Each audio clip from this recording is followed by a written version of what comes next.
finest of days to everyone tuning in into the final step, into the final page of this six-stop journey on the FIBA Under-21 3x3 Nations League tournaments. We are live from Vilnius, Lithuania in Vilnius Kolegija or Vilnius College, also known as Viko. As today the weather outside is absolutely horrible, so we are saying hi to y'all from inside, and we are starting with the first game of the day. It's women's play and it's Team Lithuania facing off against Team Spain. The two teams who won the daily tournaments on the first 2 days. Spain coming victorious the day before yesterday, and Lithuania winning their first finals in the Nations League yesterday at the White Bridge.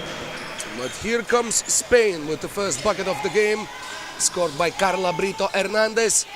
And Spain is also making a roster change from yesterday. Judith Oliva Fernandez is out today, and Spain is welcoming back in number 18 Elena Moreno Fernandez. The mid-range spin move lefty forwards, playing professionally for the women's team of Unicaja Malaga. And so it's 1-0 with 36 seconds played in the opening match. Lithuania electing to stay with the same roster that got them their first win of the tournament yesterday, the first win in the finals. So it's Eva Pernavaite keeping her place, and Gabija Strolite remaining on the team reserves for tonight's matchups. A miss from outside by Miglė Kisarauskaitė, who was brilliant yesterday, 5.7 points per game on average on day 2. But there is the Lithuanian leader, Danguolė Pupkevičiūtė, coming back in. She was the tournament's leading scorer on day 1 and the team's leading scorer on day 2. A couple of opportunities missed by the Lithuanian team. And there's Elena Moreno Fernandez looking for Carla Brito Hernandez inside. And that's a good defensive stop by Team Lithuania. Carla Brito Hernandez, the most dominant inside player in this tournament. She's just basically unstoppable, so even a single defensive stop against her, where she feels the most comfortable inside the paint, is already an achievement for the Lithuanian team, which is still looking for its first basket of the day. And there's Elena Moreno Fernandez, lefty finish off the glass, pushing the Spanish leads to 2-0. Nicely done by Pupkevičiūtė, finding Miglė Kisarauskaitė inside. One of the Kisarauskaitė twins opening the scoring for Team Lithuania. And that is a foul. Some appeal for an unsportsmanlike foul from Marina Asensio Maniosa. The Spanish point guard, also the member of Spanish under-20 national team in 5x5 basketball, and her appeals are being heard. It is an unsportsmanlike foul. And Asensio Maniosa, who represents Western Michigan University, is now at the free throw line, pushing the Spanish lead and staying at the line for one more shot.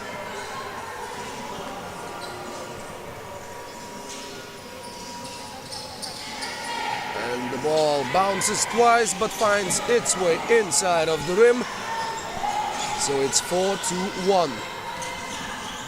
There goes Pupkevičiūtė with the crafty dribbles, but unable to finish. And once again, Spain looking for mismatches, but this time Moreno Fernandez unable to finish.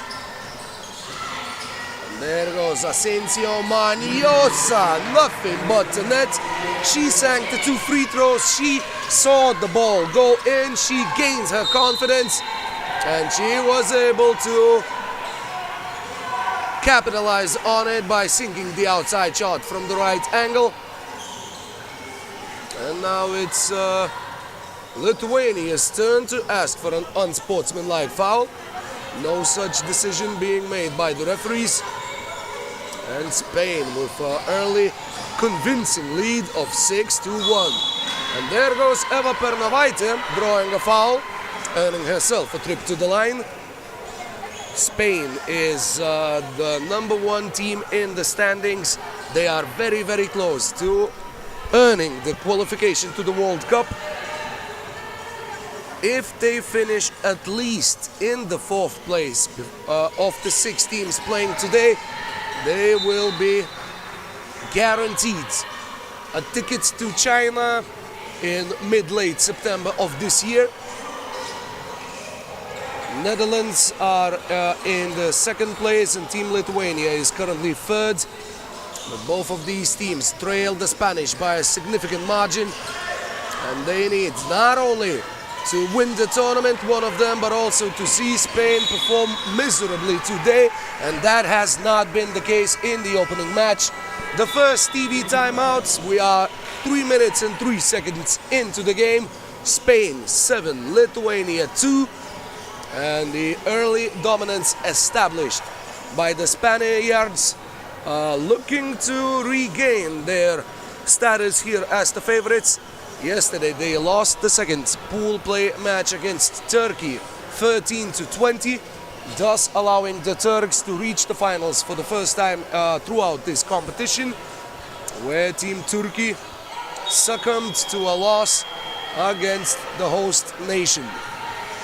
Lithuania celebrated each and every win yesterday with full energy.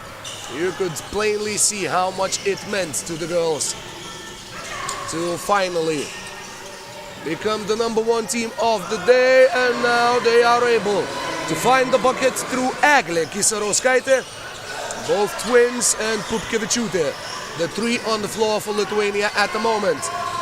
There goes Asensio Maniosa again, missing from a very long mid-range, and Carla Brito Hernandez cannot connect on a left corner too.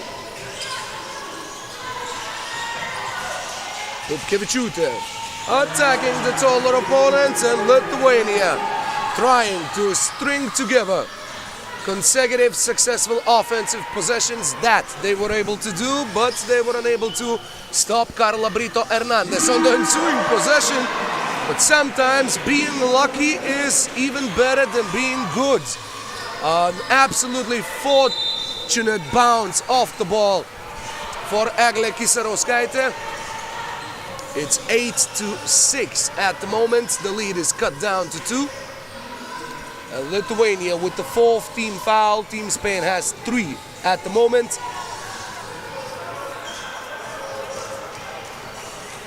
And possession for the Southwest Europeans. Asensio Maniosa stumbles on the court. Fernandez able to get the ball, and would you take a look at that? What an off-glass buzzer beater. Just a desperate heave ends up in the perfect scenario for Moreno Fernandez. Lithuania able to peg one back in no time. It's 10-7. Team Spain in the lead. And once again, Elena Moreno Fernandez is having a very nice opening match of the day. She got some rest yesterday. Now she comes back and she tries to prove her worth to Team Spain. When Spain elected to go with another player, Spain didn't even make the finals with Elena Moreno Fernandez. They were able to win the finals on the first day, and they are hoping to repeat that success on the final day of the tournament. Pupkevičiūtė with a mid-range right elbow shot off the dribble. But now Pupkevičiūtė with the unenviable task of trying to stop Carla Brito Hernandez, points leader of Team Spain in both day 1 and day 2. And there goes Pupkevičiūtė. Missing the basket, and that's a stoppage of play.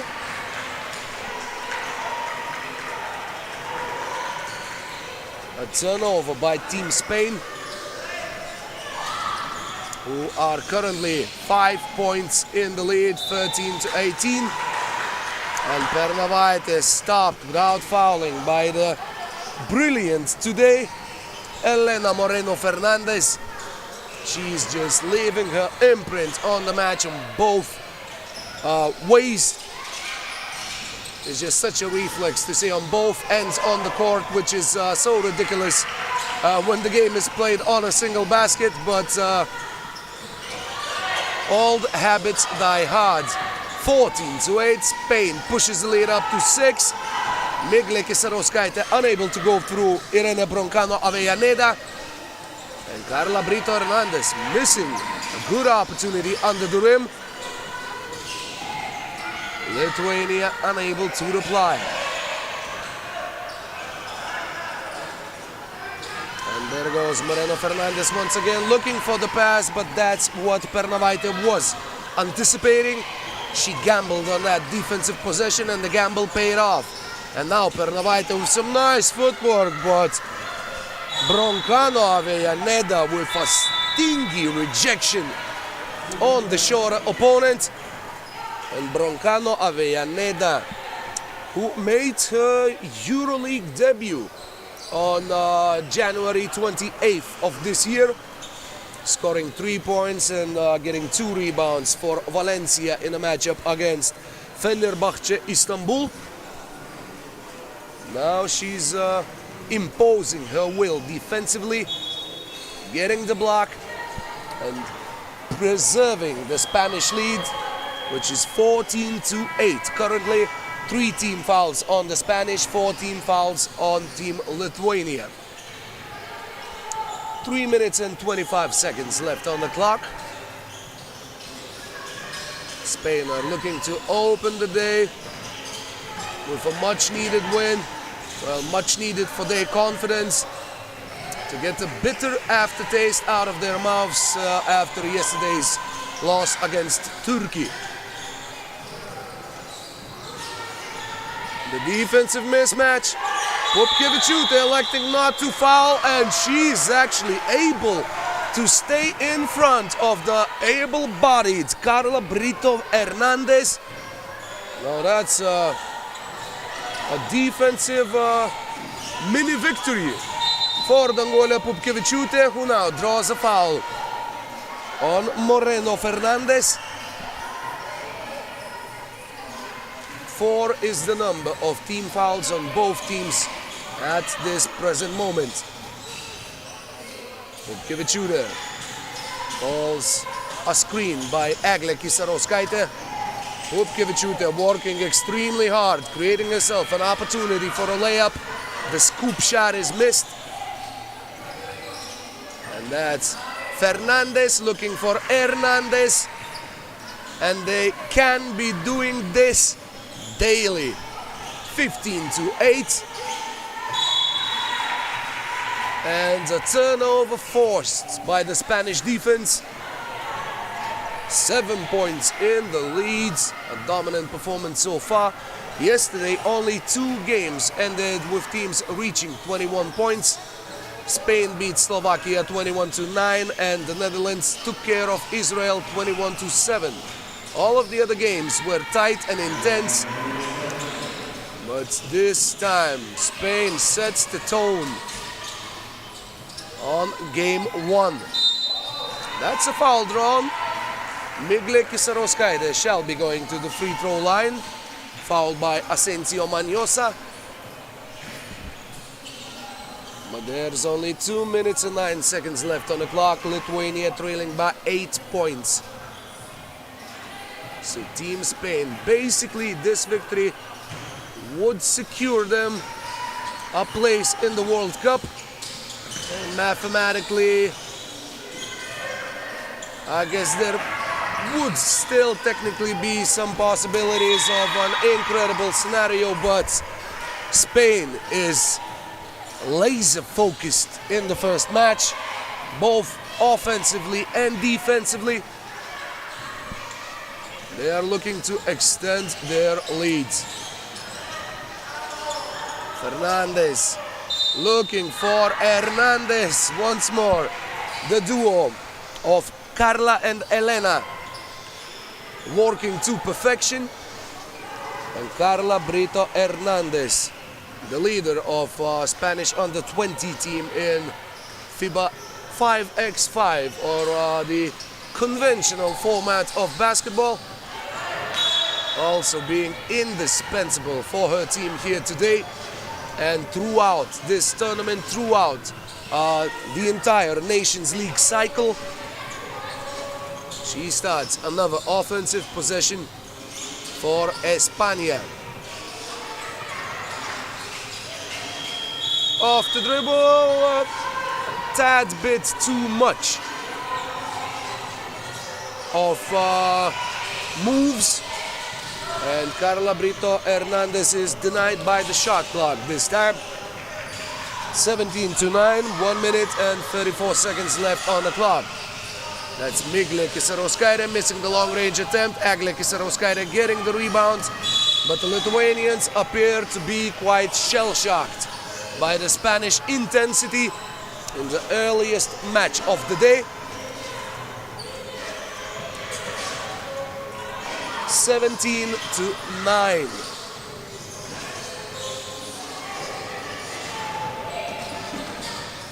Brito Hernandez, that's a tough lefty layup, and this time Moreno Fernandez is also unable to beat the shot clock. She had that jaw-dropping buzzer beater two-pointer off the glass earlier in the game. But now Team Spain sets on defense once more, and that is a turnover forced, and that is the easiest layup of the day so far for Asensio Maniosa, who gets the steal. Now she's a feisty defender. She's always active, always aggressive, always looking to poke the ball away, and she's also always looking to set the table for her teammates. Nicely done, good anticipation, offensive rebounds. Pernavaite gets a warning for flopping, and Spain is up by double digits until this shot. 19-10. The Spanish lead is more than convincing. 20 seconds left on the clock. There goes Moreno Fernandez missing her go-to shot. She has been sinking those on day one, just on automated. But that's 5 seconds. Shall Spain beat the clock? And that they do. A long-range dagger by Marina Asensio Maniosa, securing the convincing victory for Team Spain in Game 1 of today. It's 21-10, and the Spaniards are setting themselves up for a trip to China to the World Cup in September. They will be facing off today again against Team Turkey. That shall be the game played at 5:30 p.m. Before that, Turkey will square off against Lithuania at 3:40 in the rematch of yesterday's finals. But now, men are taking their turn to get on the court, and we are opening with, once again, Team Spain facing off against Team Israel in just a few moments. So we hope that you will stay with us on this final day on FIBA Under-21 3x3 Nations League tournament here in Vilnius.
So here we go with the second game of the day in Vilnius, Lithuania. It's Spain against Israel, the men's division.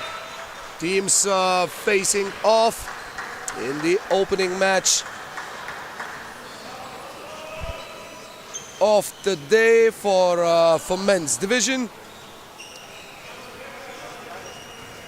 And Team Israel playing in blue. Yesterday they started the day with a win, and they were close to qualifying for the finals, but they lost their second match against Team Türkiye, who later fell against Team Netherlands, who Israel beat in the opening match.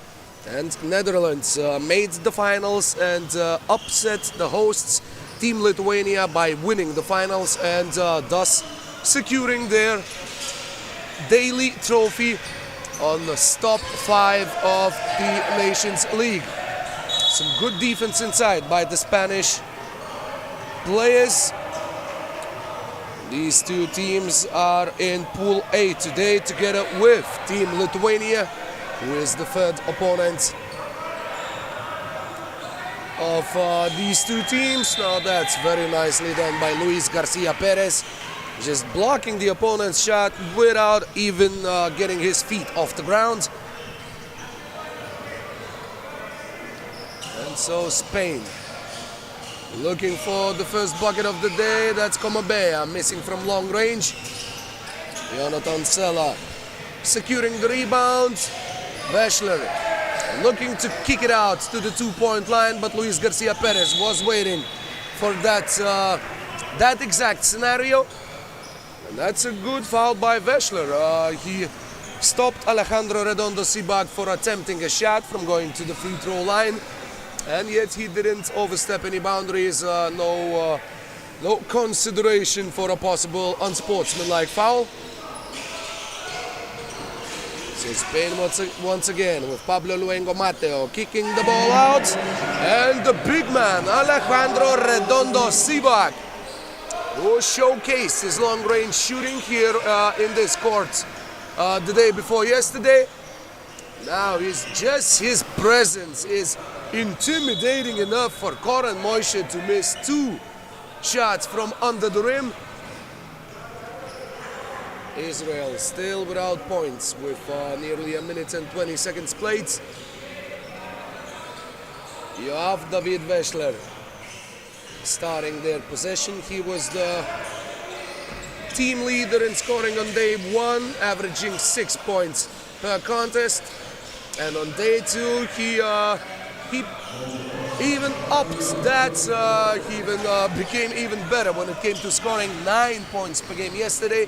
He was the leading scorer in men's division of the entire tournament of day 2 here in Vilnius.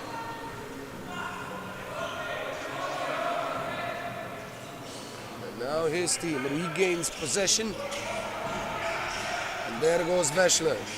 Yeah, some nice ball control skills, decent court vision.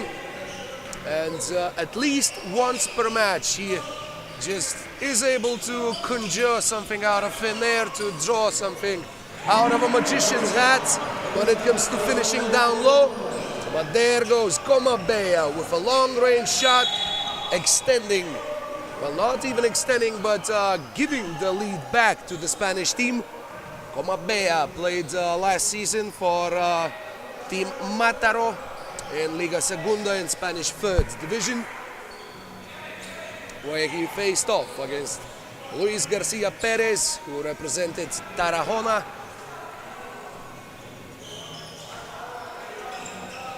In these tournaments, they are, of course, teammates, and they are looking to secure the first win of the day. That is a jump ball.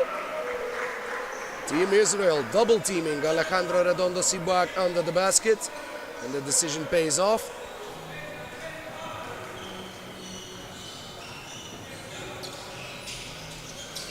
There's Ormo Ishitapiro.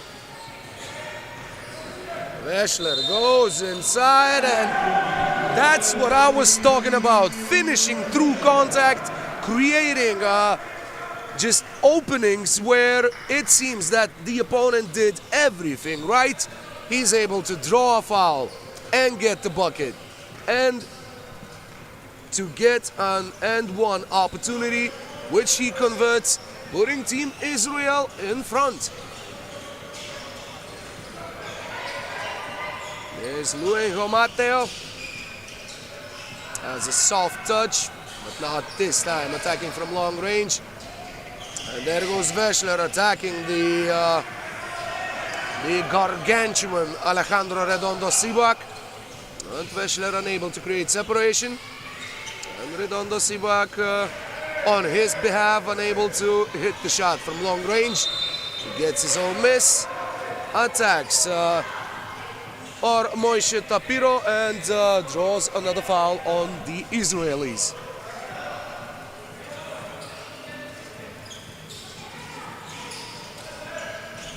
Luis Garcia Perez. That's nicely done by Jonathan Sela. Read the situation well defensively, got the ball out of the opponent's hands. Tapiro missing from long range. Another chance for Israel. There goes there. Force down low. That's Koren Moishe. Getting the close range shot to drop. And the first TV timeout is announced with Team Israel leading by 2 points. It's 4-6. And the chance for the teams to catch a break.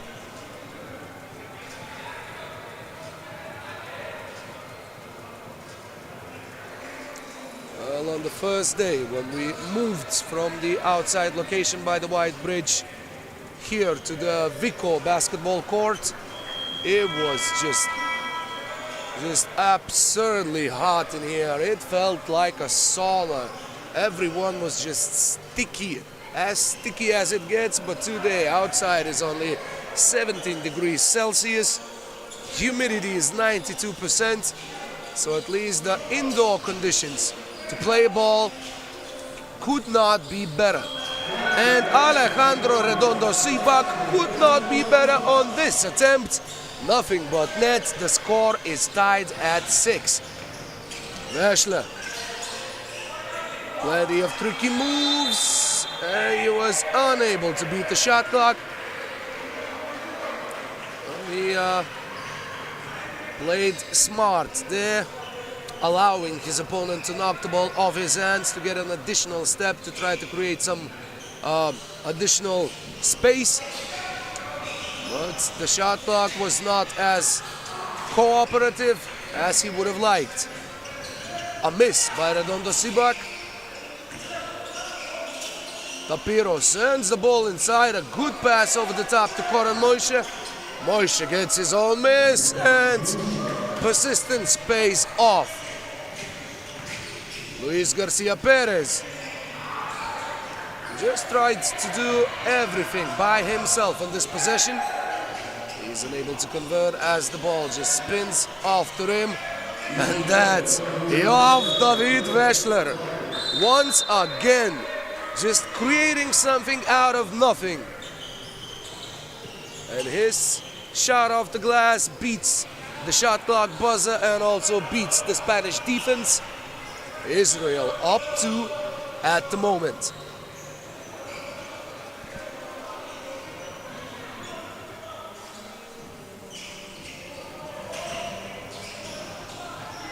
There goes Eduard Komobeya. He went behind the legs, between the legs of the opponent, sending the ball behind the back of Koren Moishe. What a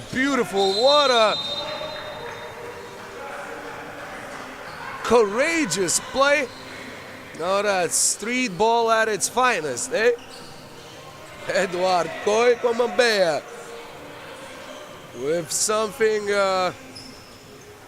that the opponent will not be able to forget very soon. And yet, Team Israel still in the front. It's unable to extend the lead as the free throw is missed. Komobeya once again just falling on the hardwood floor and being whistled for a foul. and being warned for a very hot-headed reaction to the whistle. He sits down to cool off.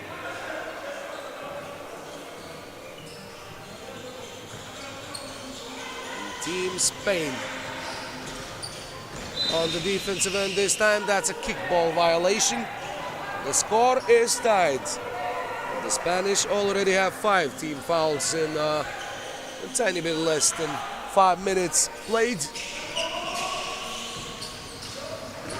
Veschler inside, but unable to convert. And that's Tapiro getting the rebound, but just not looking at the basket from close range.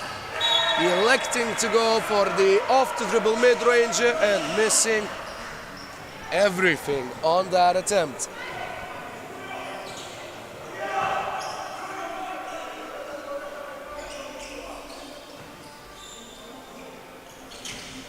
Comobea with a lightning quick first step. And once again, this man is not afraid to just get dirty, to just get on the floor. Play through contact no matter what the contact is. If you would put a concrete wall there under the basket, it seems that he would just keep on jumping until he got through it. And this sort of roughneck mentality earns him a trip to the line. Yesterday he was the team's scoring leader with 6 points on average per game. Now his free throw gives the lead back to Team Spain. Veschler. Once again he attacks the rim, hangs in the air, and gets the shot to drop off the glass. As now the referees need a quick dialogue. The players are also analyzing what happened. Team Israel is saying that we scored a basket, your team touched the ball, and that's when we grabbed the ball. But it is a technical foul.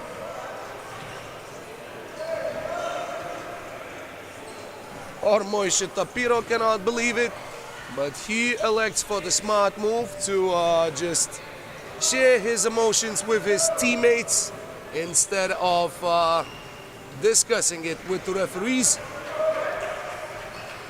The Israelis are still gobsmacked by this decision.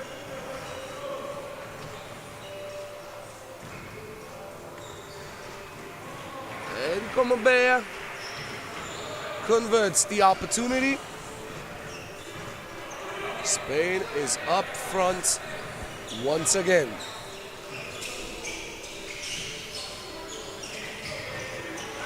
There goes Comobea finding Luis Garcia Perez.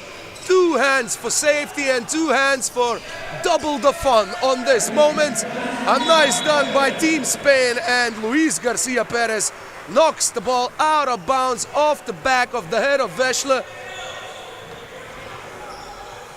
Team Spain trying to really put their will on this game.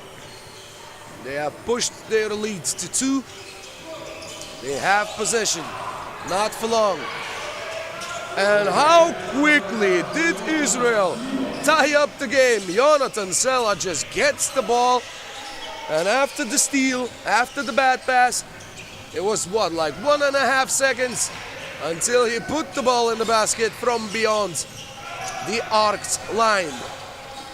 Comobea to Subak, who appeared to be ready to just rip the rim off the backboard and take it back to Spain as a souvenir. But he elects for the elegant finish.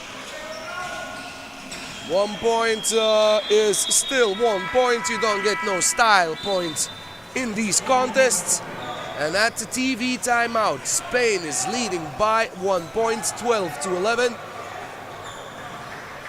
In this dramatic matchup. Well, in the men's standings, nobody can catch up to Team Lithuania on the last day. They are leading by 60 points against Netherlands, currently in the second place.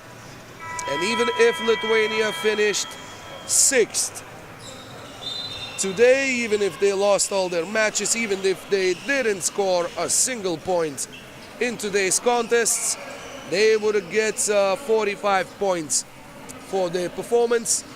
And since the winners, the daily winners, get 100, that means that Lithuania's lead is already insurmountable. But here goes Team Spain. These fights are still fighting for their, these teams are still fighting for their rating, for their ranking points.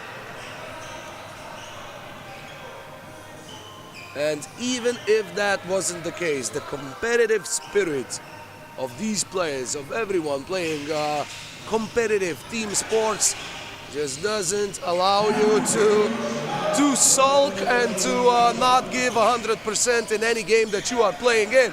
As just proved by Joaf David Vešler, who tied up the score. Spain with a quick point to get them back on top. There goes Vešler looking for Goran Mojša, blocked by Garcia Perez, and the second block attempt ends in a shooting foul. That's foul number 6 on Team Spain, sending Goran Mojša to the free throw line, where he has been struggling throughout the tournament. But that's a good chance to start day outright. And Mojša gets his first shot to drop, and on day 3 he hasn't missed a single free throw. And that is also important for any big man's confidence. Spain with a 2-point shot by Luengo. Vešler draws a foul on a 2-point shot attempt. Alejandro Redondo Sibak is incredulous with the whistle. 2 free throw opportunities for Joaf David Vešler. Once again, with a really nice performance. You can see that he is used to playing 5-on-5 basketball, from his free throw routine, from his mechanics after the made shot. He steps up to get some high fives from the teammates that usually are there. In a different format of basketball, but what usually is here in these last moments is Spanish 2-pointers from the left flank. After Luengo got one, Comabea got another one. Spain 1 point in front, and that is a foul against Luis Garcia Perez, attempting the slam dunk. He was hit on the head. Team Israel is emotional about it, but nobody is disagreeing with the call. As there was plenty of contact, and there goes Luis Garcia Perez missing the free throw. Israel trailing by a single point. Tapiro. Nicely done by Mojša Tapiro. The score is tied with the penultimate minute already ticking. Spain miss. Vešler puts Israel on the brink of victory in game 1 of the top 6 in this Nations League tournament. Team Israel only joined the Nations League after missing the first 3 stops. And now Team Spain gets a stop on this possession. And they are calling for a timeout. A minute 22 on the clock. Just 1 point separating the two teams. Now that's a good wake-up call for everyone playing and for everyone watching. A very intense game towards the very last moments. Both teams not giving an inch to the opposing players, and now both of them already can see the victory, but can they reach it is the question, with 82 seconds left here in Vico basketball court. Como Bea to Luengo. Alejandro Redondo. Sibak gets the ball stripped. The big man with a high dribble. Plenty of chances for shorter players to attempt to steal the ball. And Israel secured the victory. Koren Moshe off the glass after a masterful setup by Yoav David Veshler. And Team Spain start off the day with a loss against Team Israel. Once more, the Israelis able to open the day with a victory. They were able to do the same yesterday. Today they will be looking to get one more. Unlike yesterday by the White Bridge, where they fell against Turkey, thus not reaching the finals. And we will be with you shortly. In 5 minutes time, it's the women's matchup between Netherlands and Slovakia in Pool B. So stay tuned, and we're just glad you're with us.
all set to play as we kick off, or we tip off, technically, the game between Netherlands and Slovakia in the women's division. The higher-ranked Netherlands team facing off against the Slovaks, who will be looking early and often to Hanna Jakubczakova down low.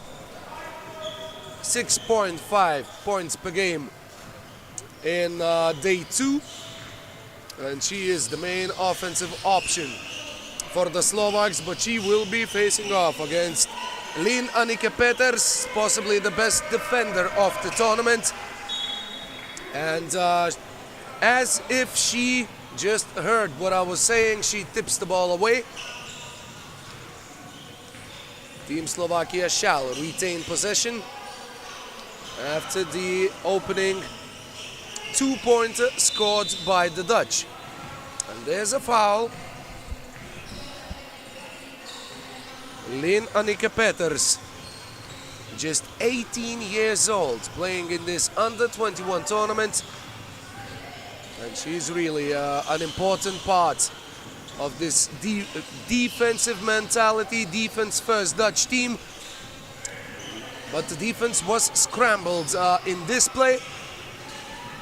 Slovakia able to get their first point, but Yasmin Emily Olsem, after some nice two-women game down low, an assist by Peters, is able to get the Dutch lead back up to 2 points.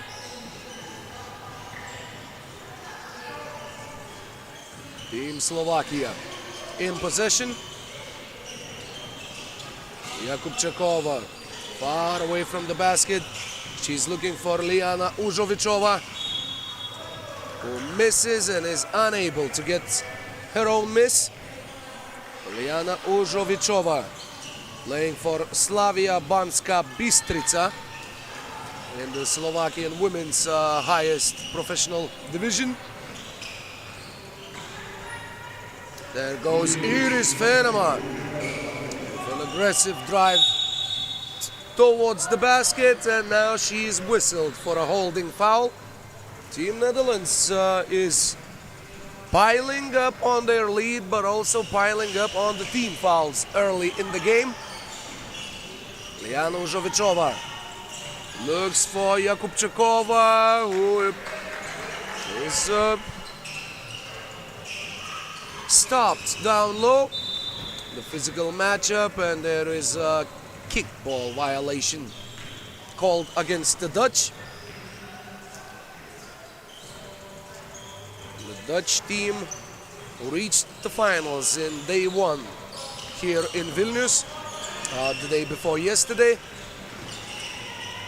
And yesterday they finished in the 3rd spot in the daily overall rankings. A miss by Jakubczakova, gobbled up by Emma Nagyova.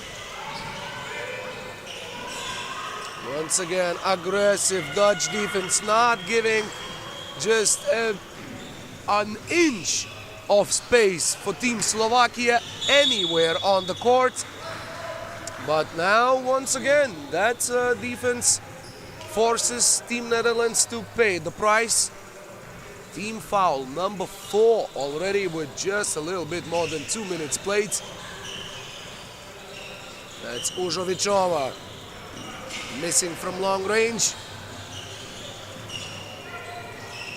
Netherlands once again looking for Iris Venema. She attacks the closeout, goes down low, and there is a traveling violation. Nicely played on defense by Emma Nagyova, who has named Jimmy Butler as a favorite basketball player, so some defensive intensity that would make Jimmy Butler proud, but this time the defense is unable to stop Team Netherlands. It's 5-1 already, and with Jakubczakova on the bench, Team Slovakia just gives up so much size against the Netherlands. Well, the Dutch are the highest, or I should say the tallest nation on the planet on average. So perhaps there should be no surprises that their women under 21 3x3 team also can claim size as one of their main advantages against any opponent. But they also combine that with nice passing, nice movement off the ball, and this trademark defense. This time the pass results in a turnover, but there is a TV timeout with Team Netherlands ahead by 7 points to 1. Team Slovakia has finished in the last spot of the daily standings in all 5 instances. They really haven't had a good Nations League cycle. They are the lowest scoring team on average throughout both divisions, taking into consideration both women and men divisions. I am so sorry, I was looking at the men's division. Team Slovakia actually finished 5th yesterday, and they reached the finals on stop 1 of the Nations League in 2025. So my apologies to the Slovak girls. They had some rough outings here in Lithuania, but they definitely can be productive, as illustrated here by Hanna Jakubczakova, scoring the second bucket for Team Slovakia. The Dutch are quick to restore their lead. And there's a mid-range shot missed by Liana Užovičova. The pass able to go through, even though it seemed that Team Slovakia will get the steal on the possession. And that is a physical foul by Iselin Oifeld against Emma Nagyova. Nagyova is playing in the United States in the Tusculum Pioneers University team. Liana Užovičova, or I'm so sorry, Hanna Jakubczakova has played in Canada in 23-24 for Concordia Stingers from Montreal, but in this season she came back to her motherland and signed a professional deal with Pieštanski Čajky, or Pieštanski Seagulls. It's 9-3. Team Netherlands appear to be well in control of this matchup. Užovičova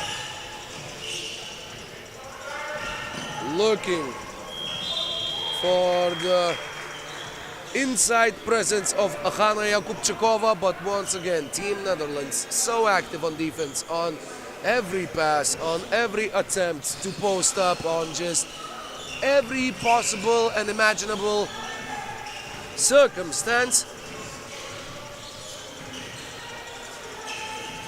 As Užovičova is looking to take on Peters one-on-one. That's a tough task, and Team Slovakia shall remain in possession.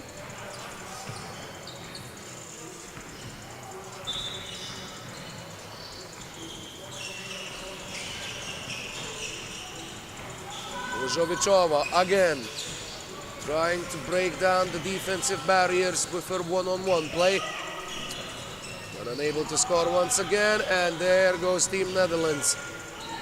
The passing game, all 3 players usually touching the ball on every single possession, and the inside presence of Jasmine Emily Olsen providing the team with another scoring opportunity. Nagyova, nicely done, gaining some separation, gaining some space, and converting on the off-glass shot.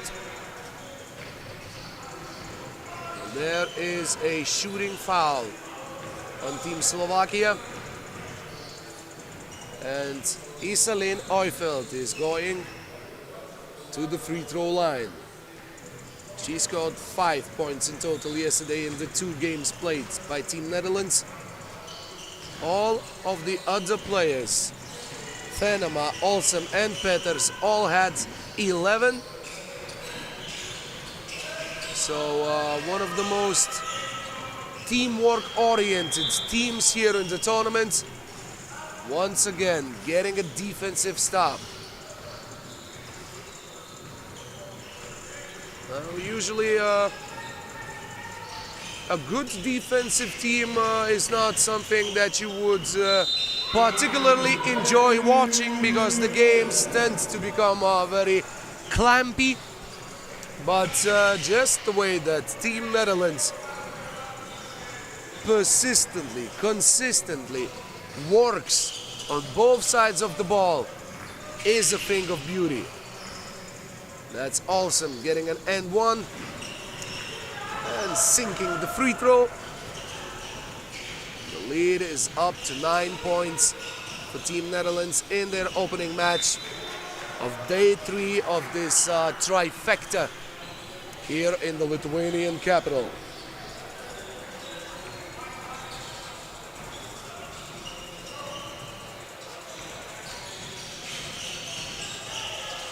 Venema finds Peters, who tries to attack off the dribble. And what ball movement! That is a thing of beauty. Team Netherlands just executing so nicely as a team. And Peters forcing Jakubčekova into a very tough shot. Venema thought about the 2-pointer. And finally elected to go for it. Got her own miss. Once again, the size advantage working in favor of the Dutch.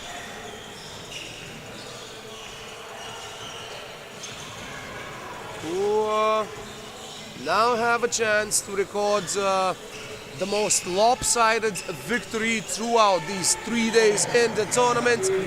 21-7, or a 14-point margin, has been the largest that we saw throughout the first 2 days. And Užovičova says not so fast.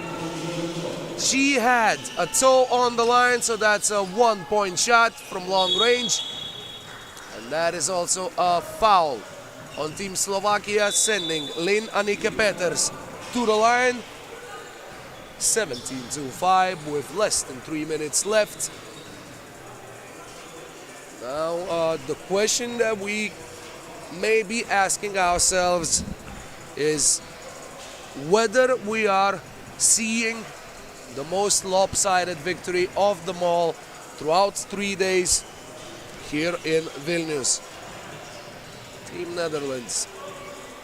I mean, I have already exhausted my well of compliments talking about the way that this team truly fights for one another and understands one another on a very, very high level.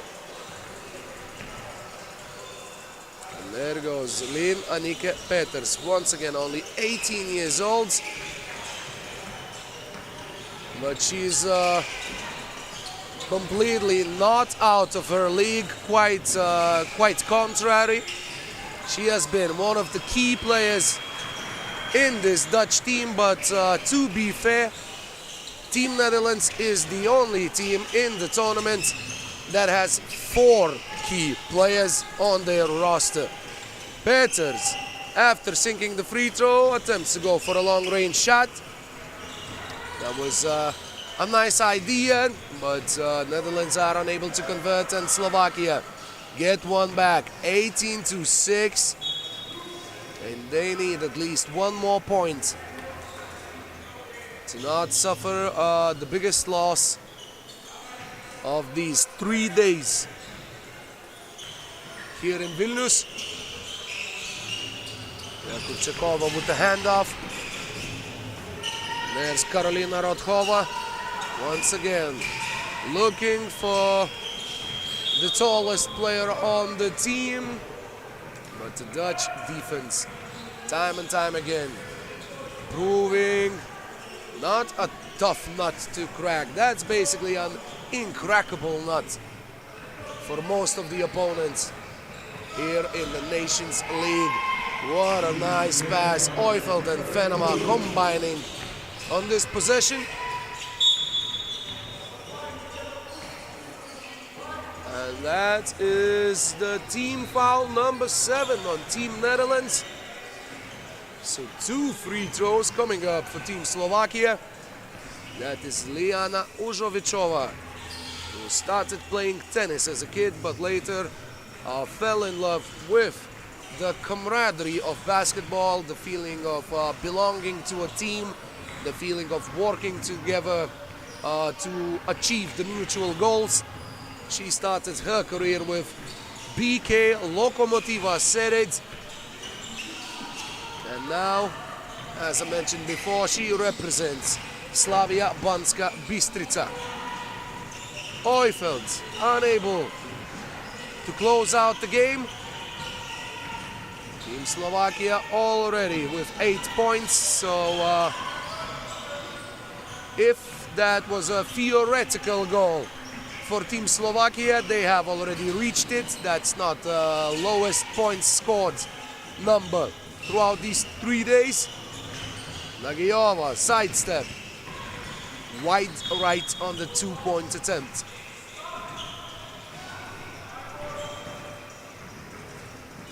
Just a single point separates Team Netherlands from another victory in this tournament. And Fenema once again trying to play unselfishly, looking for her teammates under the rim.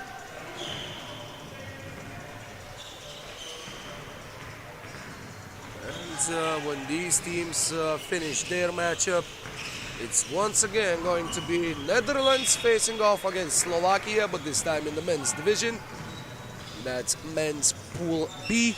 Today they are drawn against Turkey as their third opponent.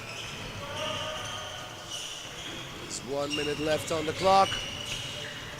And that's Olsen missing the layup, but she was fouled under the basket.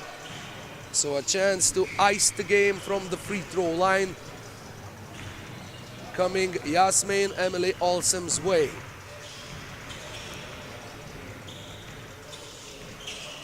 Bingo! That's the point number 21. So congratulations to Team Netherlands on securing a victory, a dominant victory in their opening fixture of the day. We shall see them again facing off against Team Israel. And before that, Team Slovakia will face off with the Israelis at 4:40 p.m. local time. So stay tuned. Netherlands against Slovakia coming up next. Men's division, Pool B.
And so, we are back and we are ready to witness another game in this tournament. It's Team Netherlands against Team Slovakia. Netherlands are the winners of yesterday's daily tournament with a very clutch performance. They lost game 1 against Israel. They needed 21 points in game 2 to advance, and they did exactly that, beating Turkey and then upsetting the favorite Team Lithuania in the finals. Netherlands are ranked second in the standings. Team Slovakia is in the 5th place, but they are the team with the lowest point average, and they are the team that finished bottom of the standings in all 5 instances. Before today, maybe today is the day when the long-range shots start dropping on a high percentage level for the Slovak team. That's how they base their game. They are most likely the team that average most long-range attempts of all the participants in this Nations League. But there's Benjamin Dostal with a nice fake and getting Shaka Belsma to bite. He is able to score the opening bucket for Team Slovakia, but Team Netherlands peg one back immediately. Dostal was very close, but the ball just spun off the rim. Team Slovakia yesterday conceded 21 points in both of their games against both Lithuania and Spain.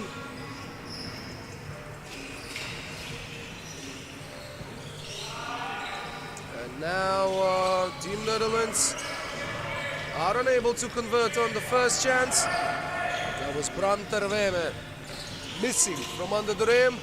Jan Balogac, he has a sweet touch, which he's happy to prove and happy to show off on the previous possession. But there goes Romano Anthony Sibilo.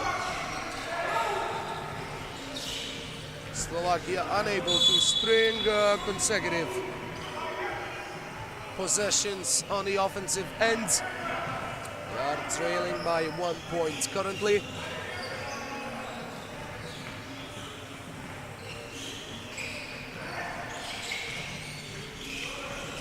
And Team Netherlands looking to extend their lead. Belsma from way outside.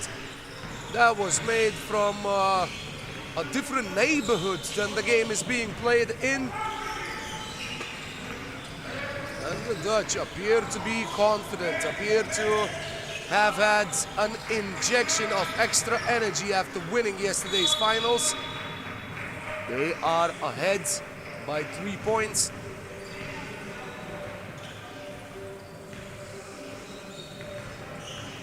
And yesterday, Romano Sibilo was their leading scorer after being not as visible on day one. 6 points per game on average on day two. Now he misses a long-range attempt. And Netherlands are looking inside where Bram Terveme is fouled by Martin Martanovic. Second team foul on the Slovaks.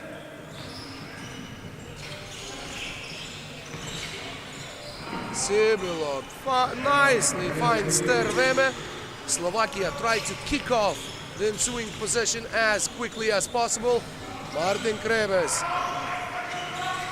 missing a running shot of one leg. There's another foul. It's Martin Krebes, player who usually dribbles left and shoots with the right hand. In every game he finds at least a couple of instances where that creates enough space for him to get the bucket. Now Team Slovakia is getting a foul. And there's a little pause in the game as the floor needs to be cleaned. 14 fouls already on the Slovaks. They are scoring 10.8 points per game on average throughout this Nations League cycle. Let's see if they reach that number or exceed that number in this matchup against the Dutch. Benjamin Dostal, not the first time today that he is able to finish from short range. Sibilo, Euro step. Shades of Šarūnas Marčiulionis here in Vilnius. Nicely done with the left hand. That's Krebes. Off the glass, the ball rims off.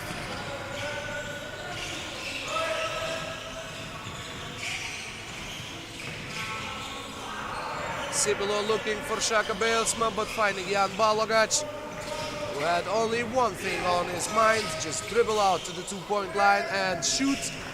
His shot is off, and Team Netherlands able to convert after the assist by Luc van Zyl.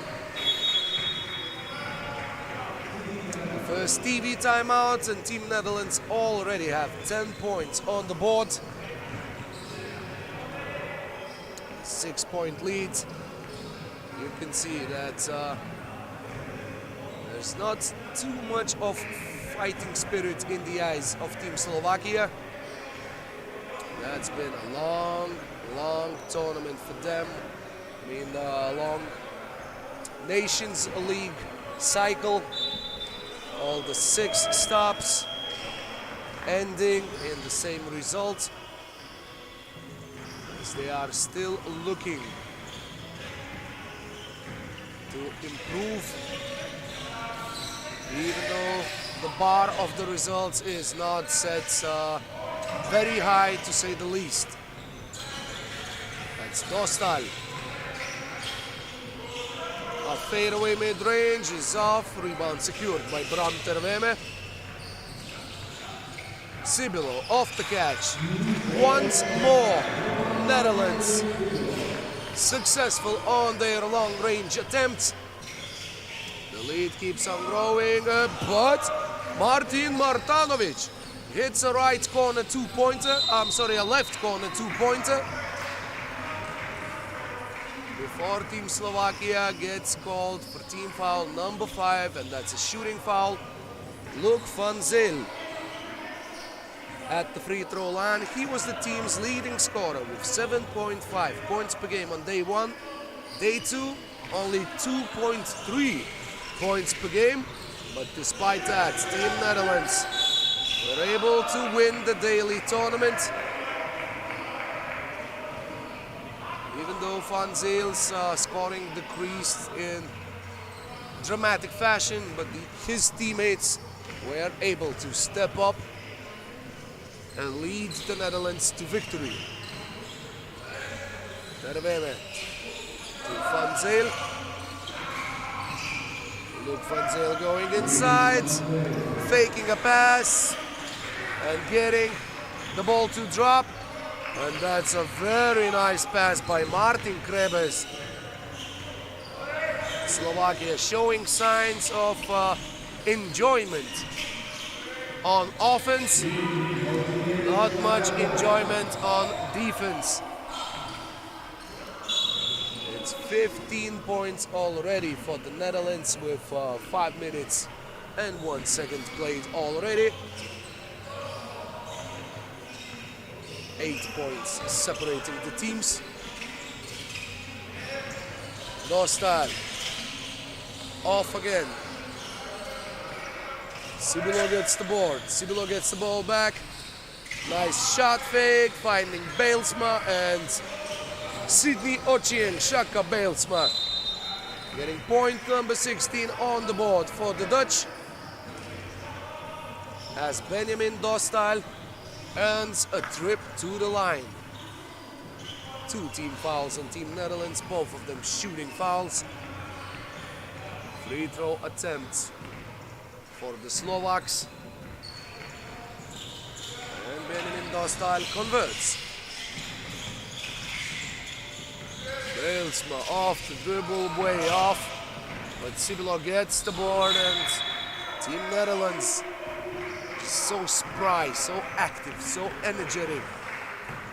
They don't have the much size, or I should say the much, like very much height, but they are very physical, very athletic. They are trying to use that to their advantage in every chance that they get.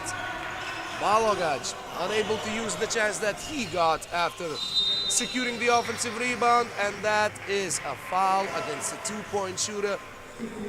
Another major blow to Team Slovakia. Benjamin Dostal just eyes to the ground. Well, a smile finally on his face, but a smile just to try to keep the spirits up.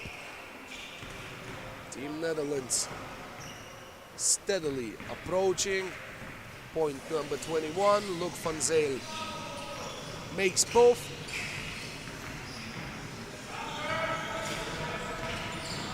There goes Benjamin Dostal, this time once again. When he elects not to go for the outside shot, he's been very effective today. And there he's able to stop Romano Anthony Sibilo. Krebes, tough shot off the dribble, and Team Slovakia beats their point average in this contest, 11 already. Luc Van Zijl with a miss. Krebes was waiting for the ball and was able to anticipate where the ball would bounce off the rim. That is a foul, that is an and one, and here comes Slovakia. TV timeout, and after that Martin Krebes will be at the free throw line.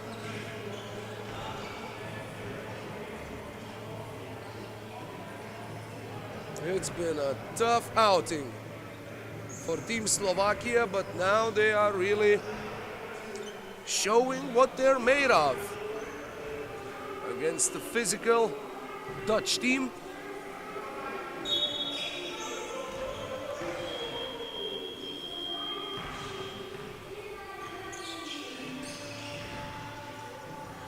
So Krebes is at the free throw line.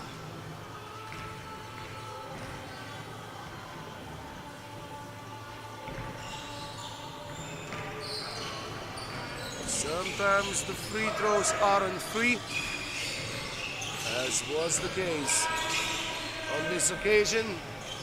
Sibilo way off on his attempt. He's asking to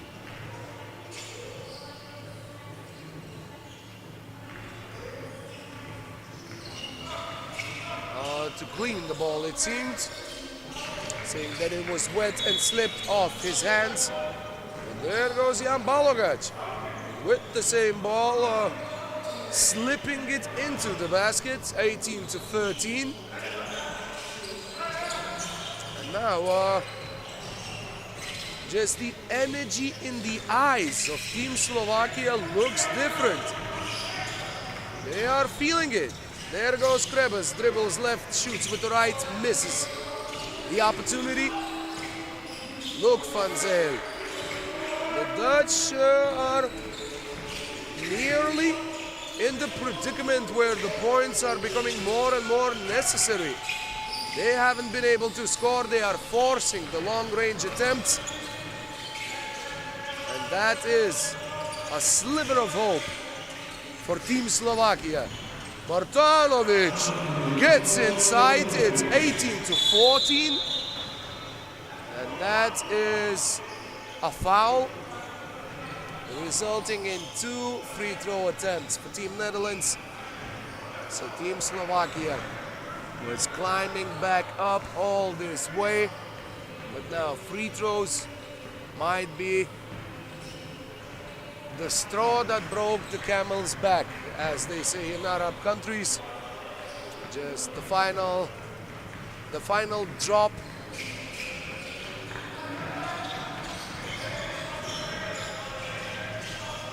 That might push Team Netherlands over the top.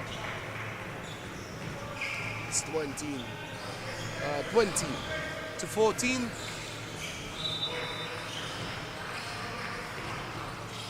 Just one more point needed for the Dutch, who after this game will be facing off against Turkey in the final matchup in pool play of Pool B.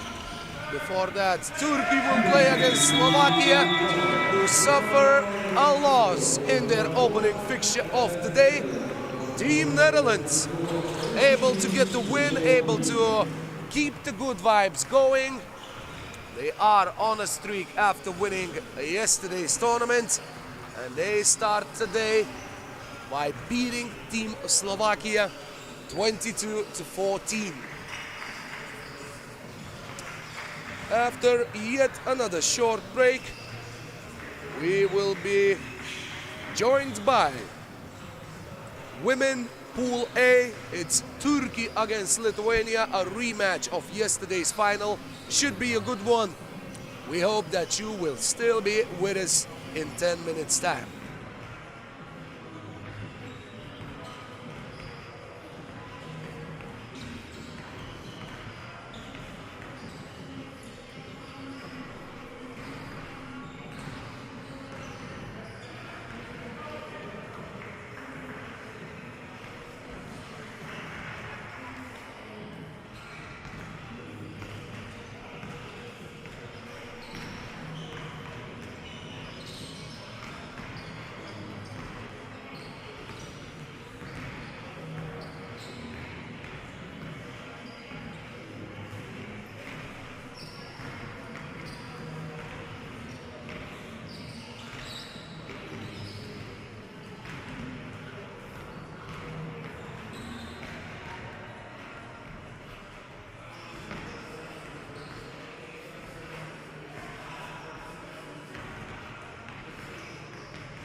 We are ready to continue our broadcast with another matchup in the women's division. A rematch of yesterday's finals. It's Team Lithuania and Team Turkey. Yesterday, Lithuania was able to secure the victory 17-12. But today, they lost their opening match against Spain 21-10. So a chance for the Lithuanians to get some positive emotions in what is more than likely their final game of the Nations League cycle. Yesterday they were led into the victory by Pupkevičiūtė getting 7 and Miglė Kisarauskaitė getting 6 points. And as for Team Turkey, this is Pupkevičiūtė who gets the left. That is a miss by Sevalsila Kaplan, and Lithuania pile on the lead. Also, a high arcing shot is off. Kaplan gets the rebound, but doesn't get good enough opportunity to score on the second chance. Once again, some fight for the rebound, with Lithuania up by 2. Well, Lithuania yesterday won their first finals of the Nations League cycle. Turkey made their first finals after beating Spain in the deciding pool match. There's Ozil. The shot is off, and it's a foul by Pernavaitė against Tuana Tsoškun.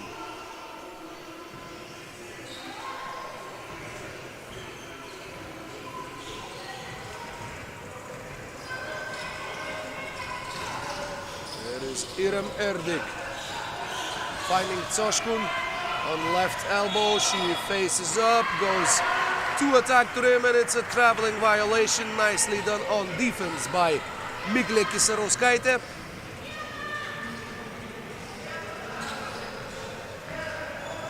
Lithuania looking to extend their early leads. And there goes Eva Pernavaitė, unable to convert on the layup. Zeynep Özil gets the pass back. The Dartmouth University guard, who was the leading scorer of day one here with 7.5 points per game. On the second day, her scoring output decreased to 4.7, but the entire Turkish team went with a very team-friendly approach on the offensive end. Each of the players scored at least 11 total points and not more than 14. So all of them are dangerous, all of them can be productive. And as for Lithuania, Pupkevičiūtė is the unquestioned offensive leader of this team. And Miglė Kisarauskaitė with another defensive stop as she sits down to give her team a chance to boost their lead. Nicely done by Tsoshkun. She was not to be beaten on that possession by Pupkevichute. Kaplan has the size advantage. She misses the shot and she gets called for a foul. The early start, not the most pleasant one for Team Turkey. Megle Kysarovskaite gets the 2-point shot to drop. Özil had an open look, but Turkey is still looking for their first basket, and it's the third team foul on them. As Lithuania, after losing game one in quite an unsatisfactory fashion for the team, they were unable to build upon their victory of yesterday. Now they are in a strong position with nearly 3 minutes played. Oh, that's a beautiful fake handoff by Iram Erdik, the Fenerbahce player, who now gets the rebound. Finds Tsoshkun. Tsoshkun back to Erdik. And Iram Erdik is the catalysator, the catalyst for the Turkish offense. 3 consecutive points, putting the Turkey in a much better position. But there is Pernavaite in a very good position herself, a very good position to get the offensive rebound, draw the foul, and after the TV timeout, she will be able to try to add an additional point for Team Lithuania. 5-0 at the beginning, but now Team Turkey able to find their answer through Iram Erdik. The opener, followed by a long-range shot. And Turkey is only trailing by 2 points. So now a chance for them to get the morale up during the timeout.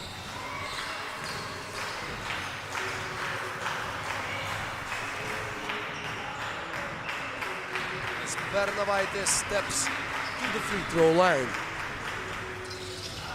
And Eva Pernavaite, who replaced Gabi Astrolite on the roster on game 2. She keeps her spot. She gets the point. And there goes Zeynep Özil with a nice layup, a nice drive, and that's a traveling violation on Megle Kysarovskaite.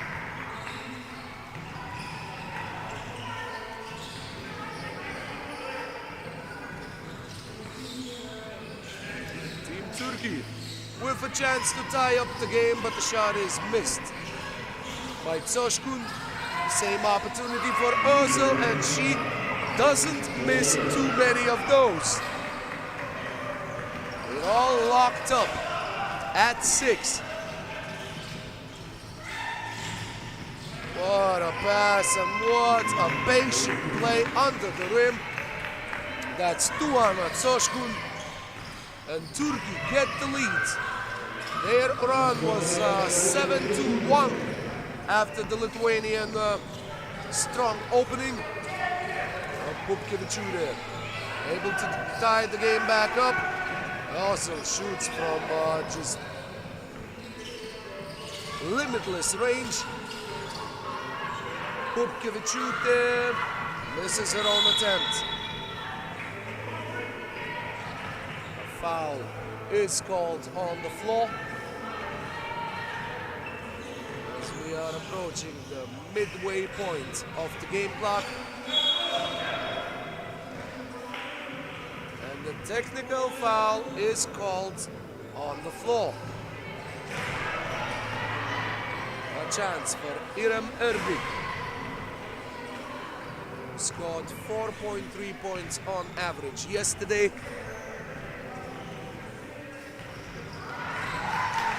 She is unable to convert, to the delight of a small number of local Lithuanian basketball fans watching the game from the balcony. Ozil with a miss. Lithuania shall retain possession.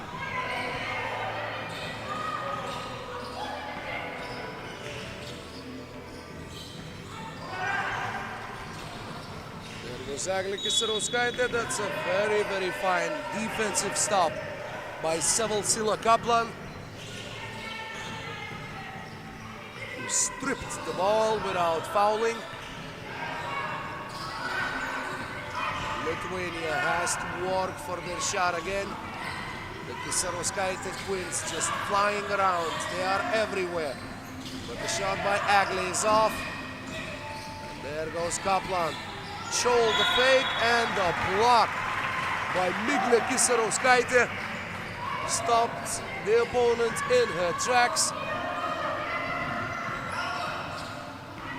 One more chance for the Lithuanians.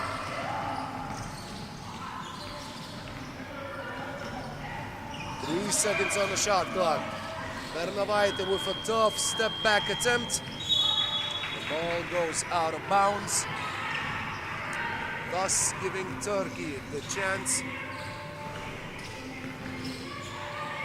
to get back in the lead.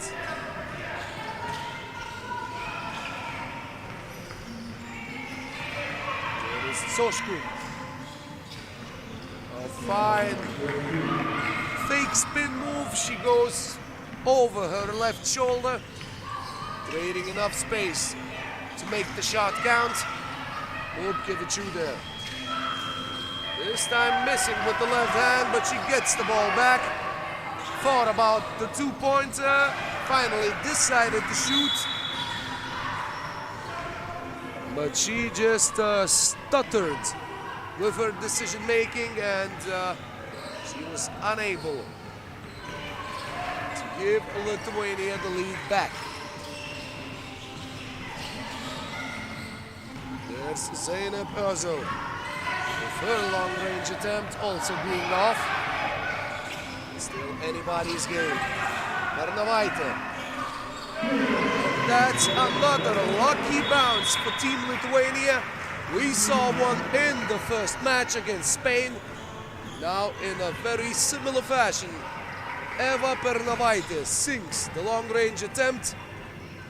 Team Lithuania is up by 1 as Team Turkey calls for a timeout.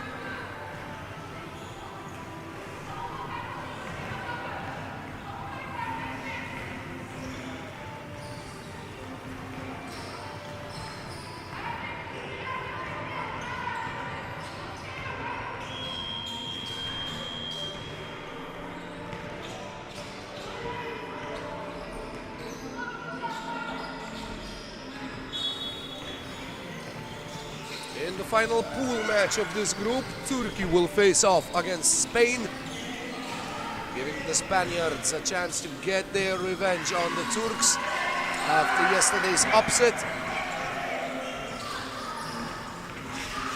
For Lithuania, their tournament is more than likely over after this matchup, after losing the opener by a wide margin. 11 points was the Spanish lead at the final whistle.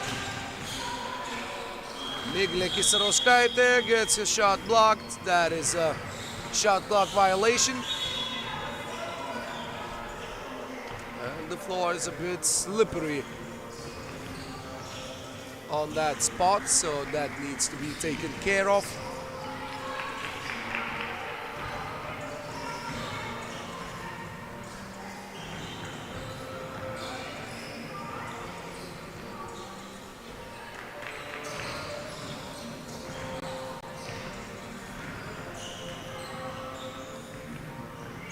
Turkey shall resume with Sila Kaplan starting the possession. She started her professional career with Beşiktaş from Istanbul. And there's another Turkish turnover. And this time it's Zeynep Ozil saying, no, I shall be the player on the bench at the moment. Iram Erdik goes back.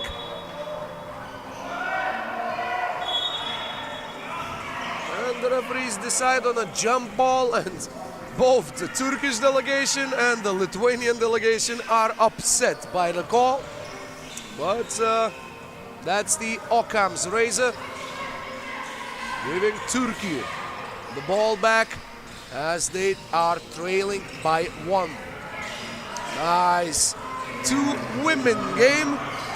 A good drive by Tsoshkun and a nice pass to Kaplan. And that is a foul on the two-point shooter. Turkey giving Lithuania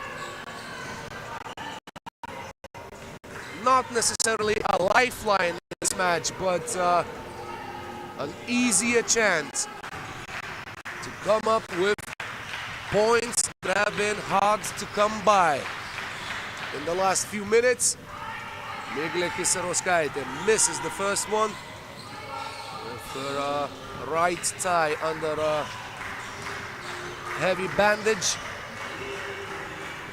Still, she's playing in this game. Still, she's trying to give all that she can for Team Lithuania. And even after missing both free throws, she gets the ball back and she ends the possession finally, scoring for Team Lithuania. The motivation, the energy that both Kisaroskaitė sisters, of course, exert on every possession is just infectious for Team Lithuania, and that is another foul drawn and another free throw attempt. Team foul number 6 for the Turks.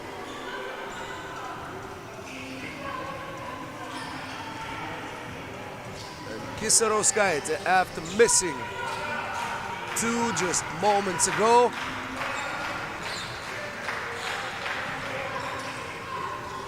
misses the 3rd consecutive one. And there goes Iram Erdik, trying to figure out all the problems by herself on that possession, unable to do so. Miglė Kisaroskaitė saw an opening. Eglė Kisaroskaitė saw a chance to fight for the offensive rebound. Both of these attempts end up without much success for Team Lithuania, who are up 1 with 2 minutes and change left in the game. Özil overshoots the basketball from the left corner. Erdik against Pupkevičiūtė. A tough 2-point attempt with the opponent right there.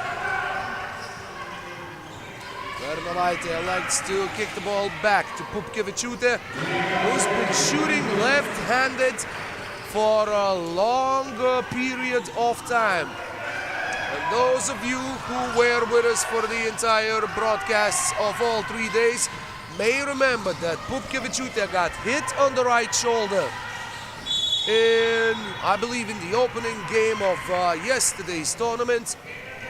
So it might be still affecting her. As Team Lithuania are calling for a timeout. 1 minute and 24 seconds left.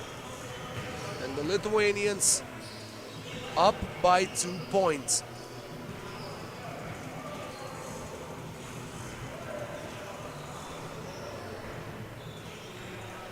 And as it always is, it is tough to beat a team on a similar level of talent and a similar level of intensity for 2 times in a row. Lithuania did that yesterday in the finals. But today, the task is even more difficult.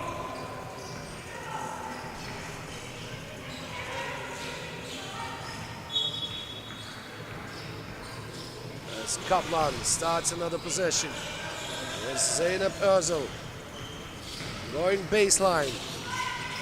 The Steve Nash style of dribbling, and there she goes with a tough contested 1-pointer to bring the Turks as close as possible without tying up the game. Pupkevičiūtė goes left again, and that is a foul with some very emotional reactions coming from the Turkish delegation. And that's a warning on İrem Erdik. But Popkevičiūtė goes to the free throw line for 2 attempts. That's team foul number 7. Up 2 are the Lithuanians.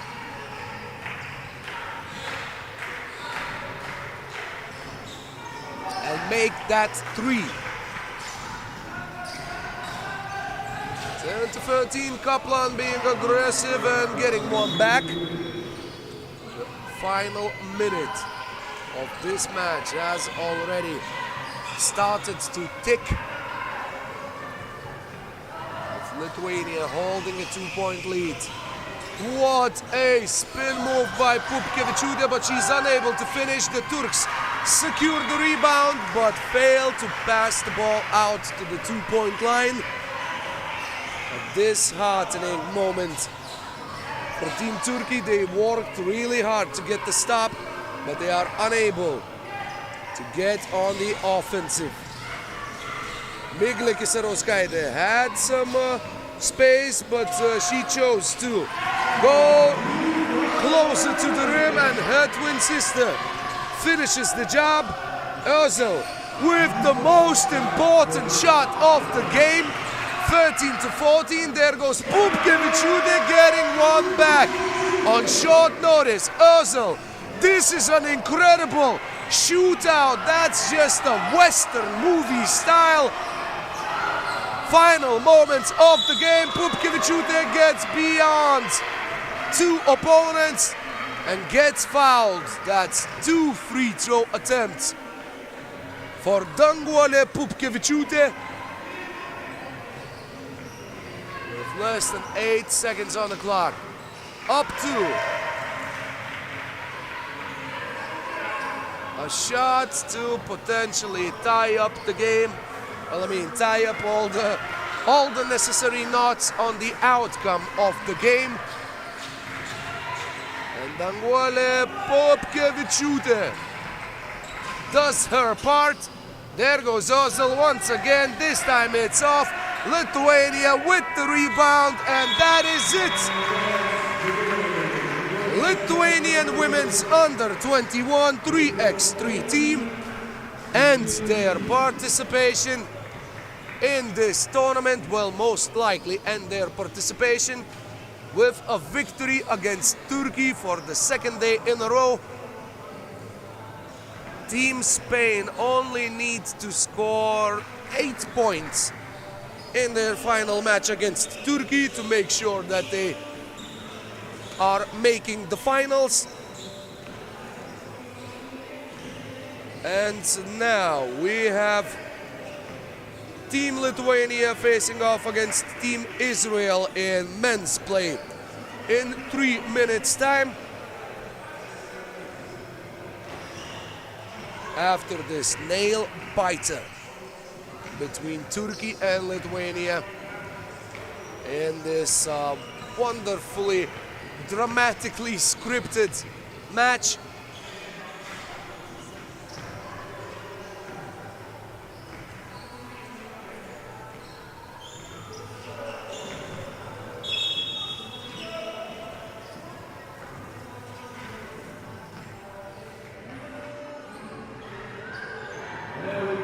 Let's get ready for the introductions of Lithuania against Israel.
So that is a game with potential massive implications today, after Team Israel was able to beat Team Spain in the opening match 21-19.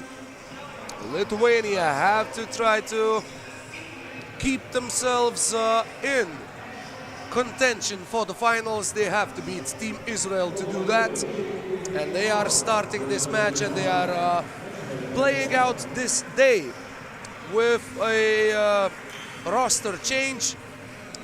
Nojus Lapskas, number 18, replaces Rokas Jotis, number 10, who was the leading team scorer for Team Lithuania on both day 1 and day 2. So now Lithuania with 3 Nojuses on the team. I can assure you that it is not the most popular name in Lithuania, but as you may realize, some 20 years ago, name Nojus shot up to the heights of popularity. That's Noah, the biblical name Noah.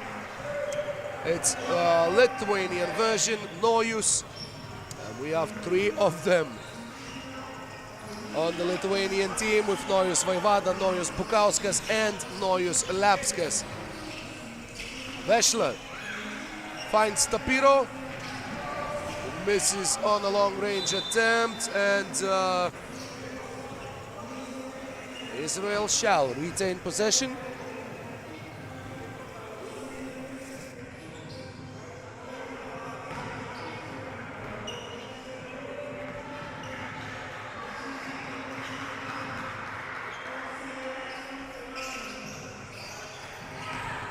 That's Vešler with a tough contested layup attempt, which is off.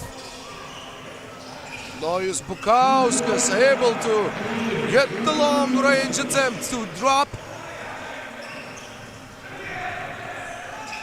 And that's his second consecutive opportunity. Shot is missed, and once again, 3x3 basketball. In just 2 or 3 seconds, you can basically attempt 2 shots yourself.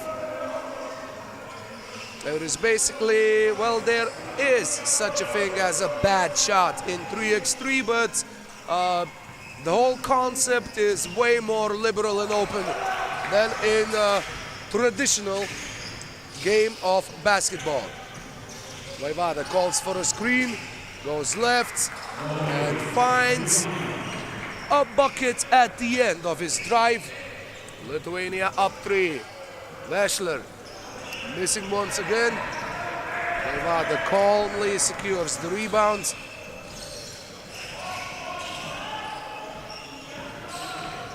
There is Merkis giving the ball back to Vaivada at the very, very last moment of the shot clock. It's Israel unable to secure the rebound, and Lithuania get an additional opportunity. Early lead for the hosts, but it was a similar scenario yesterday in the finals, where Lithuania led 7-2 against the Netherlands, but ended up losing the match 17-20. Tapiro exchanging passes with Sela. Tapiro finds Koran Moishe deep in the painted area. Lithuania remain unscathed for the first 2 minutes of the match. Bukauskas gets into the paint, gets fouled, unable to convert the shot to get an and-one opportunity. He was facing off against the opposing big man, so he's using his fast, quick first step and his speed in general to create some separation, create an advantage.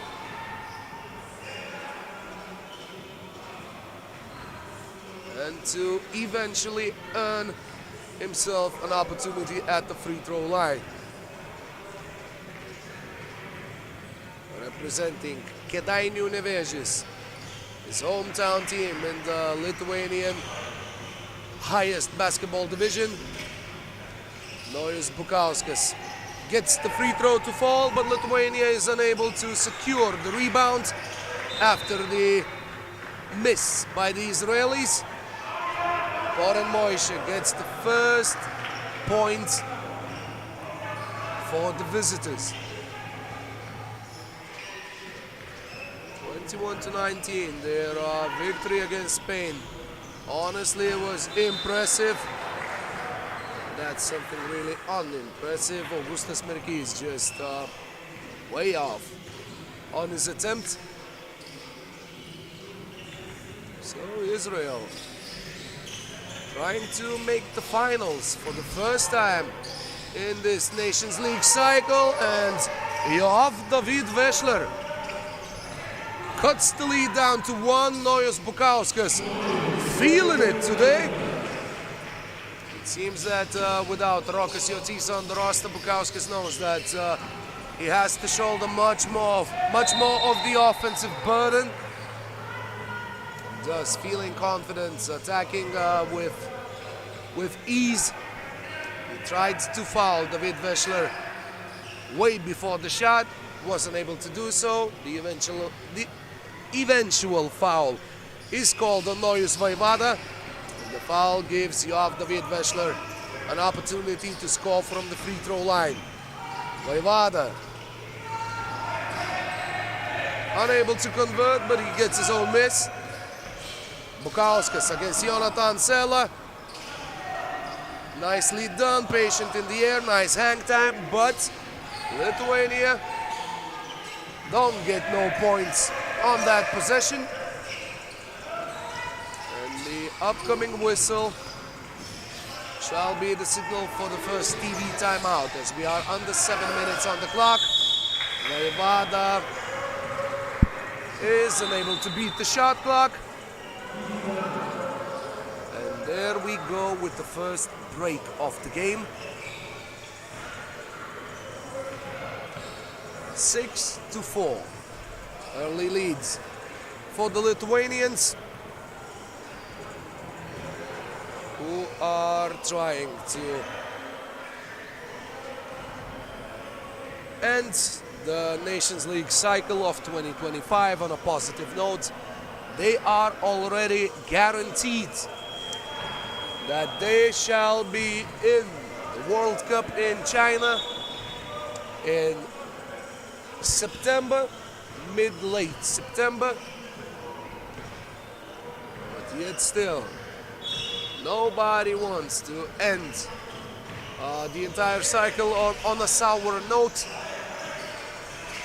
But Israel are trying to make that scenario a reality here in Vilnius. Nicely done by both Yoav David Vešler and Jonathan Sela. The first one with the vision, the second with a nice cut, moving off the ball. And there's a bucket that even made Nojus Vaivada smile. And Israel are whistled for an offensive foul.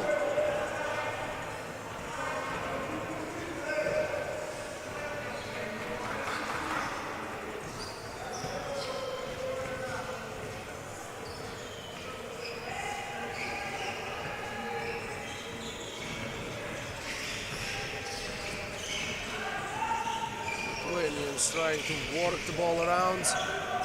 Augustas Merkys did not have an exceptionally good chance for that shot. Now Israel trying to storm back. Yoav David Vešler gets them closer, cuts the lead in half. 7-6, and Bukauskas with a tough off the dribble shot. He's been the offensive leader tonight, despite the fact that he's been quite quiet offensively. During the first 2 days, he's more of a playmaker, more of a table setter. Today, he stepped on the court knowing that he has to be the offensive leader, just like Yoav David Vešler is for Team Israel. His shot tied up the game, but not for long. Lithuania able to get back in the lead. And that is a foul on Nojus Vaivada. third team foul on Team Lithuania. As we approach the midway point, not of this game, but of this pool play tournament.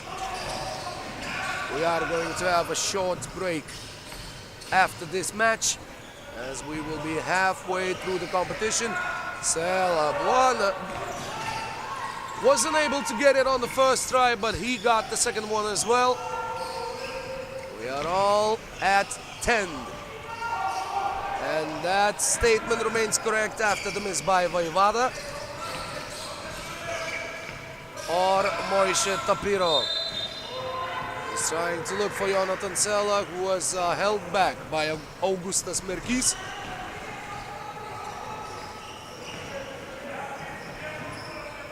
As the Israelis have a chance to make their first finals in this cycle. They missed the first 3 stops. And on the first day here in Vilnius, they ended up in 5th place. Yesterday, they were in the 4th place. Today, they might have a chance to get in the top 2.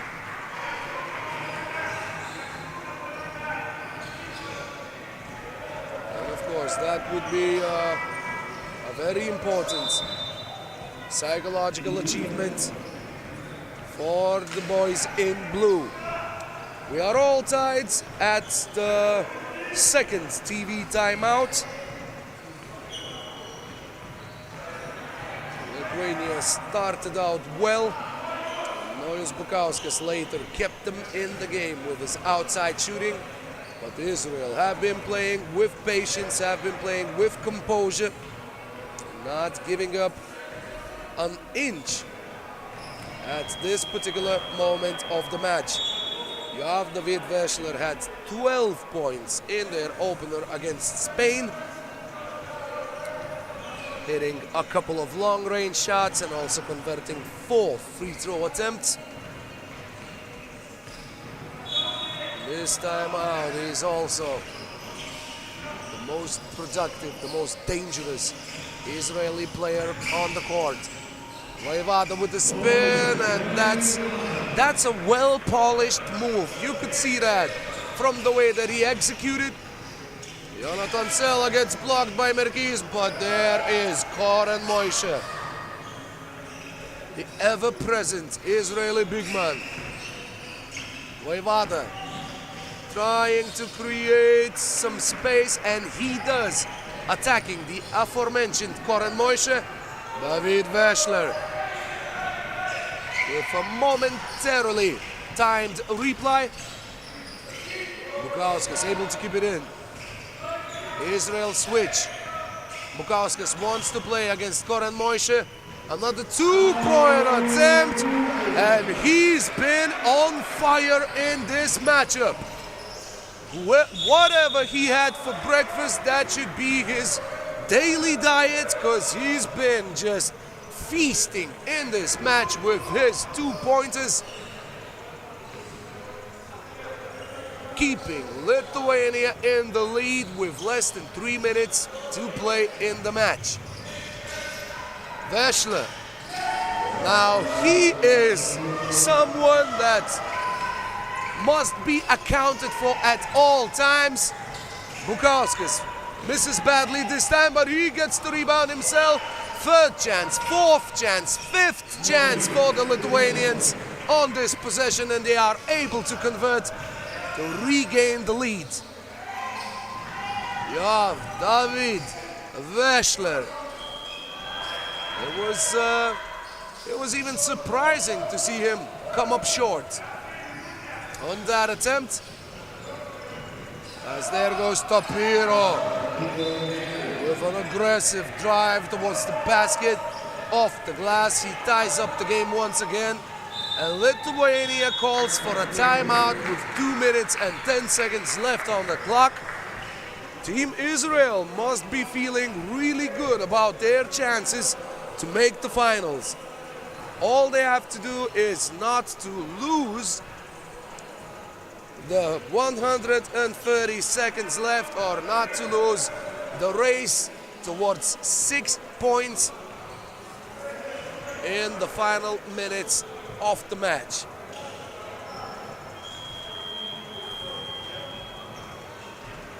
Quite a game that we are witnessing here in Vico basketball court.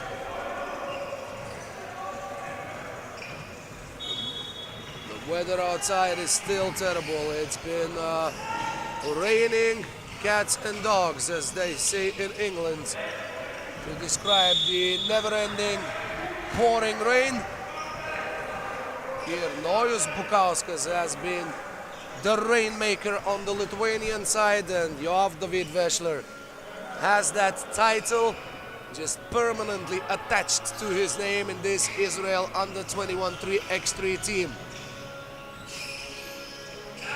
Who is going to blink first? Nojus Bukauskas. That was an extremely long-range shot. And there they go again, facing each other. Vešler takes the ball inside and is able to convert. 17-16. Bukauskas gets the repeated screen, gets the switch that he wants. Sidestep, one more. This time he's off. Israel able to tie up the game or to take the lead. Vešler screaming for the pass. He's frustrated that Tapiro decides to take the initiative. And now Vešler sends the ball inside. That's team foul number 6 on Team Lithuania. Foul on the floor. No free throw attempts this time. But any additional foul will result in 2 free throws for Team Israel, who are trailing by 1 point with 66 seconds left. Goran Moishe against Bukauskas. Bukauskas tries to draw an offensive foul unsuccessfully. And the teams meet each other again at the number 17. Goran Moishe with a smart foul. That's team foul number 4 on the Israelis. And Moishe sits down.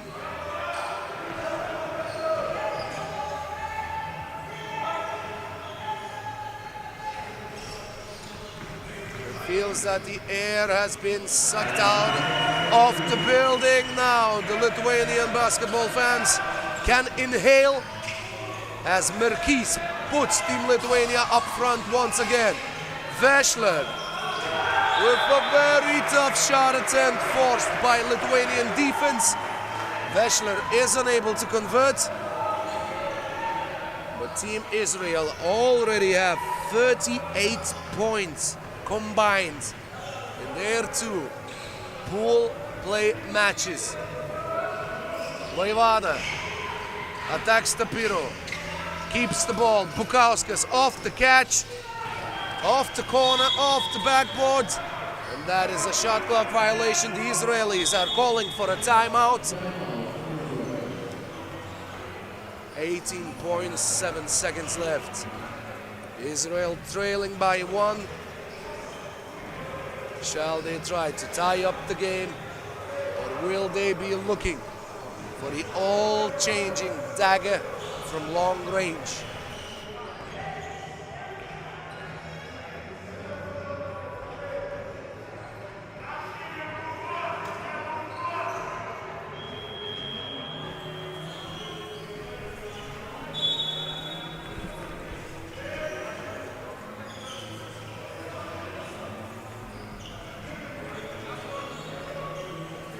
That's an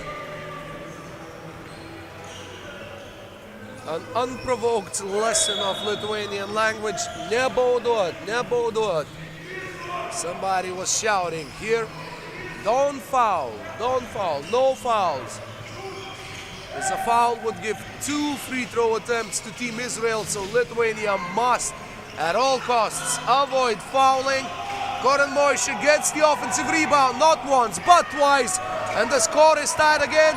3 seconds, 2 seconds. Vaivada with a buzzer beater attempt that is off. And we are going to overtime. Whichever team is first to score 2 points will be victorious in this matchup. It's 18-18. Team Israel, after winning the first matchup against Spain 21-19, can secure their place in the daily finals if they are able to win this overtime. Now, if Team Lithuania win, they will have to win against Spain, and they will definitely be in the finals. But if Lithuania win right now and lose against Spain, whichever team has the most points scored will be playing in the final. Veschler, mid-range, way off. Merkis at the 2-point line. It's Vaivada slipping. Merkis looking for a 2-pointer to win the game, and he doesn't make it. Veschler in the left corner, exchanging passes with Koren Moishe. 6 seconds, 5 seconds. Yoav David Veschler easily gets the layup to fall. Lithuania elected to block the 2-point line, but Nojus Bukauskas missing the shot there, and Israel is 1 point away. Koren Moishe back to Tapiro. Tapiro misses, and the ball bounces out of bounds from the backboard. That's a warning for flopping on Nojus Bukauskas, who was looking for a foul on his 2-point attempt. And now, will Lithuanians be going for a long-range attempt? 2 points would win the match. Vaivada is on the 2-point line, left flank. He gets the opponent into the air and misses badly. The shot clock buzzer sounds, giving the possession to Team Israel. 1 point is all they need. Veschler gets a screen from Sela. He's unable to send the ball inside. Tapiro once again going for the long ranger and missing. Vaivada to Bukauskas. He has made quite a few 2-pointers today, and that is a foul, number 5 on Team Israel. Foul on the floor. Lithuania will not be attempting any free throws right now.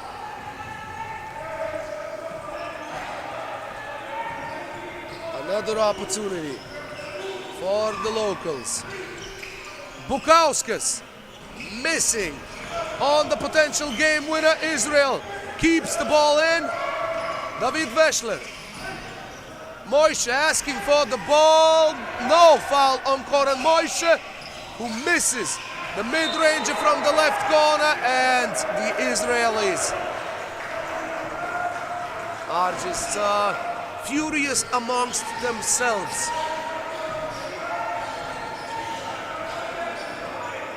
Tension is building. We were at the highest point of emotions already a couple of minutes ago, and it's still going. Lithuania shall retain possession with 5 seconds on the shot clock.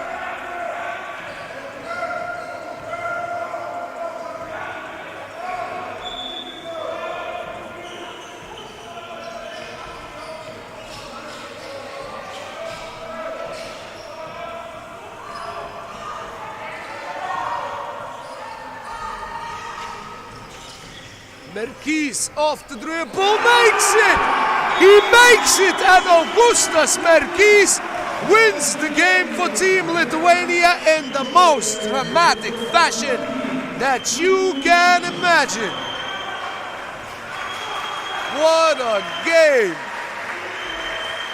And what a victory for Team Lithuania, who keep their hopes of reaching the finals of the day alive after beating Team Israel, who had plenty of opportunities to ice the game. They were unable to do it, and we are going into the break with some high running emotions here in Vilnius. After the break, it's Israel against Slovakia in women's Pool B. That's where and when we will be awaiting for your attention. So stay with us.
Alrighty, ladies and gentlemen, boys and girls, we are ready to continue on the final day of the FIBA Under-21 3x3 Nations League cycle, stop 6, and here we have a matchup between two teams that are currently ranked the lowest in the women's division.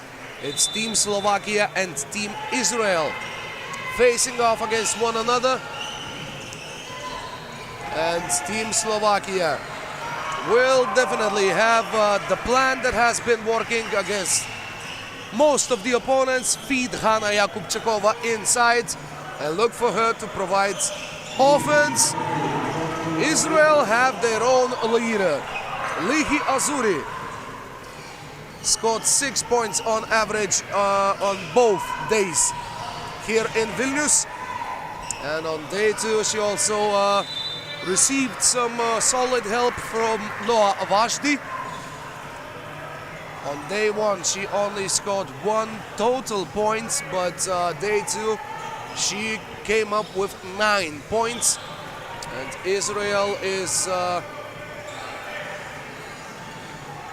with a loss coming into day 2 because Tamar Zinger suffered an ankle injury yesterday.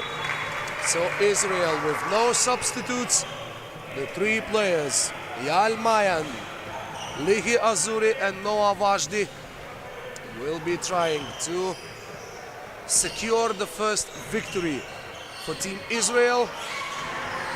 And Team Slovakia on their behalf know that this is their best chance to end the tournament on a high note.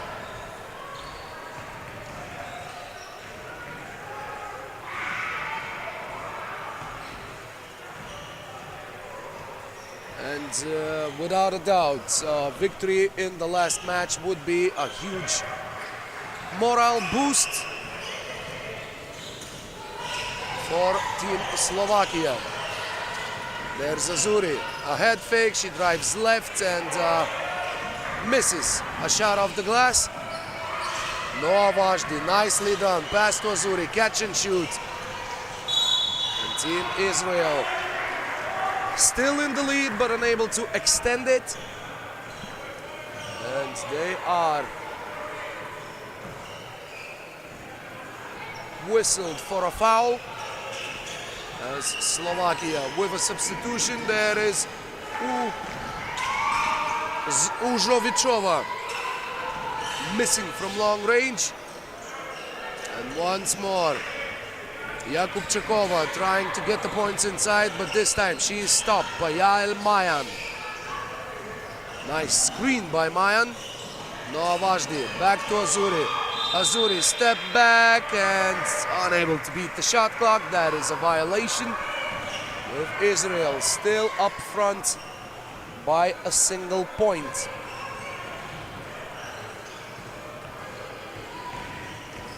And this can become a very feisty matchup real quick. Užovičova misses everything but the glass. 3 seconds left on the shot clock. As Nagyova is unable to score from long range, she gets the switch on Yael Mayan. And another shot missed, and there is an out-of-bounds violation.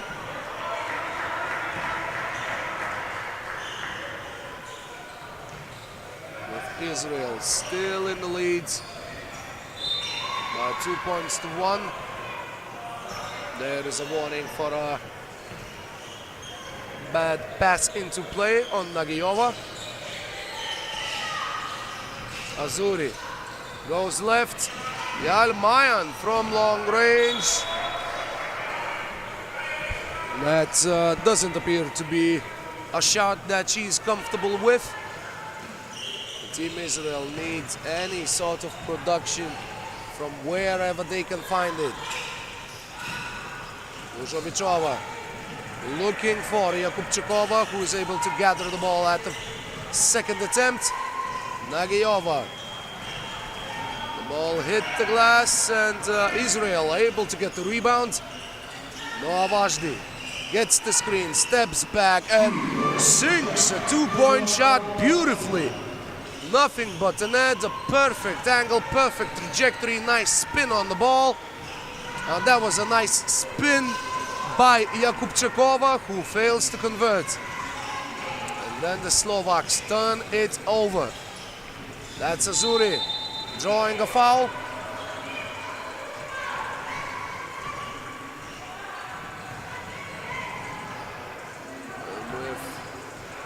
Almost 3 minutes played.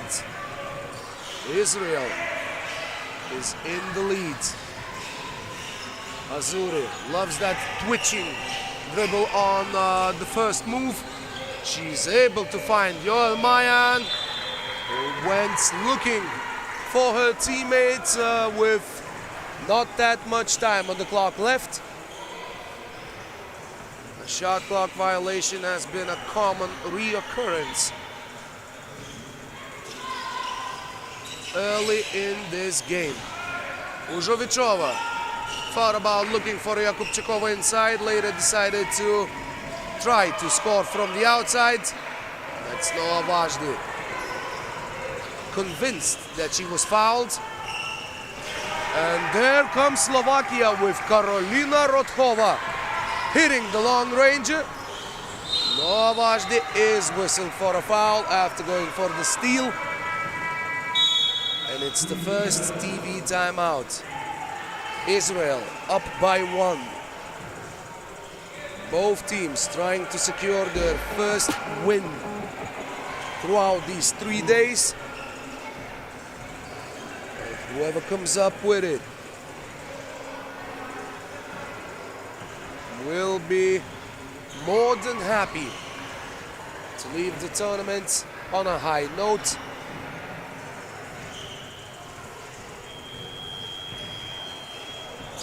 These teams jockeyed for position in 6th and 5th place yesterday and the day before. On Monday it was Slovakia finishing last. On Tuesday that fell to Israel. Uzovichova missing everything. A shot that could have given Team Slovakia the lead. As Noah Vashdi finds Ligia Azuri, who's looking for Yoel Mayan. Mayan unable to convert. Uzovichova had all the time in the world, but even that wasn't enough. Vashdi receiving the pass, getting between two opponents. Azuri once again with the hesitation dribble. Yoel Mayan trying to look for her shot. She's a defensively oriented player.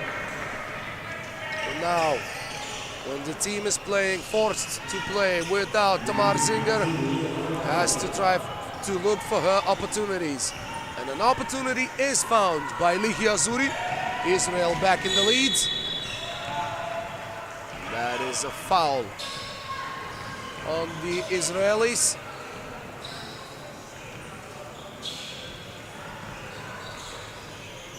Five to 4, with both teams so far being able to avoid any unnecessary emotions.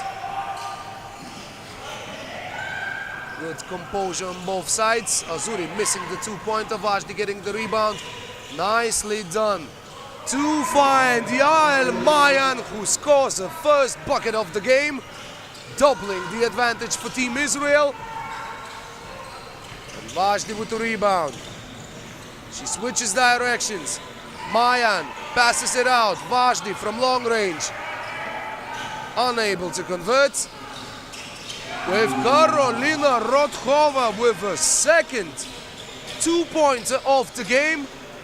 She's the perhaps unexpected offensive leader for Team Slovakia, but there goes Liga Azzurri. Israel was 2 points in the lead, not for long. It's been a long-range shooting barrage on both sides. What a hot streak. Nagyova unable to continue it. But Azzurri is 12-8. Money on the long run. Nagyova once again. And once again, that's a miss. Azzurri just shooting lights out. What a streak by Team Israel. Both teams looking for the long-range shots with Jakubčíková on the bench. And that's Užovičova missing everything. Azzurri once again. Are you kidding me? You have to see it to believe it. What an incredible shooting performance. And Azzurri steps back once again. Side step. This time it rims off as Rodkova is able to draw a foul. And there's the TV timeout with Israel in a commanding lead. Everyone, I mean all the teams just stopped their warm-ups on the other side of the court. Both teams just drawing attention with this long range. Just a spectacular streak. And Liga Azzurri in the epicenter of it all. She's doing everything she can to bring Israel that first victory of their visit to Vilnius.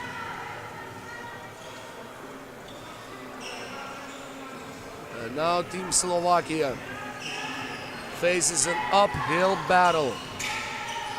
8 points down with 3.5 minutes left. Jakubčíková able to beat Yael Mayan inside, but then Jakubčíková is whistled for the foul, just the second team foul on Team Slovakia. What a performance by Liga Azzurri. That is another warning, the second warning on Team Slovakia on the bad pass into play, so that results in a technical foul. And the free throw for Team Israel.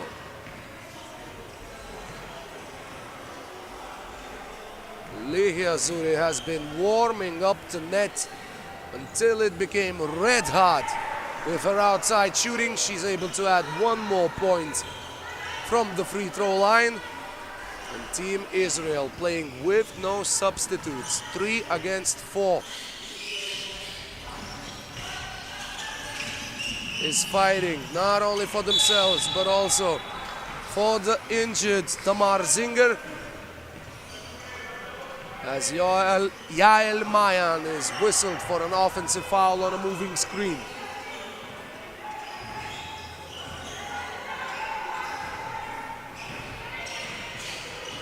That's Užovičova finding Jakubčíková, who misses off the glass.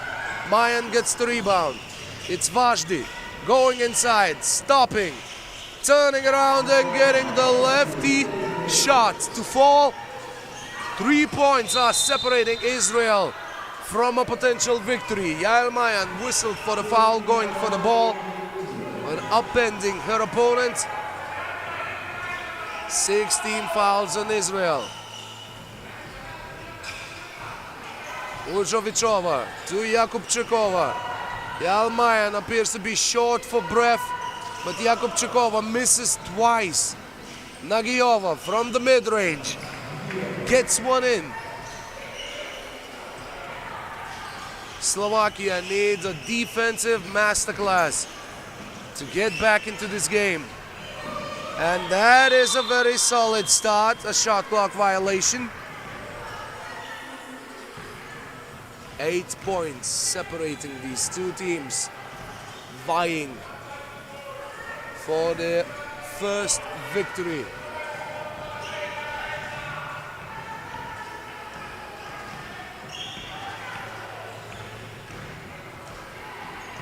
For that maiden win throughout these 3 days in Vilnius.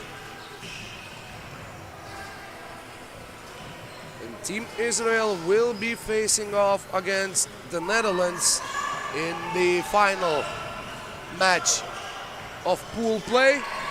If they are able to secure a victory, they would still have a chance to make the finals. It would all be settled in the final match. Vashti, step back. She misses and she is able to knock the ball out of bounds off Karolina Rothova. Israel getting an additional opportunity. Well, most likely.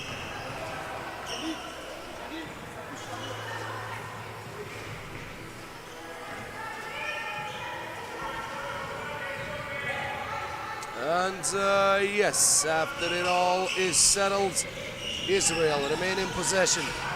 Vashti against Rothova, who's being aggressive on defense and overstepping the boundaries. That is a foul whistled on Team Slovakia. Noah Vashti, after a performance to forget on day one, how important has she become for this team on days 2 and 3 here in Vilnius?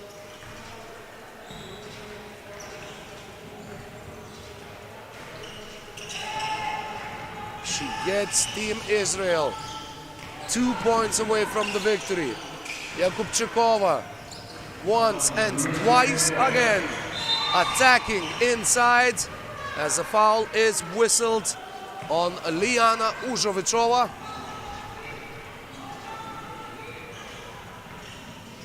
Team foul number 5 on Slovakia. Israel 2 points away. And Azuri from mid-range, the ball bounces off. Yakubchikova unable to keep the ball in play.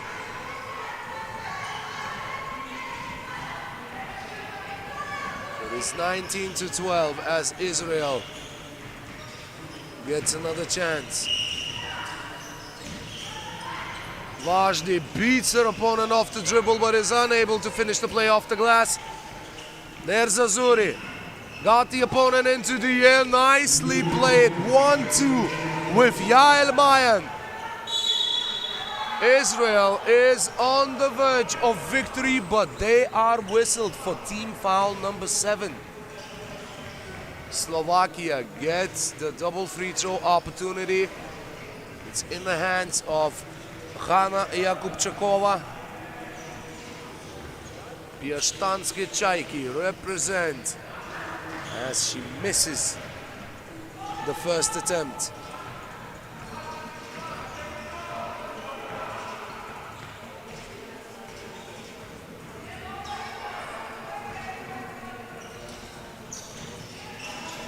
Much better on the second one. 7 points separating these two teams. Not much time left.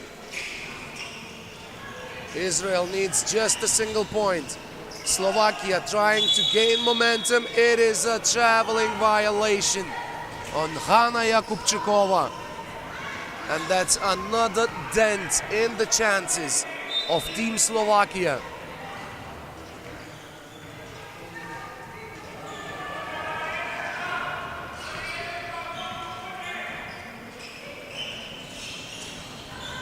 Noah Vashti looks for Yael Mayan. Slovakia knocks it away. And there are 7 seconds on the shot clock. Slovakia needs at least 7 points. 7 unanswered in less than a minute. Azuri from way beyond the line. Shot is missed. Užovichova looking for Yakubchikova. who's working inside and getting 1 point to cut in the Israeli lead. Vashti with a spin move, and Israel wins the game. 1-4. Team Israel, 1-4, injured Tamar Zinger.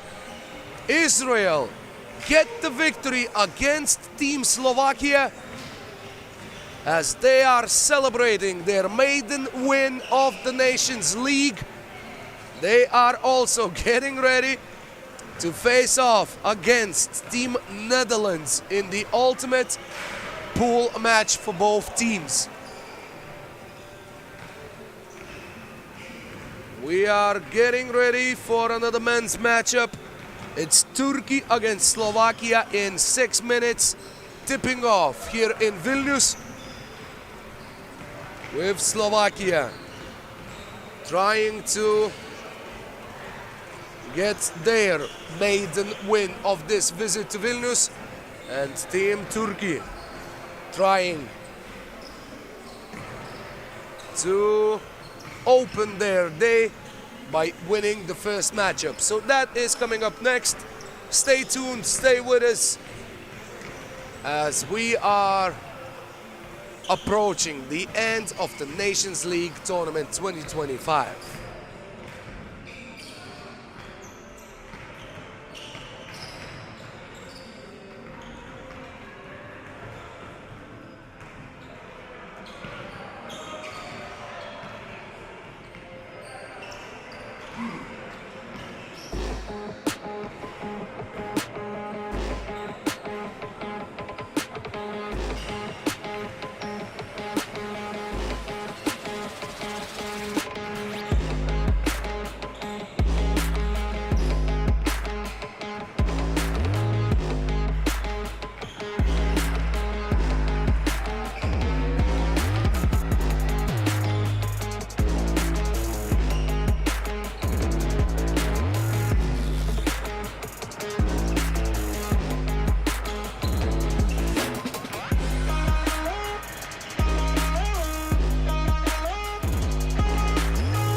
here we go again. This is the opening match of the day for Team Turkey, and their scoring leader, Doğan Bozveli, opens the scoring in no time against Team Slovakia.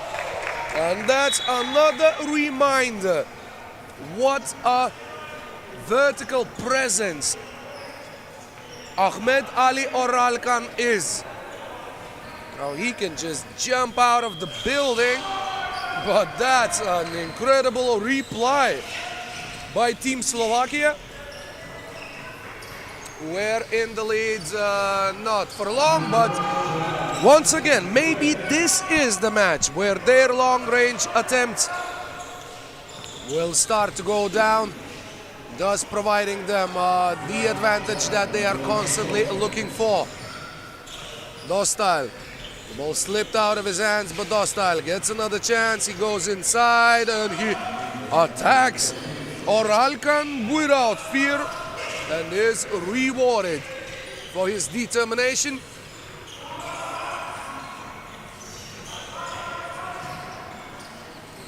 As Turkey find Oralkan under the rim, but Dostal has a chance for a two-pointer. His shot draws front iron,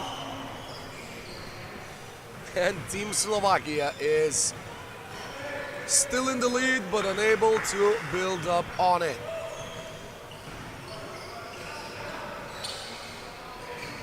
This is Bozveli. Step back. And another miss. Ahmed Ali Oralkan working inside, securing the offensive rebound, getting it to fall and tying up the score. That is a foul.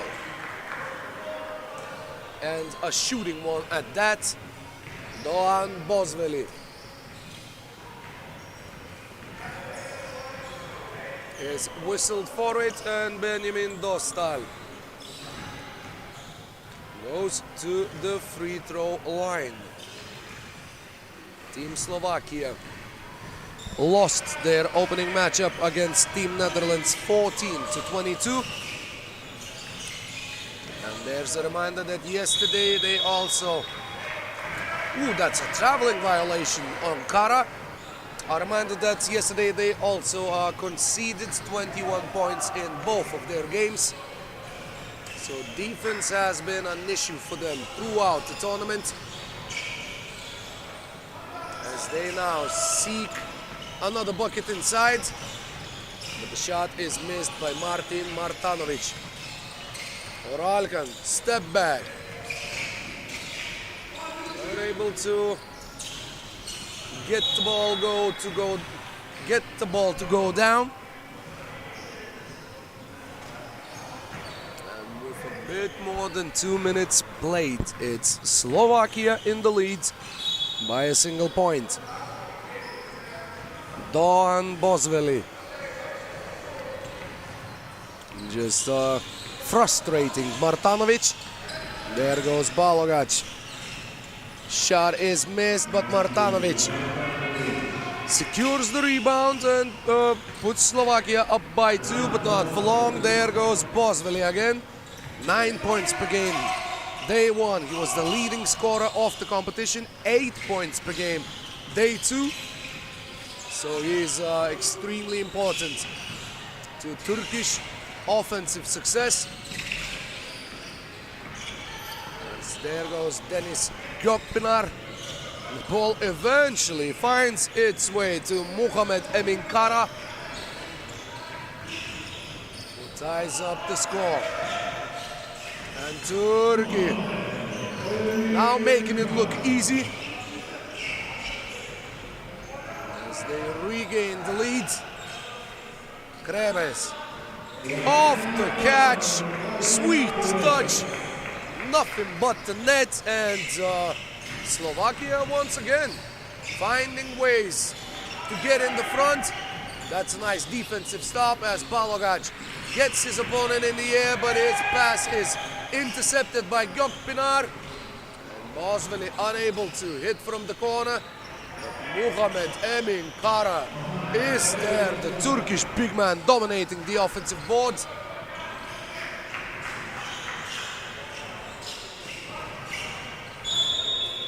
Now he passes outside, looking for Gökpinar. The shot shall not count. That's only the first team foul on Team Slovakia. A high-scoring matchup so far, less than 4 minutes played, and both teams are already at 9 points scored.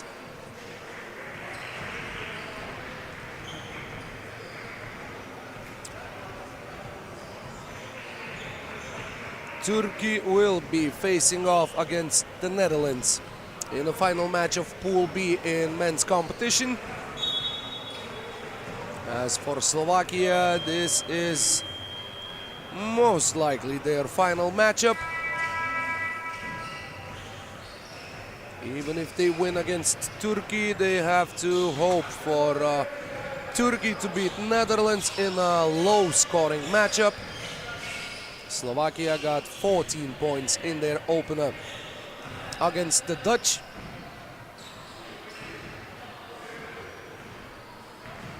And their only chance to make the finals of the day is to, for all three teams, to end their matches with 1 victory each and to have scored the most points of any of the competitors. There goes Oralkan with the bucket, getting Turkey into the lead, and this is an offensive foul, moving screen.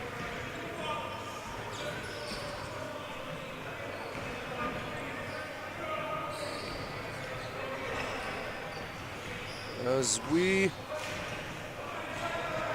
reach the 6-minute mark in this matchup, there is a foul against Muhammed Emin Kara. Martanovic clearly gives up the size to the Turkish center. And there goes Deniz Gökpinar getting the rebound, getting the bucket. Benjamin Dostal missing from long range. And Slovakia trailing by 2. Turkey once again looking for Kara. He loves that shot off the glass. Now he's setting the screen for Oralkan, who misses another long-range attempt. Turkey appear to have the size advantage. It's a question why they are not looking to exploit it more often by going down low, looking for their big man on the court. Slovakia time and time again looking for the 2 points. But there goes Turkey pulling away in this match. As Balagac goes inside, draws the foul. That is a shooting foul. He had the chance to get an and one. Now there's a single free throw attempt coming his way. Jan Balagac scored 5 points per game yesterday. He was the team leader.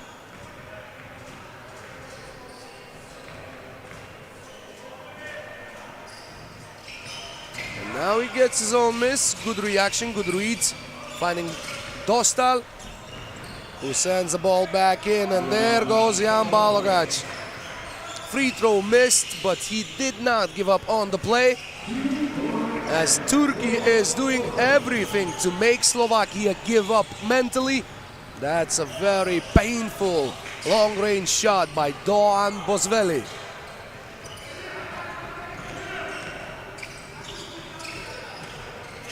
Oralkan found inside. That's a count, the bucket, and a foul, and a technical foul on Team Slovakia. When it rains, it pours. Just a single moment that can deepen the hole that Slovakia find themselves in by a significant depth. Oralkan makes one of the free throws. That's the technical free throw. And now the teams are ready to fight for the rebound if needed.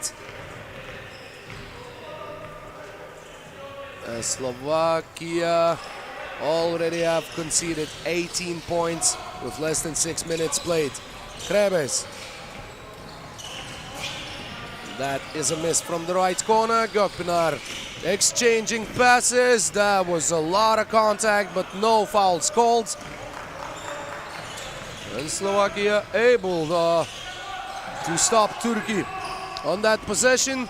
Krebes, a very high arcing shot. That's a rainbow in the style of Dirk Nowitzki.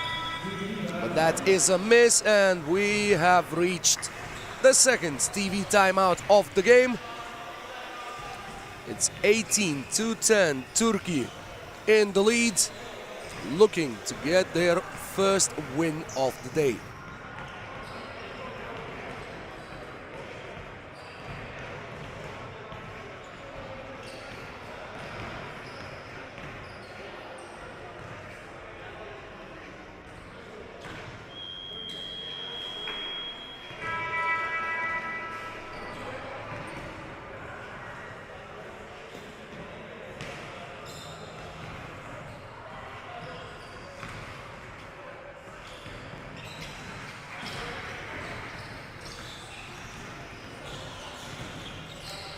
Three points are separating the Turks from a victory. Make that 1 point. Doğan Bozveli hits from the right corner. And now Gökpınar and Bozveli try to double team Martin Martanovic. We are going to need the court to be cleaned. 10 points separating the teams.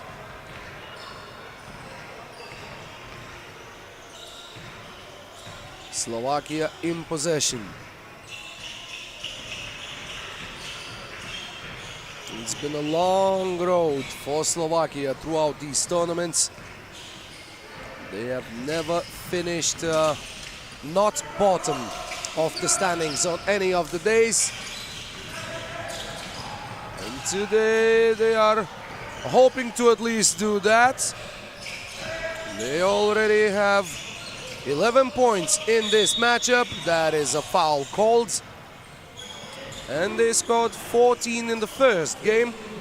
So with their point average of 10.8 throughout the Nations League cycle, they have done decently in the games played today.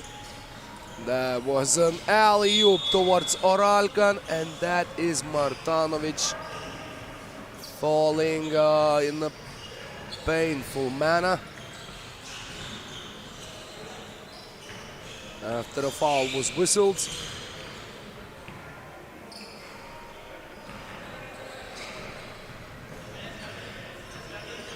So Team Slovakia shall retain possession, but it was stolen, and the game was not supposed to continue yet.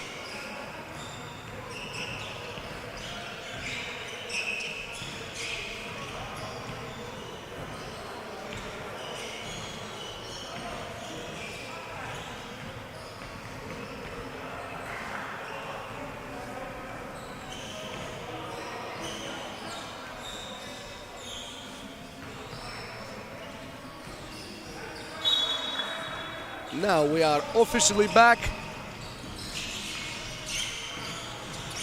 Martanovic has he dribble, no separation. This is the territory of Muhammad Emin Kara, saying no way, partner.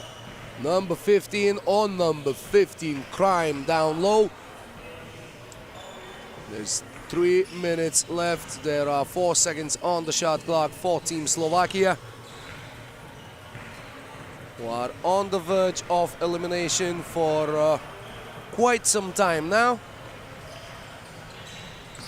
Krebes nearly got one off the glass, but it's Kara getting the rebound. Gökpınar going inside, and Slovakia still hanging on by a thread.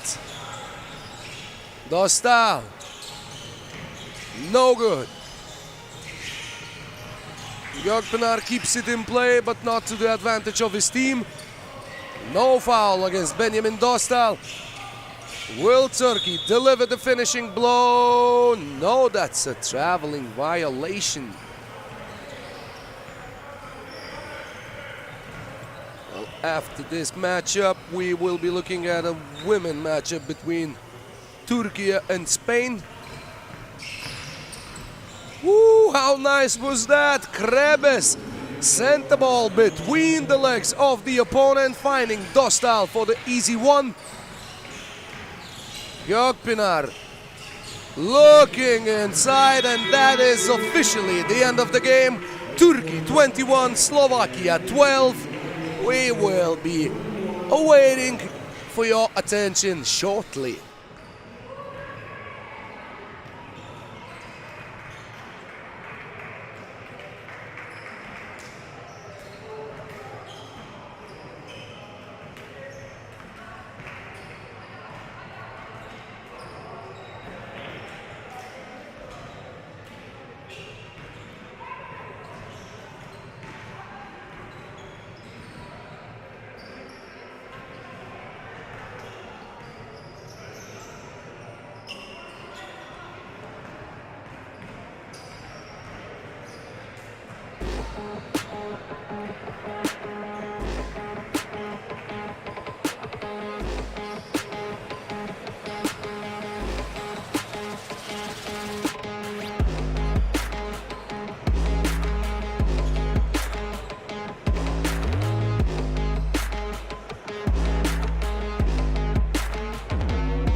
After the short break, we are ready to resume the games here in FIBA Under-21 3x3 Nations League final day here in Vilnius, Lithuania, and we have only 4 pool play matchups left, starting with this one. It's Spain against Türkiye in a rematch of yesterday's matchup where Türkiye was able to beat the Spanish team and gain themselves a ticket to the daily finals yesterday by the White Bridge here in Vilnius. Now Spain will be looking for revenge, there is absolutely no doubt about that. And also, if Spain wins this game, they are going into the finals of the day. And if the winner is Türkiye, then we will be counting all the points that the teams have scored today. The third team in this pool is Lithuania, who was beaten by the Spanish team in the opener. Wow, how nice was that? That was Özil in her element, doing her thing by the baseline. And she gave Team Turkey the lead. There is a step back and an attempt to throw the ball inside. Kaplan was not expecting a pass over the top, so the play ends up in a Turkish turnover. So Spain beat Lithuania 21-10, and Lithuania beats Turkey 18-15. And Turkey, if they want to advance, they have to beat the Spanish team. They would like to score 21 points, and also they would have to keep Spain under 15 in this matchup to have a chance to go to the finals. Otherwise, it will be Spain for the second time in this building, where they won the finals of day one, beating Team Netherlands in the finals game. Now it's anybody's game. None of the teams are able to establish an early advantage. Erdik missing the mid-range. Kaplan getting the rebound. There's a corner to attempt. And the rebound is secured by Elena Moreno Fernandez. And nicely done by Irene Broncano Avellaneda, who Euro-stepped it through and created enough space for herself to put the Spanish team back into the lead.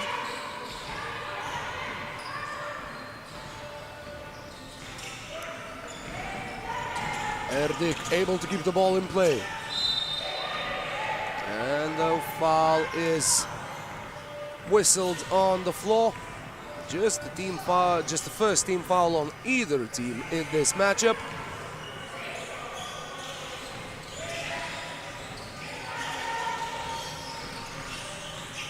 Özil steps back. This time it's off. Carla Brito Hernandez gets the rebound. There's Asensio Maniosa. And Fernandez is stripped by the Turkish defense. And how close can you get to an and one? It's Tuana Tsoshkun drawing the foul, and the ball just hung on the rim for a few additional moments. And now she has to work for the single point at the free throw line, which she does successfully, tying up the game once more. And that is a foul. Just the first team foul on Team Turkey.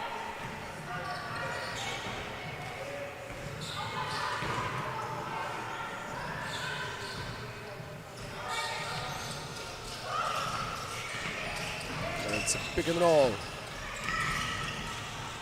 Maniosa and Brito. Brito receives the pass down low against an opponent of a different size category, and easily done by Carla Brito Hernandez. But a foul is called by Marina Asensio Maniosa. 3 team fouls on the Spanish, and there is the TV timeout. We are under the 7-minute mark with Team Spain leading by a single point.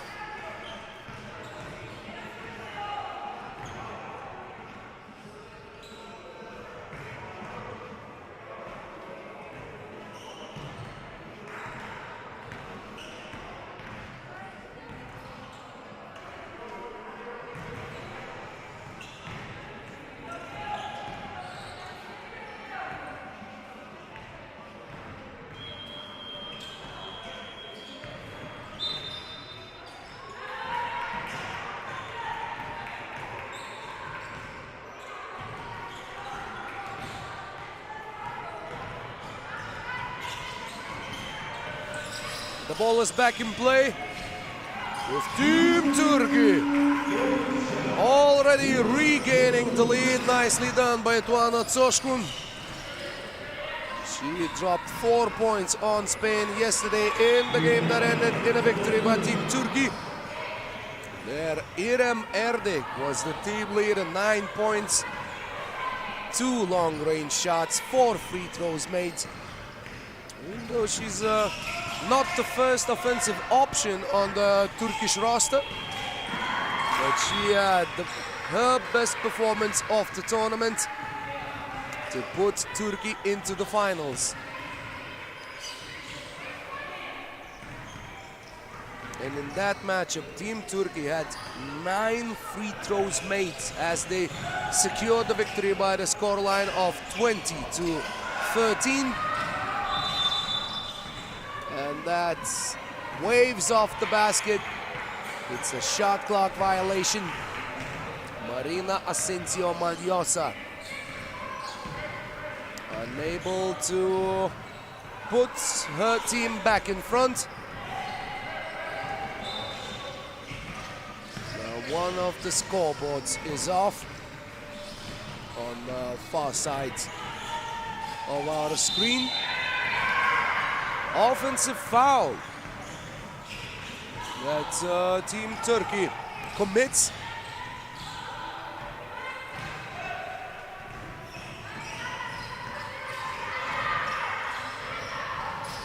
Team Turkey once again is preventing the Spanish team from just establishing a rhythm. Carla Brito Hernandez, and once again she has to work so hard for that shot because she is receiving the ball, receiving the pass so far away from the basket. That's what the Turks have been doing on a very high level, just preventing the passes inside and making the Spanish front-court players dribble the ball down from the two-point line. There's the mid-range attempt missed by Fernandez, but there is Hernandez under the basket where she likes to operate. Ozil from really long range. She's a player that likes to attempt 1 or 2 shots a game from that sort of distance. That's where your head starts spinning a little bit. And now a head spin move by Brito Hernandez, a nice pass over the top, finding Broncano Avellaneda. And Kaplan, what a physical move.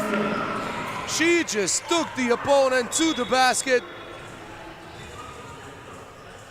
And Elena Moreno Fernandez is furious. She thought that the opponent must have been whistled for an offensive foul, for an elbow move. But Kaplan got hers. It's an end-one opportunity. But the score remains tied after the missed free throw. It's Fernandez with a tough shot that is off. And Once again, Team Spain might start feeling a little bit of pressure. They are the favorites in this matchup, but for the second day in a row, the Turkish determination is proving to be a very tough obstacle for the Spaniards. So we are past the 5-minute mark of game time. And the score is still tied in this low-scoring affair between these two teams. Asensio, Maniosa, unable to hit the open two-pointer.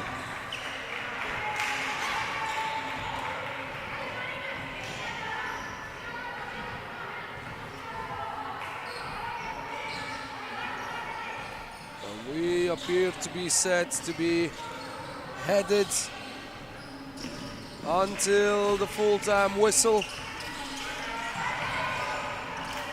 No team appears to be closing the gap to 21 down in a quick enough manner. But there goes Team Spain up in the lead once again, and it's a foul against the two-point shooter. Carla Brito Hernandez didn't want to agree with the call, but Irem Erdik helpfully pointed out that she did touch her elbow as she was releasing the ball from her hands. So it's 2 free throw attempts. And let's circle back again to yesterday, where free throws was the weapon that became lethal for Team Turkey as these two teams squared off for the place in the finals.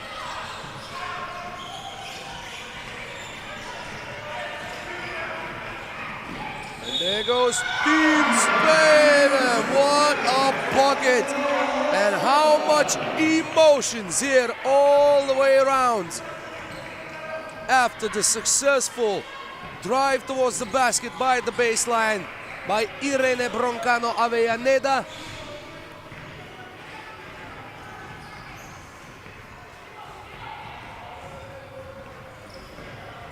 But she's unable to capitalize. But there is Brito Hernandez getting the rebound and cleanly stopped by Team Turkey. And there is a TV timeout called on the floor. Less than 4 minutes left. We are still in single digits on the scoreboard. A very intensive matchup. Just the defense flying from both teams, scrambling for the balls, looking to just make life difficult for one another. Spain is on 5 team fouls. Turkey still has only 3.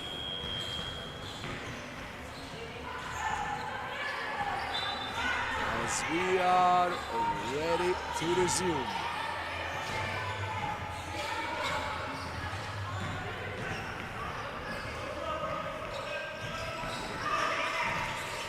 Maniosa uses the pivot foot, creates some separation and sinks an extremely important long-range shot for Team Spain.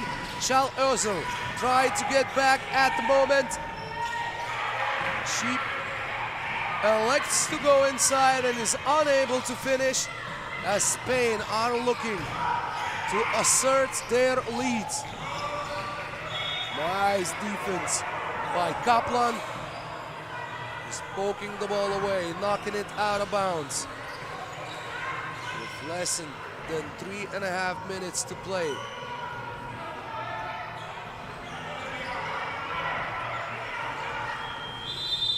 And with just a fraction of a second on the shot clock. That was never destined to be a successful possession under these circumstances.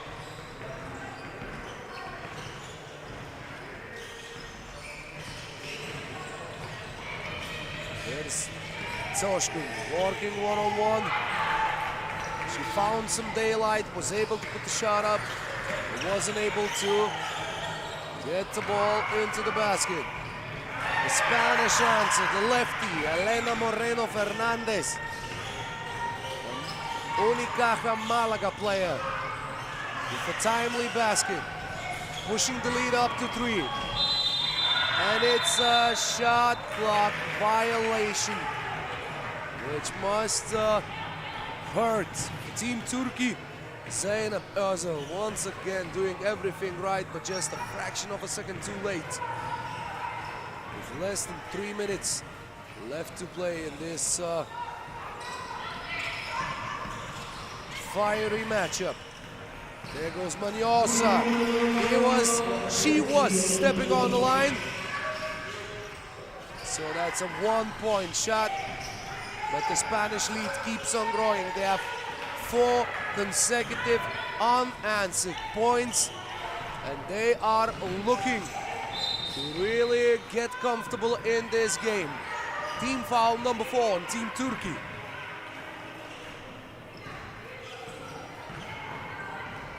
That really is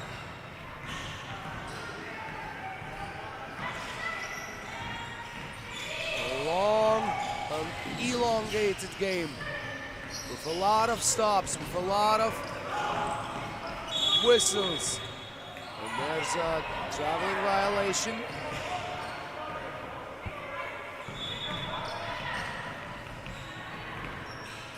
And the court needs to be cleaned. Spain still able to keep the Turks at bay for the past few minutes, ever since the score was tied at 9. A victory for Team Spain would open the door to the finals.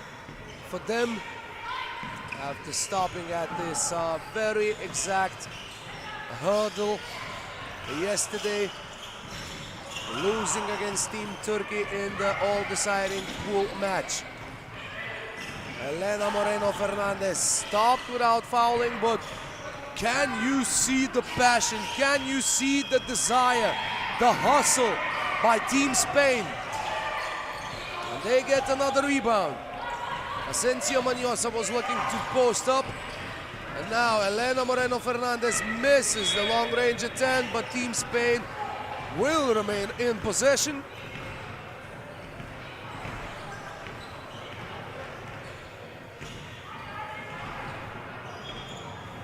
With quite a few minutes, at least 2 minutes of game time passing by, with Team Turkey unable to add a single point to their tally.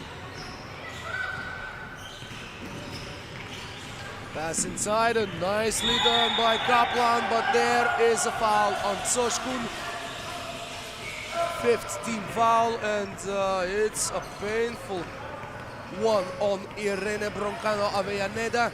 Was already on the floor at the time of the contact, but everything appears to be okay.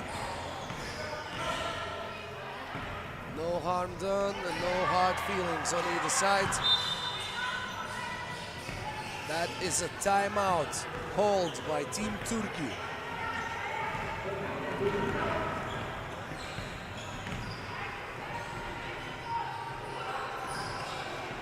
A very, very even game up until the Spanish scored 4 unanswered points in the past few minutes, as they have absolutely paralyzed the Turkish offense. And the girls in red are unable to get anything working, unable to find any options that would provide them with much needed points. So they call for a timeout. Spain prepared their move during the same timeout, and the lead is up to 5. A foul call. Team foul number 6 on Spain.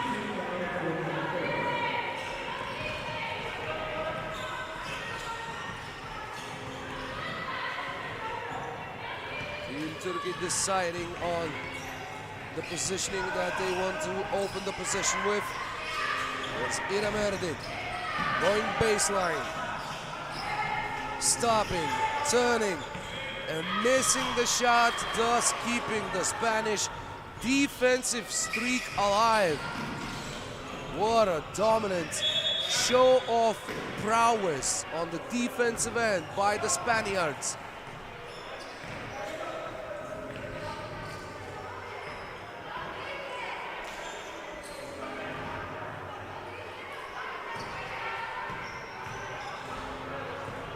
Next on the schedule, we shall have Spain facing off against Lithuania in the men's pool play. The game is scheduled to start 6 minutes from now. We shall see how long this particular matchup is still going to take, because it is a very long game. And Spain making it much longer for their opponents with their stifling defense. Erdik, forced shot, that's a miss. Carla Brito Hernandez comes up with the rebound. It's Moreno Fernandez to Maniosa, long range, missed. But there's less than half a minute left. And Asensio Maniosa once more. How active is she? How reactive and also proactive every time she sees a loose ball on the court. And the time is ticking down, getting Spain closer and closer towards the victory. 16 fouls on Team Turkey. Once again came out ready to just pose a big challenge on their Spanish opponents, whose defense really worked to perfection at the end of the game. So it is 14-9. Spain returns to the finals after 1 day without it. And Lithuania against Spain men's matchup in just a few moments. Stay tuned. The best games are still in front of us.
And there we go.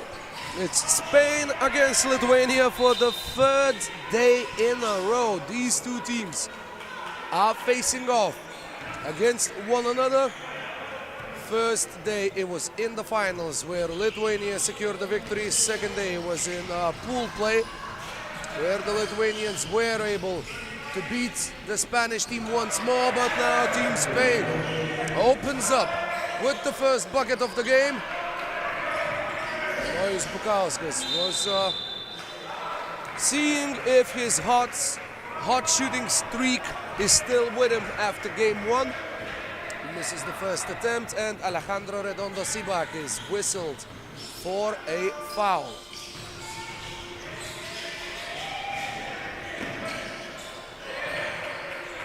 Augustas Merkis unable to finish.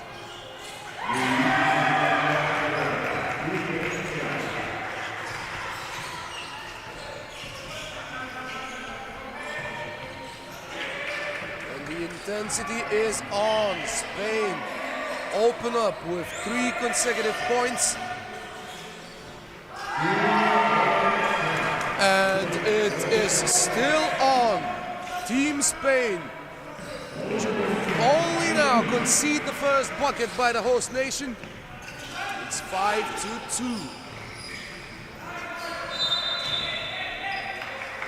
There is a foul by Nois Bukauskas on a defensive mismatch. That was a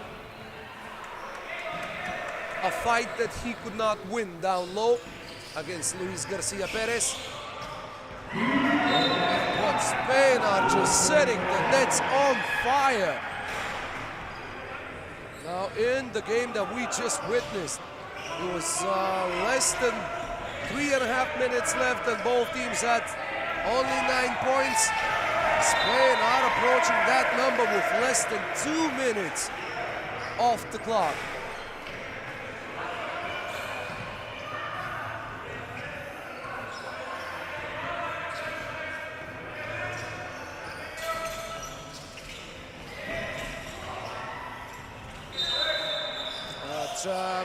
A double dribble violation. Koiko Mabea with a turnover. He's out there with Luis Garcia Perez and Elenjo Mateo. Looking both ways for openings and unable to find one on either side. Elenjo Mateo to Garcia Perez, who attacks Augustas Merkis, draws a foul, and is going to go to the free throw line.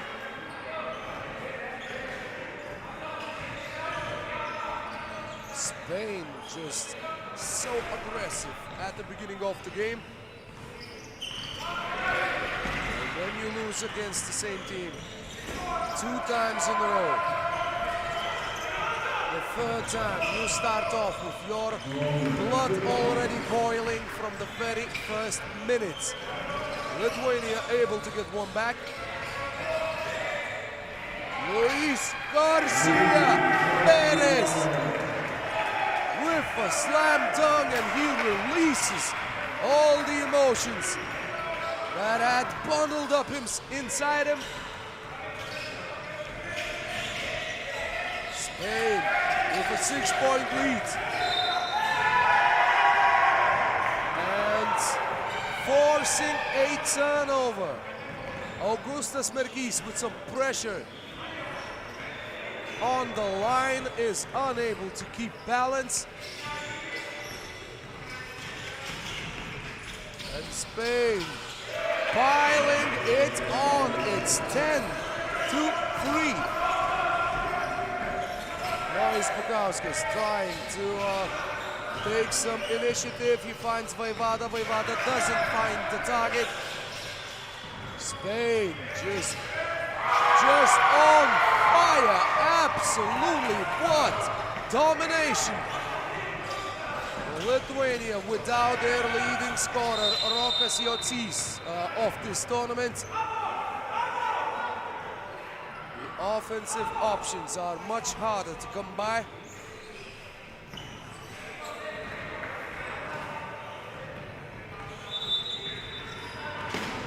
That is a TV timeout.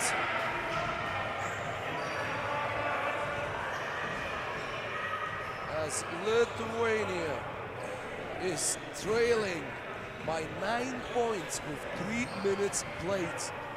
Spain ready to execute their revenge and ready to just dominate in this matchup. So far, everything going to plan for España.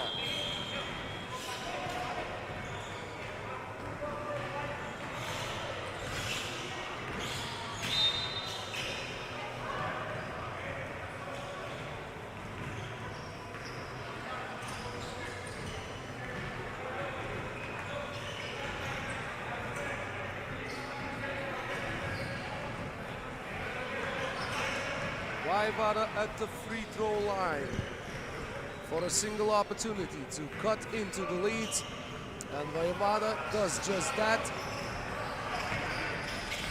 aggressively trying to pressure the ball. Here's Pablo, luego Mateo, nice teamwork by Spain, but Augustus Merkis forcing a shot clock violation with the rejection of all rejections. He got off both feet, way up into the air. And what an incredible moment was that for the Lithuanian defense. Nojus Lepskis getting back onto the court as Vaivada receives medical treatment. Nojus Bukauskas, nicely done. As Lithuania trying to regain back some confidence after this onslaught by the Spanish offense in the first half of game time. There is Alejandro Redondosiva.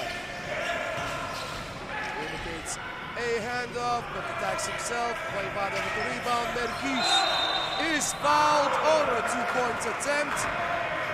And Lithuania, slowly but steadily, trying to get back into this game.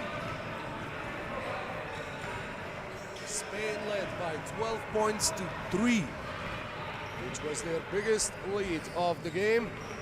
And now Merkis continues some nice Lithuanian flow in this contest.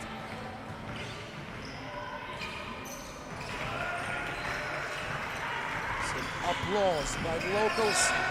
13-7, but don't look down! It's Luis Garcia Perez one more time, just smashing the rim. Now check this out, just off the right leg.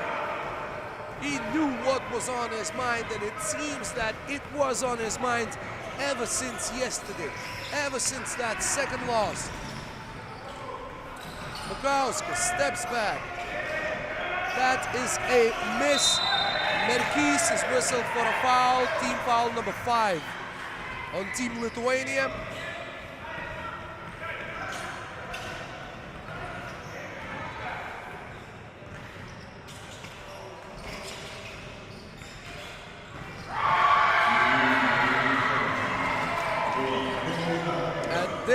Is some proof that there is absolutely no chance to take a sip of coffee without missing something. Spain, one after the other. How dominant can you get? They're up by 11. They are on the verge of just wiping the Lithuanian team out from this day's tournament. Luengo Mateo this time missing everything, but 18 points in less than 5 minutes. Lithuania look like they don't know what hit them.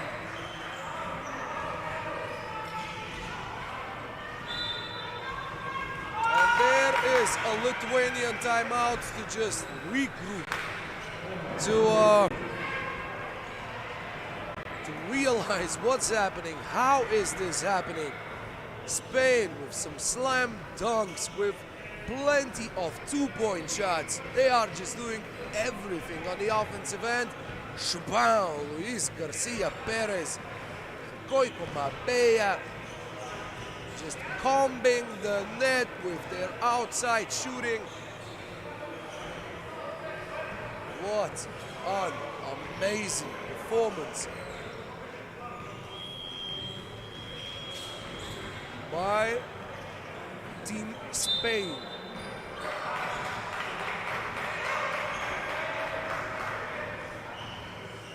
11 points separating these two teams, and Spain needing only 3 points to win the game with more than 5 minutes left.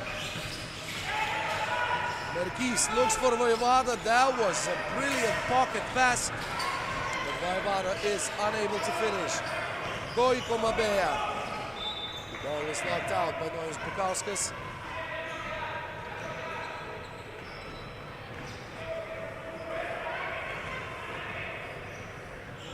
Spain remaining in possession, 5 seconds on the shot clock.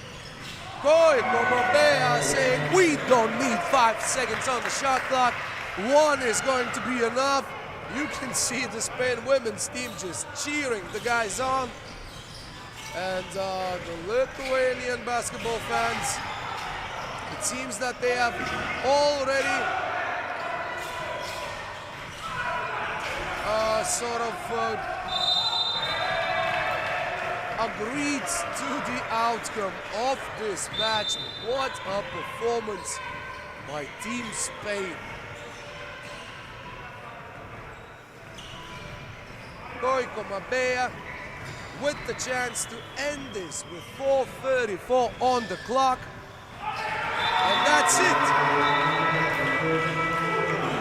That's finito, ladies and gentlemen. That's 21-7. The joint highest margin of victory throughout these 3 days. And this was a breathtaking performance by Team Spain, who are going into the finals today, getting back their place after missing the finals yesterday. 13 minutes until the next matchup. We shall have Netherlands against Israel in Women Pool B. That's when we will be back with you. Stay tuned.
Ladies and gentlemen, welcome back to the FIBA Under-21 3x3 Nations League tournament here in Vilnius, Lithuania, as we are approaching the final pages of the pool play in both women and men divisions.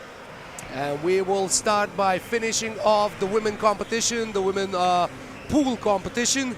Spain is already awaiting their opponent in the final, and it's going to be either Netherlands or Israel. Both of the teams were able to beat Slovakia in their opening fixture. Netherlands by 21-8 and Israel by 21-14. Team Netherlands with a big size advantage in this matchup. Israel playing without the injured Tamar Zinger, no substitutions available for them. Ligia Azzurri missing her first attempt. There goes Noah Vashti knocking the ball away.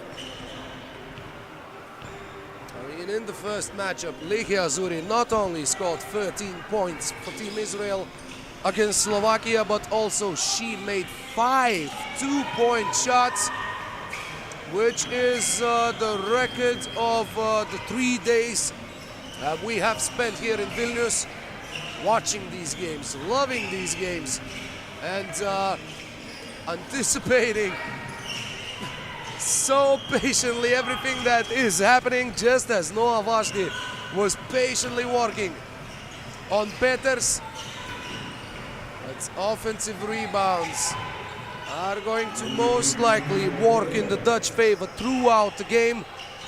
It is a very tough task for Team Israel to be able to win the battle on the boards, or at least not lose it by a huge enough margin.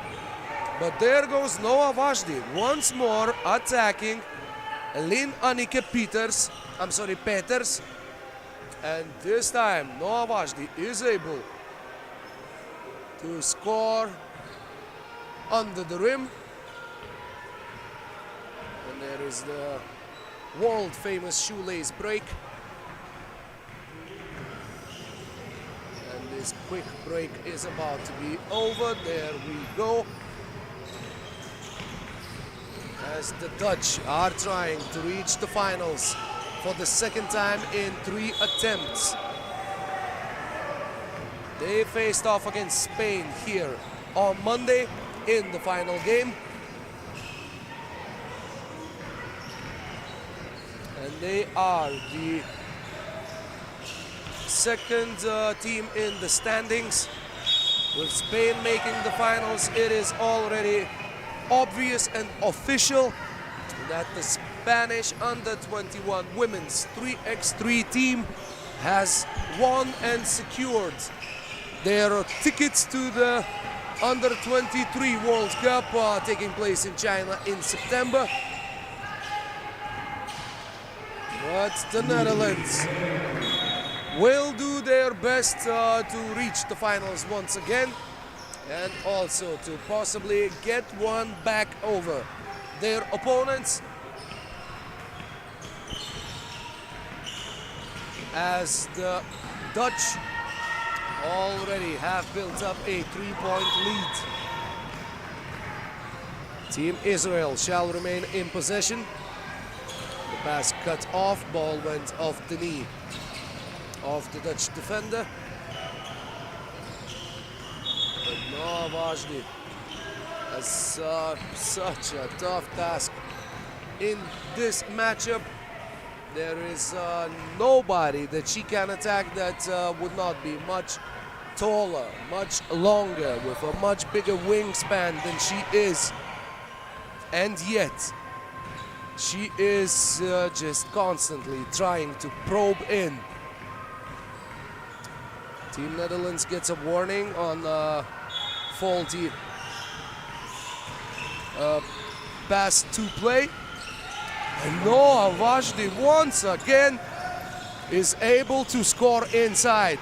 There goes Iselin Oifeld, the Spanish, with a quick answer. I'm sorry, the Dutch, of course, with a quick answer. But there is Lihi Azuri, her 6th 2-point shot of the day.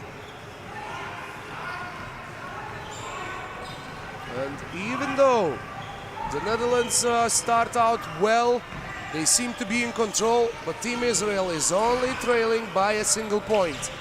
Oifeld makes sure that that is not the case after her long-range attempt. Azuri steps back, toe on the line.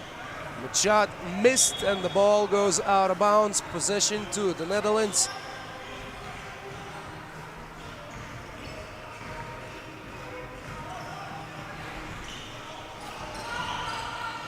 There goes Olsem sending the ball back, and Iris Venema with another bucket for Team Netherlands. There goes Noah Vajdi, baseline, a tough shot. She almost got it to drop. Venema once more completely open, unable to capitalize on the opportunity, but she saves the ball, keeps it in play. The Dutch again moving without the ball, just constantly asking questions of the defense, putting pressure on the defense, creating the situations where the defense can take wrong decisions. But Israel reply once more to Noah Vajdi, and that is an offensive foul. Turnover by Team Netherlands and the first TV timeout of the game. The Dutch ahead by 4 points. But Noah Vajdi, would you take a look at that? She's just so overmatched, apparently, in this matchup. Most of the opponents, I mean, she's just neck high when you compare her to the Dutch players. But you cannot compare the size of the heart, which she is just showing off time and time again in this match. As Team Netherlands are on defense once again. Lihi Azuri, again the twitching dribble. And no matter how many of these tricks she pulls out, still the size advantage works as the major factor in this possession. Lihi Azuri able to hit the rim as the shot clock expires. Rebounds to Netherlands. Venema back to Oifeld. Oifeld gets her own miss twice, and Team Netherlands are getting consecutive possessions just time and time again. But this time it all ends with a missed shot by Lynn Annike Peters. Peters. It's the third day. Come on, man. You could have already learned the correct pronunciation. But there goes Noah Vashti. She already has 5 against this stingy Dutch defense that's been, if not the best, then one of the best throughout the tournament. But there is a foul, and so close to an and one is Lihi Azuri. The Israeli men's team are asking for an unsportsmanlike foul. The referees appear to be possibly considering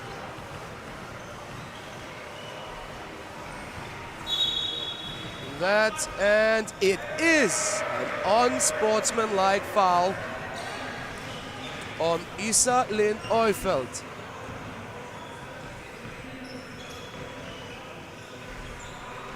So Lihi Azuri, just a flamethrower from the outside, and just as cold as ice when it comes to shooting free throws. And don't look now, but Team Israel is trailing just by a single point. Olsen to Peters, and there is another layup inside. That's where the Dutch must be concentrating and looking. I'm just at the loss for words, honestly. And if that wasn't enough, Noah Vashti forces a turnover. She knocks the ball out of an ankle of her opponent. Israel regains possession. Azuri looking for the two-point shot, and she makes it. And Team Israel is in front, playing without substitutions, without the injured Tamar Zinger. Team Israel, the ultimate underdog story today. And it bounces off Peters, and Israel once more able to get a stop.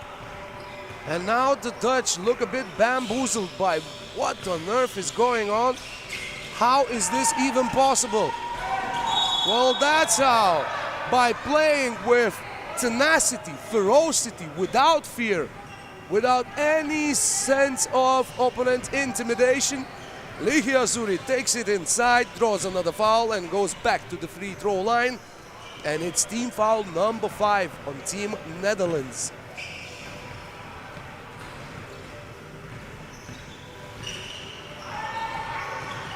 Just a perfect free throw routine, resulting in a perfect result once more.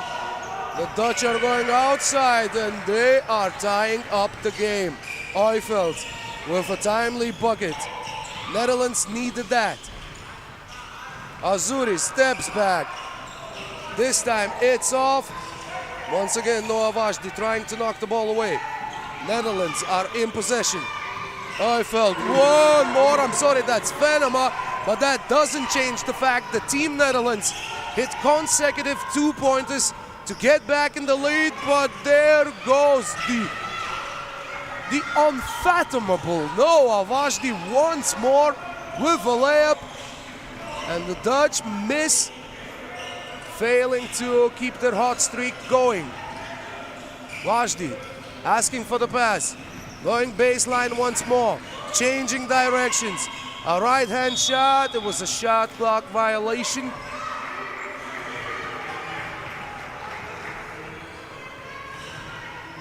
And Noah Vashti scored just a single point on day 1 in 2 games.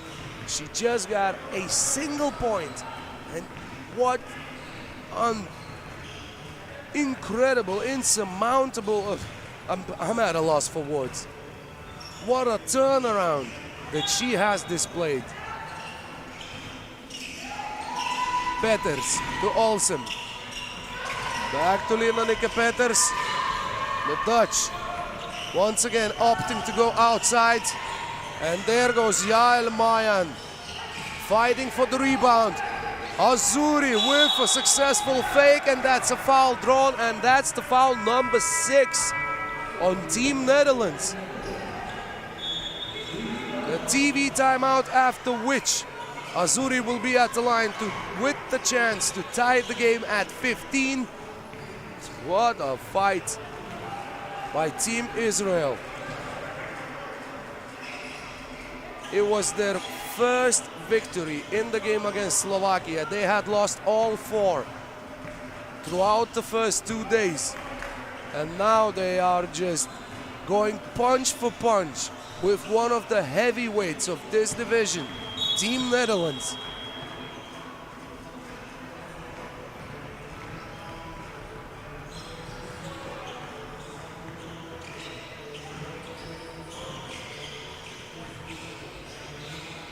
The winner of this match shall face Spain in the finals of the day and in the finals of the tournament. That's a couple of words that I have possibly never strung together before. But there we go, the score is tied. Olsen looks for Peters. She uses her body well to create separation through contact. Netherlands once again looking to be aggressive on defense. There goes Azuri, stops, pulls on the brakes and pulls out an off-glass shot to tie the game up once more. And now it's the Dutch turn to be asking for an unsportsmanlike foul. I mean, Noah Vajdi just hugged her opponent down low. And once again, you can just see the height difference. It's just incredible. Team Netherlands trying to prove that their status as favorites is not unreasonable. Noah Vajdi gets an offensive rebound after her own miss. There goes Azuri, dancing with the ball once again, and it's a shot clock violation. Peters with some stingy defense. One-on-one. And Team Netherlands up 1 with less than 3 minutes left.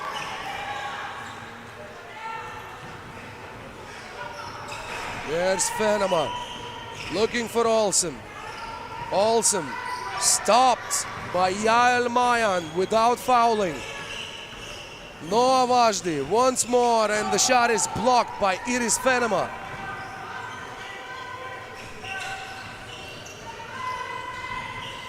What a brilliant matchup. Oifeld gets some space and she's unable to convert. Israel is still in the game. Azuri once more. Plenty of head fakes, plenty of twitches, but she's unable to convert the layup. And that was team foul number 5, I would presume, on Israel, or maybe, no, I guess it's number 4. But there is a timeout with the score 17-16. The Dutch were the overwhelming favorites in this game. But what a performance, full of heart, full of grit and determination by this trio of the Israeli players.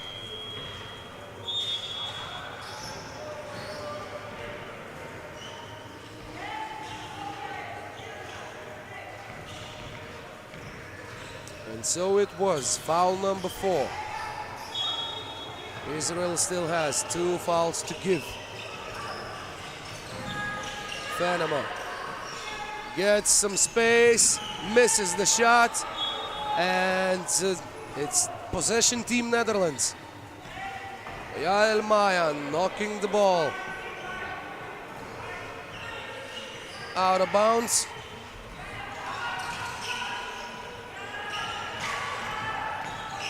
Venema finding Oifeld. Oifeld is unable to convert. Once again, Maya knocks the ball out of bounds.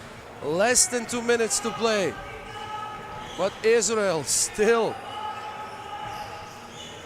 standing strong in this matchup. Venema gives it to Oifeld. Oifeld back to Venema. Inside go the Dutch. What a pass, and there is also missing. Azuri under intense ball pressure.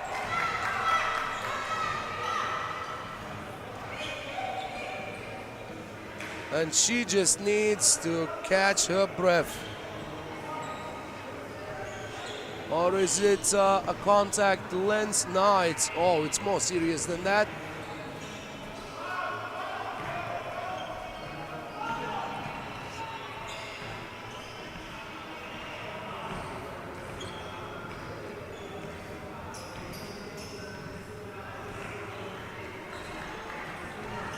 Well, in this intense matchup against this physical defensive team, the Netherlands, Israel needs every break that they can get. Their fuel reservoirs were supposed to be empty a long time ago, but there they are, still in it. Oifeld still unable to hit from the outside, but there goes Peters. Clutch shot, giving Netherlands a 2-point lead. There goes Noah Vashdi. Left, steps back, mid-range, is off. Rebound by Peters. 3 points are separating Netherlands from a return to the finals, and Peters makes it 2. 19-16 with less than a minute left to play. Azuri along one, stepping with her heels on a 2-point line. She was able to score the bucket. Now there is no basket. The call by the referee. Foul on the floor. The 5th team foul by Israel. It's 19-17. A long-range shot would win the game for the Netherlands. Olsen finds Venema for the win. She does it. She gives the Dutch a return to the finals, where they will be squaring off against Team Spain. But Team Israel, just with a magnificent performance, with the unofficial title of the champions of the hearts of today. What a game it was. What an incredible fight put up by the Israeli team. Wow, and that was the final game in women pool stage. And we are waiting for Netherlands against Turkey, the final men's game, starting in 5 minutes from now.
As it turns out, in the final men's pool stage game, we also have two teams that have beaten Team Slovakia in the opening fixtures.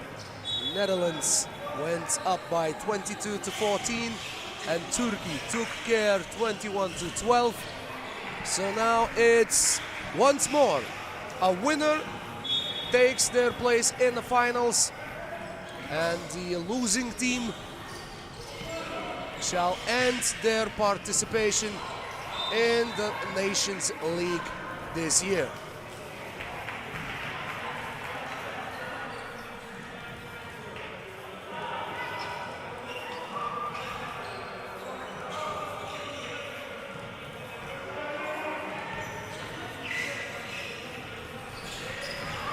There we go with Ahmed Ali Oralkan looking for Kara down low.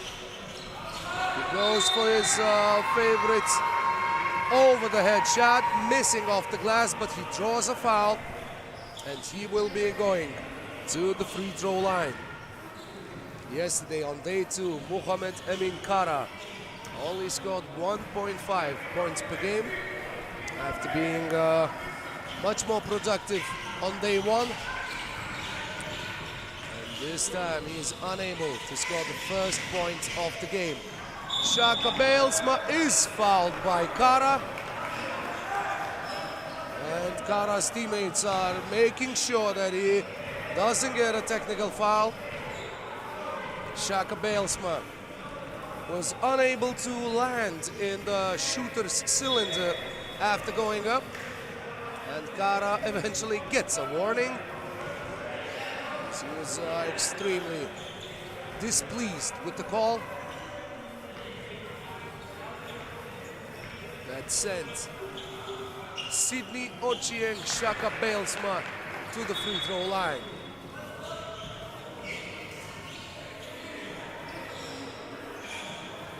The court needs to be cleaned for the game to continue. In this intriguing matchup between Netherlands and Turkey. And yesterday, these two teams faced off in the very same circumstances. The winner got a place in the finals, and it was Team Netherlands overcoming Türkiye by 21-12.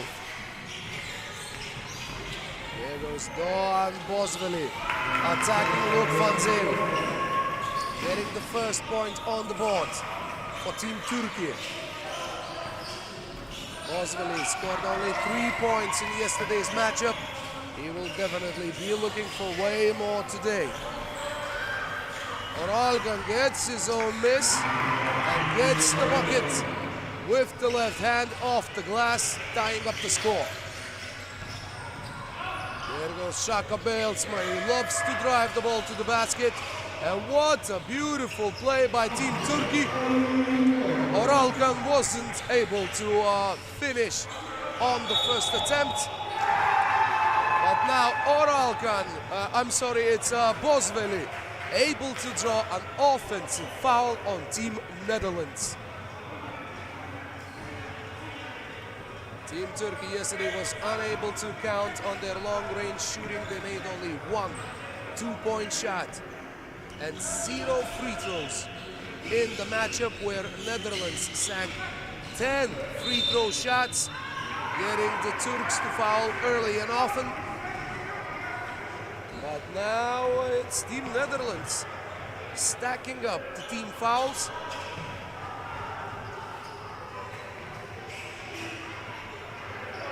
Sending Doğan Bosveli to the free throw line. It is the third team foul on the Dutch.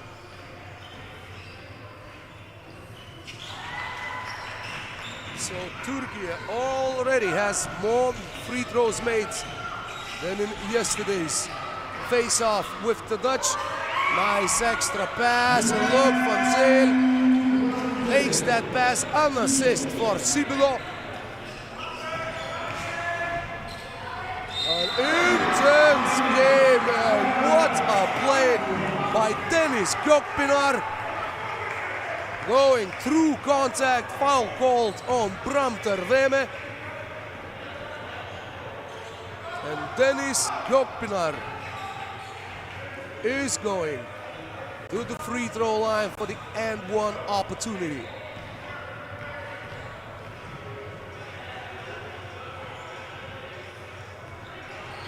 Oh wow, he would like to take that one back for sure. No winds here inside Vilnius Collegia. Maybe somebody opened the door at the precise moment. Turkey able to get a steal. There goes once again Doğan Bosveli drawing another foul, and the Dutch are incredulous. They want a traveling violation. They have 5 fouls with less than 2 minutes played. It is the story of yesterday being played out once again with roles switched. This time it is the Netherlands who cannot stop fouling.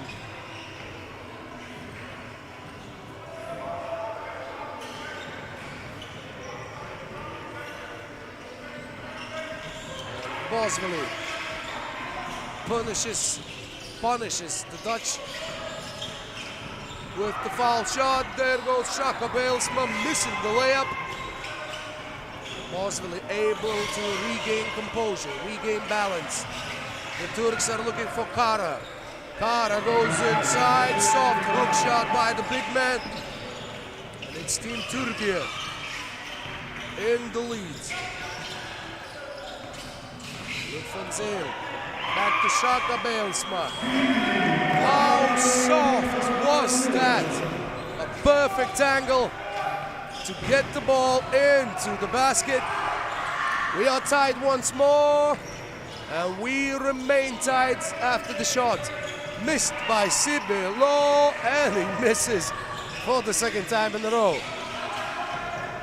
Kara was facing up against the smaller Luc Van Zyl.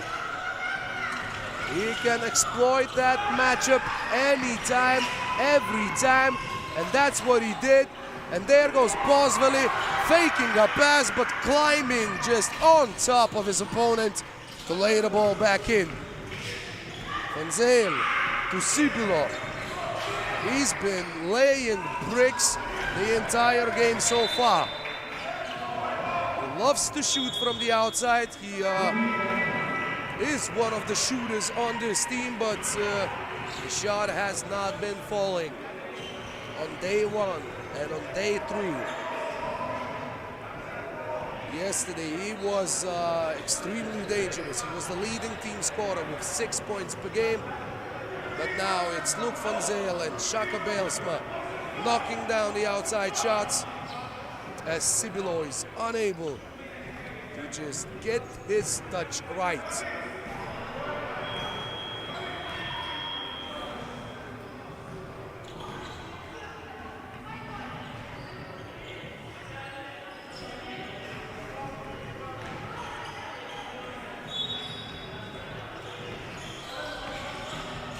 Belsma to Van Zyl. Perfectly executed by the Netherlands. And they tied the game up again. There's Kara attacking Bram Terveme, but the Dutch are able to avoid the foul, which is a significant victory in itself. We are already on 5 team fouls. Sibula, that's as close as he got in this match. Going for the long range shot. What a pass!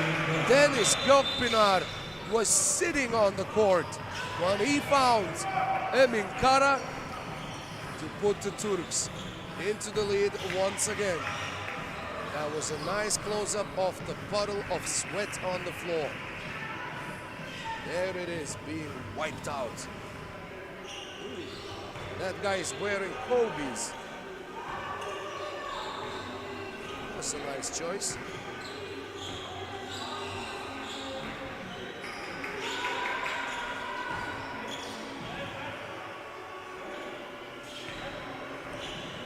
It appears that broomstick got broken, so we are back to one level before this convention when it comes to mopping the floor.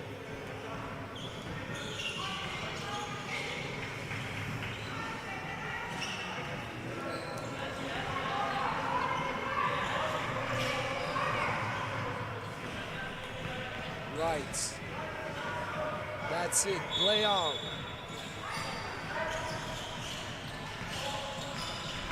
The Dutch are trailing, but possibly not for long. Shaka Belsma gets knocked to the ground. 13 foul on Türkiye. And the free throw coming up. But before that, once again, the guy with the Kobe's has his work cut out for him in this match.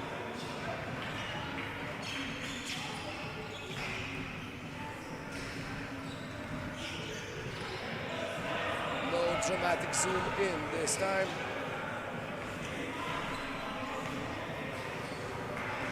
You just have to trust the man on this task.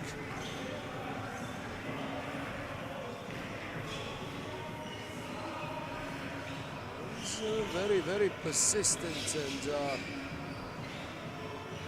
really takes a lot of responsibility in his craft.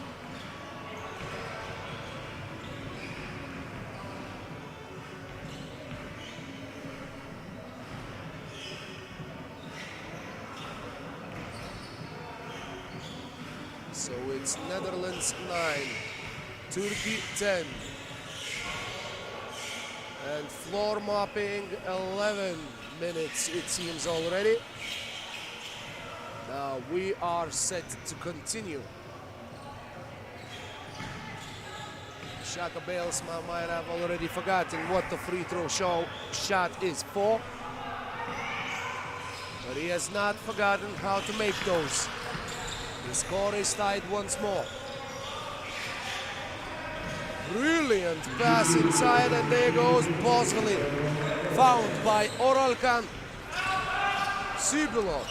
This time from short range, missing again. Don Bosveli loses possession, and there is a foul on Team Türkiye. That's their foul, number 4. The Dutch have stopped constantly fouling after they reached number 5. And now Türkiye is just stepping on their heels on that number. But Turkey is in front on the way more important number. They had been until this shot by Bram Terveme. But once more, the big man showing good vision, good anticipation, finding Doğan Bosveli under the rim. And Gökpınar gets the steal. Sibula says, nah, we don't want Muhammed Emin Kara to get the ball that close to the basket. The ball is knocked out behind the baseline. 5 seconds to shoot. Boswelly inside. Nicely finds Kara, and the Dutch wanted a shot clock violation. It wasn't meant to be. The Turks are up 2. Are up 1, says Shaka Belsma. And now the Turkish delegation wanted a double dribble violation. It seems that there are even more emotions there by the side of the court.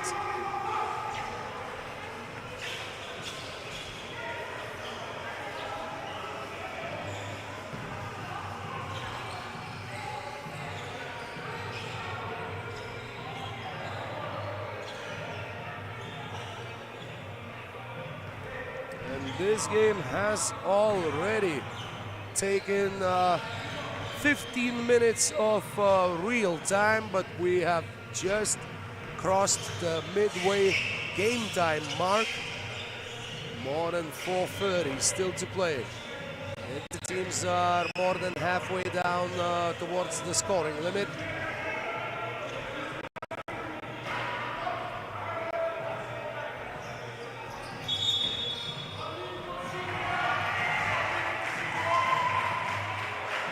That's a warning to the Dutch coach, and the applause from the Turkish women's team. Shaka Belsma. He made a similar shot early in the game, but not this time. Gökpınar dribbles the ball out himself, clears the ball, goes for an inside shot. It's off. Turkey once again looking for Kara, and Kara lost the ball on his way up. Sibilo cannot just get the lid off the basket. There goes Oralkan, challenging his opponent vertically and winning that challenge, putting Turkey 2 points up front. There is another team foul. Team foul number 5 on Team Türkiye. And the second TV timeout with the Turkish leading by 2.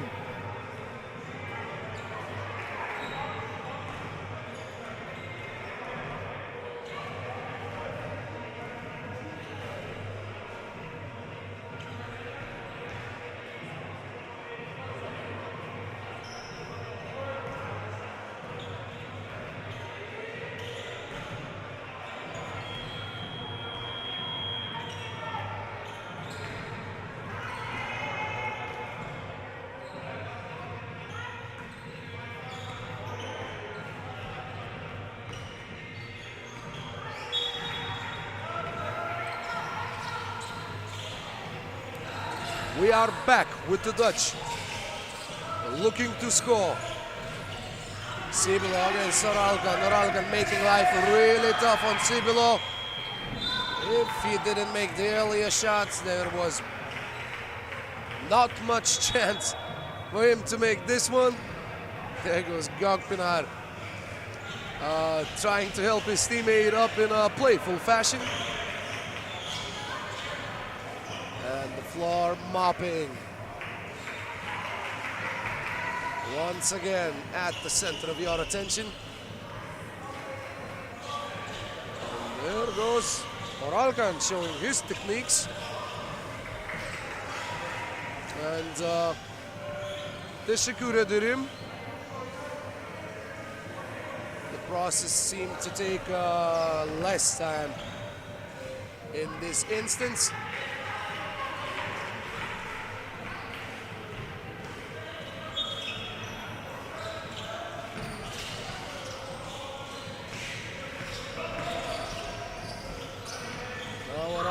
Looking to find Boswelly. That was a tough pass, a tough shot. And Turkey gets the offensive rebound in outstanding fashion. Just sheer team will, allowing Team Turkey to push their lead up to 3. Look, Fanzel was absolutely open, but he could not convert. It's 12-50, and Oralkan fouled by Sibilo. 6th team foul on the Dutch. Free throws may become a key factor in the latter stages of this game. Well, the game itself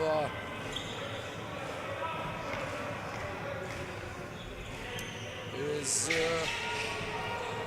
quite intense and quite prolongated by all the additional factors. Shaka Baalsma driving the ball. Look van Zyl. That's what they want to be doing. Shaka Baalsma driving. Look van Zyl shooting. But this time it didn't bring the desired results to Team Netherlands. Oralkan missing a mid-ranger. Ram Terveme. The Turkish are inviting him to shoot and he gladly accepts the invite, cutting the lead down to 1. Doğan Bozveli lets the Turkish team breathe a bit more easy after his shot. Van Zyl off with the left hand. Doğan Bozveli tells his team not to rush, thus forcing Bram Terveme into a false sense of security. And that's a technical foul on flopping.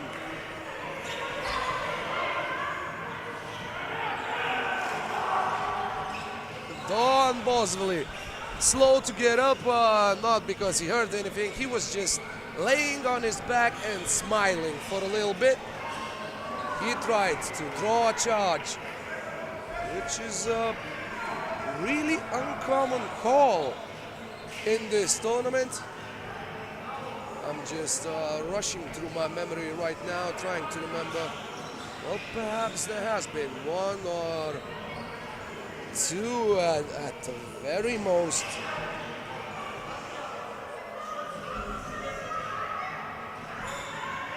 But that is really not a common occurrence throughout these 3 days. So Shaka Baalsma with the technical free throw. There was some screaming, some primal screaming coming from the direction of the Turkish women's team, but it didn't help. Baalsma makes it. Sibilo still unable to hit. That shot could have tied up the score. Now the Turks needed something on this possession, but all they got was a turnover. And now they get the ball back. It's Bozveli. Kara with the screen. Bozveli from long range. It rims off. Sibilo unable to connect with his attempt. That has been 8, 9, maybe 10 two-pointers missed by him in this game alone.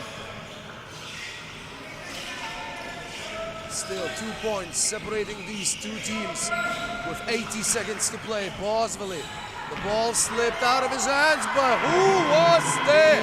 It's Dennis Gökpınar with some nice anticipation. Shaka Baalsma overestimates his vertical ability, but the Turks rush. A rushed decision ends up in a turnover, an inadvertent pass, and the Netherlands are still in it.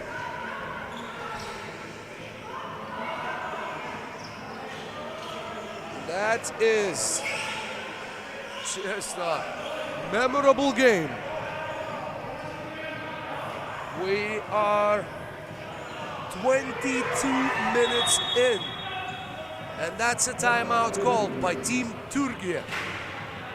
They are up by 3, both teams on 16 fouls. Any sort of a defensive foul may decide the outcome of this match.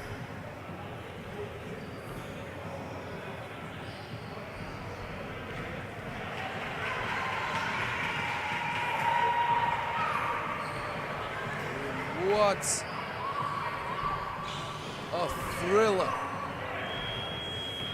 Netherlands won yesterday, and they did that in a much more convincing fashion, 21-12.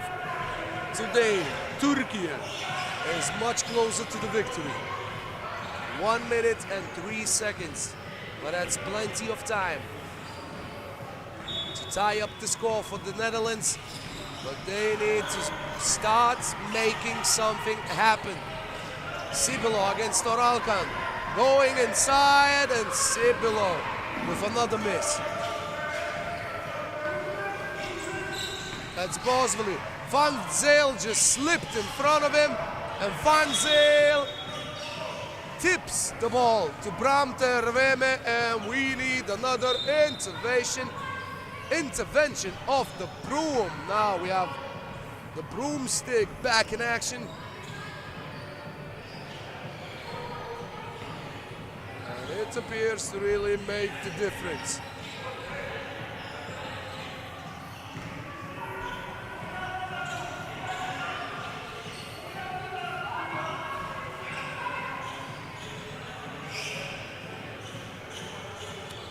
Or maybe not necessarily.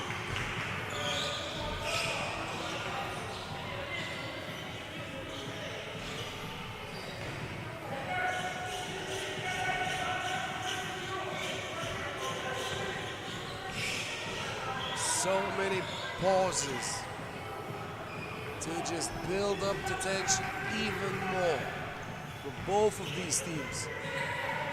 Now, Oralgan gives it into play. Sibilo to Bijlsma, nicely done. Shaka Bijlsma keeps the Dutch hopes alive. They need a stop on this possession. It's Doğan Bosveli. Bosveli goes left, no foul called, and Doğan Bosveli gives the Turks a 3-point lead right back. There's Bijlsma to Bram Terveme, and Terveme goes to the basket.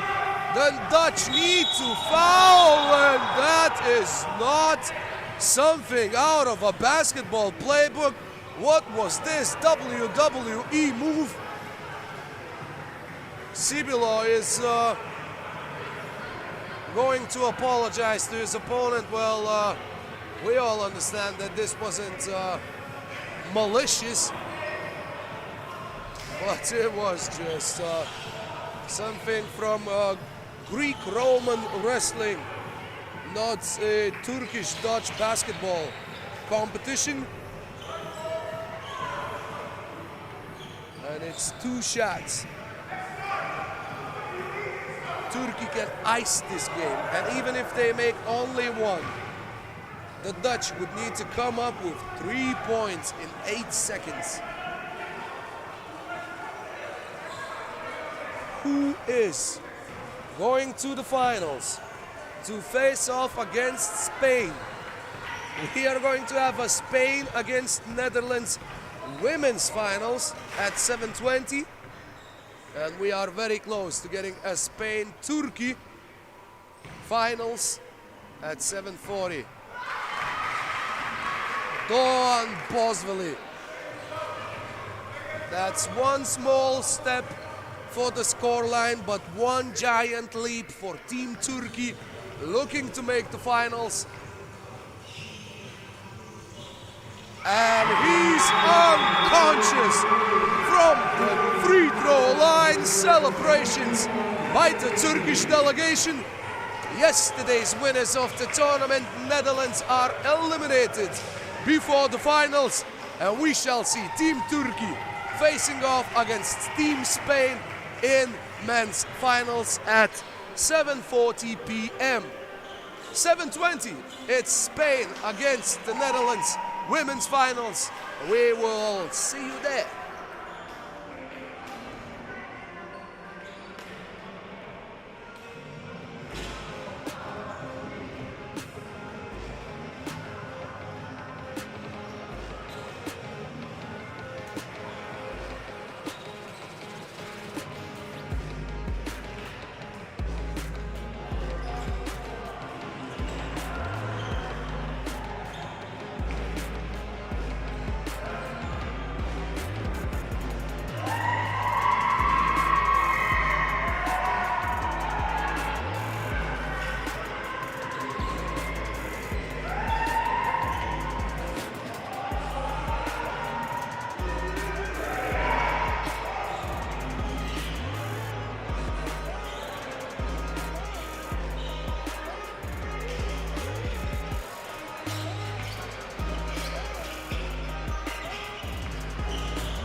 It's the finals here in the women division of FIBA 3x3 Under 21 Nations League.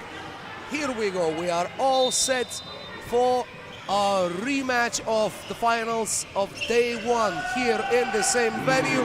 Netherlands getting the first bucket through Iris Venema, facing off against Spain. And Netherlands getting the steal and seeing their pass knocked out of bounds by Irene Broncano Avellaneda.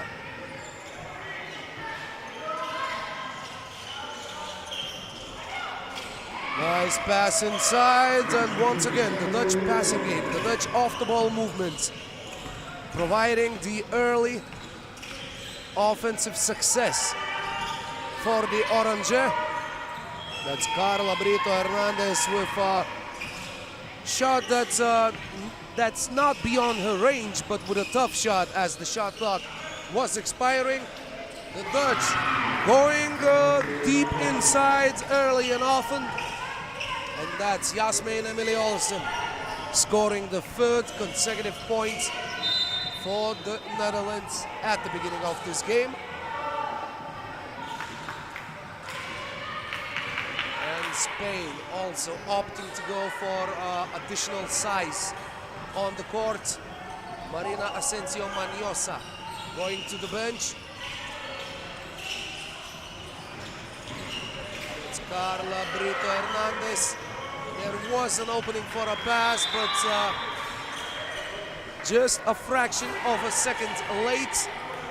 And as Elena Moreno Fernandez was cutting down the baseline, once more the shot clock buzzer ended the Spanish attack. And once more, how can you not enjoy the way that the Dutch create something out of nothing? It's 4 unanswered at the beginning of the game. Once more, a pass from the two-point line inside to the cutter off the ball. The second team foul on Netherlands. And that is the third team foul on the Netherlands with less than 90 seconds off the clock. Asensio Maniosa going inside and scooping the ball up with the right hand. Once more, that is a very, very similar scenario on every offensive possession for the Netherlands. This time, it's the 18-year-old Lynn Anike Peters receiving the ball down low, drawing a foul and sinking the free throw. 5-1. Spain won the first finals here on Monday.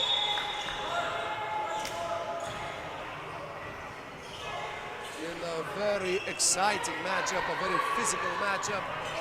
Carla Brito Hernandez scoring the game winner 2 days ago. And with all the rain delays, with the change of the venue, it all ended past 10 p.m. local time. Venema from outside. And the Dutch get the rebound. Once more, Olsen trying to get inside. She has a mismatch. A mouse in the house situation. She attacks the smaller Asensio Maniosa and gets the 6th point to drop for Team Netherlands. And that was skillful, but not entirely on point by Irene Broncano Avellaneda. And there is a foul inside, with the Dutch continuing their possession. 3 team fouls each.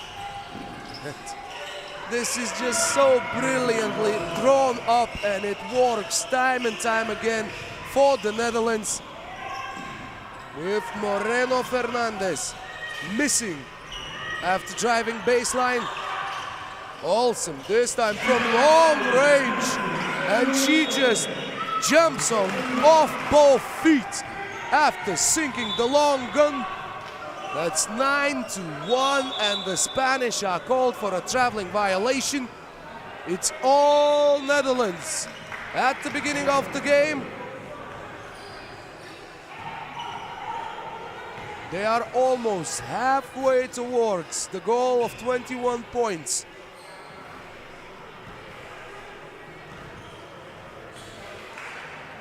Really a hurricane of a start for the Netherlands.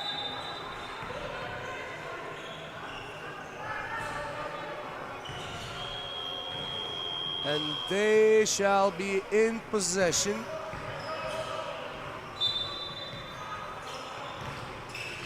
With a chance to extend the lead even further from the outside. That could have been a momentum builder, but that also is another steal. The defense by the Netherlands working just on a very, very high level, and Iris Venema securing the offensive rebound. How far can the Dutch push their lead? And that's a very tough shot attempt, but a foul is called on the floor, a shooting foul. And a TV timeout right now with Elena Moreno Fernandez going to the free throw line after the break. It's 10-1, and even though the Spanish team is already safe at the top of the standings, they are the winners of the Nations League, the third zone, or the third bracket. They won the second, the third, and the fourth stops of the 6 stops played across Europe. And today they are playing in the finals for the 4th time, but they are way behind with nearly 3.5 minutes played. There goes Elena Moreno Fernandez, scoring the second bucket for Team Spain, and Lynn Annike Peters with a miscalculated pass. Can this get Team Spain going? They need plenty of stops and plenty of offense resulting in points, but that's a very tough situation that Asensio Maniosa found herself in, but she's able to recover. She's able to cut the lead down to 7. Venema. And once again, the Spanish defense making it tough on the Dutch.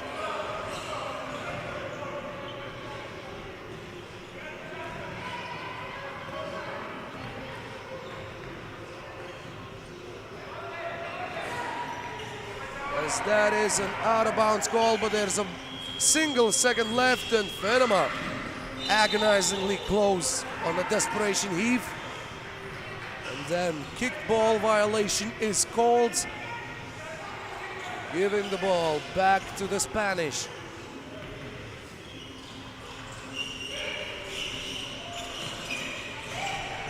Asensio Maniosa, and there's a whistle, a team foul on the Dutch. Team foul number 5. Early warning signs for that intense defense of the Netherlands. And Brito Hernandez fakes the handoff, drives inside, but misses on a very seemingly comfortable opportunity. There is Peters, 3 seconds on the shot clock. Off the glass, missed by Olsen. And the Spanish are able to get some stops together and are able to just bring the intrigue back into this match. Of course, it's early, but it's early in the game as well. We still have more than 5 minutes to play.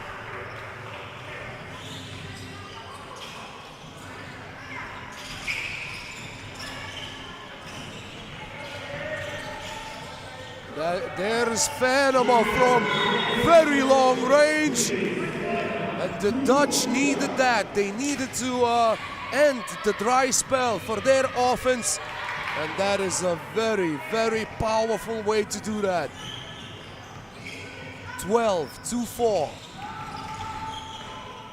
That is Broncano Avellaneda attacking Peterson. She's able to get the point. There is a foul on the aforementioned Broncano Avellaneda, as the Dutch are trying to win the finals for only the second time in this Nations League cycle.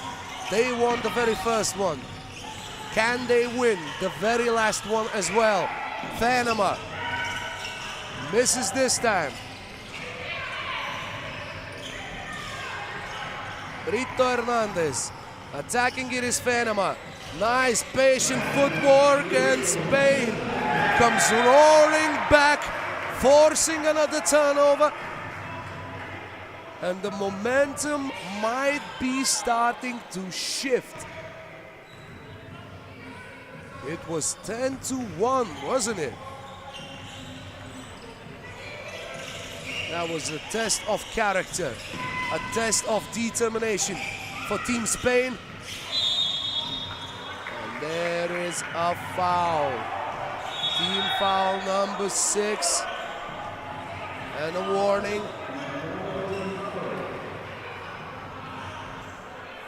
After Elena Moreno Fernandez was whistled for a holding foul. Olsen trying to face up, attack the rim, and that she does successfully, as she has done so many times throughout these tournaments. Maniosa looking for Brito Hernandez, not the most comfortable angle to receive the pass. She was still able to get an opportunity to put a shot up, but it all just twists in a way. There was a plot twist involved that sent the Spanish into an unfavorable position. Team foul number 7, Yasmin Emily Olsen with 2 free throw attempts, as the Dutch are still firmly in the lead in this finals matchup.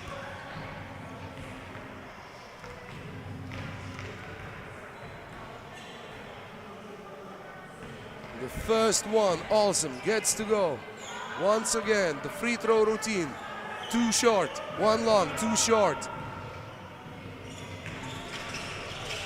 And Peters gets the rebound. And Peters is not fouled, even though there was plenty of contact under the rim. Chance for Team Spain. Asensio Maniosa. A tough mid-range off the dribble is off. She gets her own miss. There's Moreno Fernandez. And the lefty draws a foul on Yasmin Emily Olsen. 6 team fouls on the Dutch. And it's a shooting foul. And it's a TV timeout. All in quick succession.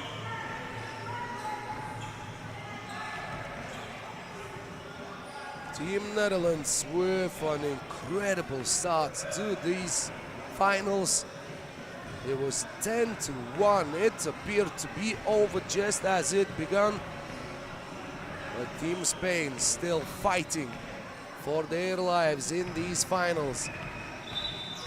Can they do the unthinkable? A 9-point lead was huge. Now an 8-point lead with less than 4 minutes to go.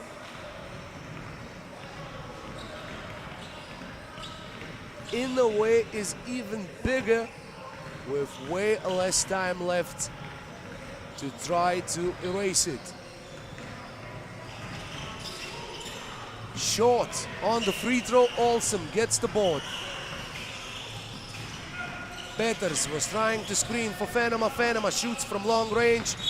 And that is a foul with 2 free throws coming up. And now it is the Spanish that gets the chance to get points on the board with the clock stopped and with 2 chances for the Malaga Unicaja player, Elena Moreno Fernandez. Pure on the first attempt.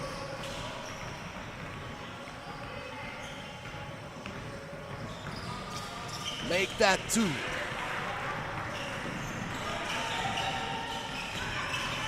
Olsen, this time elects to go for a pass, and the pass is well read by Moreno Fernandez. She gets the long diagonal pass for Maniosa. 1-on-1 against Peters. Tough shot is missed. Peters has the ball, and that is an offensive foul on Lynn Anike Peters and a warning.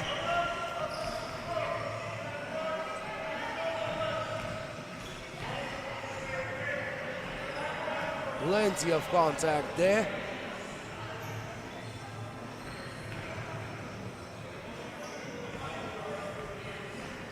And some more stoppage.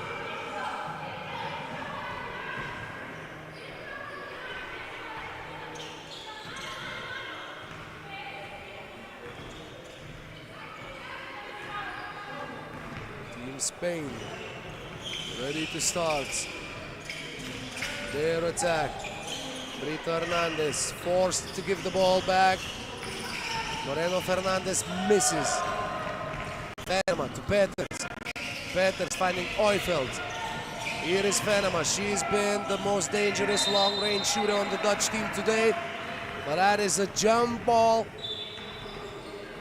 as Team Spain regains possession once more.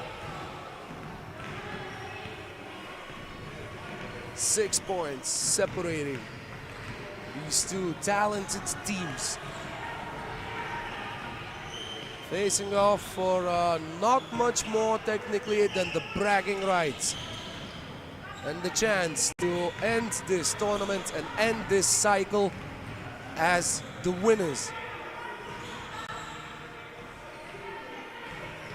The Dutch, on their behalf, shall finish in the 2nd spot of the final standings, no matter the outcome of this game. Asensio Maniosa, she had fire in his eyes. She wasn't able to convert, but the Spanish are glad to have Irene Broncano Avellaneda under the basket, where she is unable to stop Yasmin Emily Olsen on the ensuing possession. 9-15. And what an important long-range bomb by Elena Moreno Fernandez from the left flank. 11-15. Time is now a friend of the Dutch, but their lead has been cut in half. They were up 9, and now it's only 4 points with Team Spain with the ball.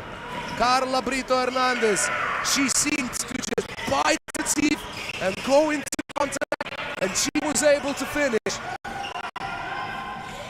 20-15, Oifeld, no chance for a long-range shot. Olsen misses a tough hook shot. And Spain, Asensio Maniosa gets her own miss of a high-arcing shot off the glass. And there we go, Broncano Avellaneda. Shot clock winding down. She elects to shoot from long range. It's wide right, and it's 92 seconds left with another timeout being announced on the court.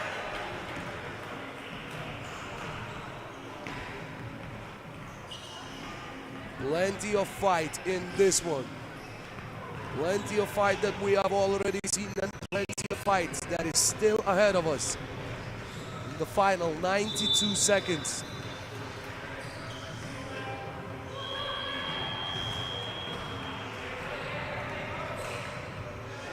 These 92 seconds are final in the finals of this Nations League cycle for the women's section. Panama, and the pass is off.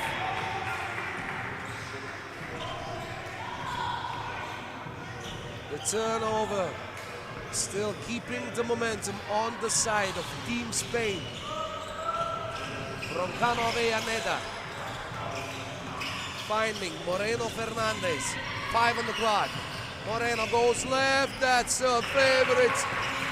That's her strong side. And she comes up with the layup. 10 by Yasmin Emily Olsen.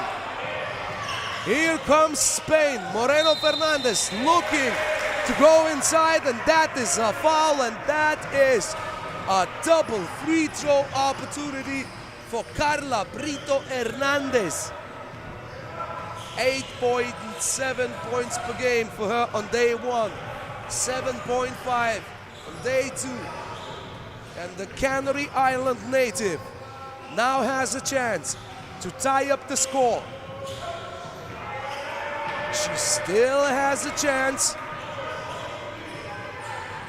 to cut the lead down to 1.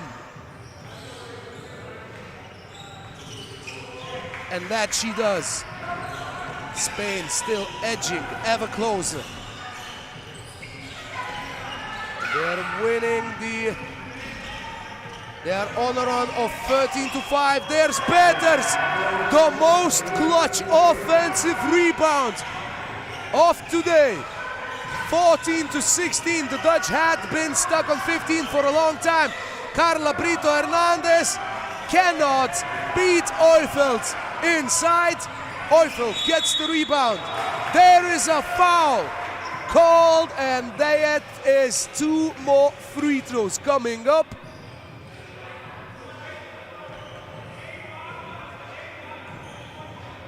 And now Lynn Anike Peters with a golden opportunity, which she takes. 2 possessions separating these 2 teams in favor of the Dutch.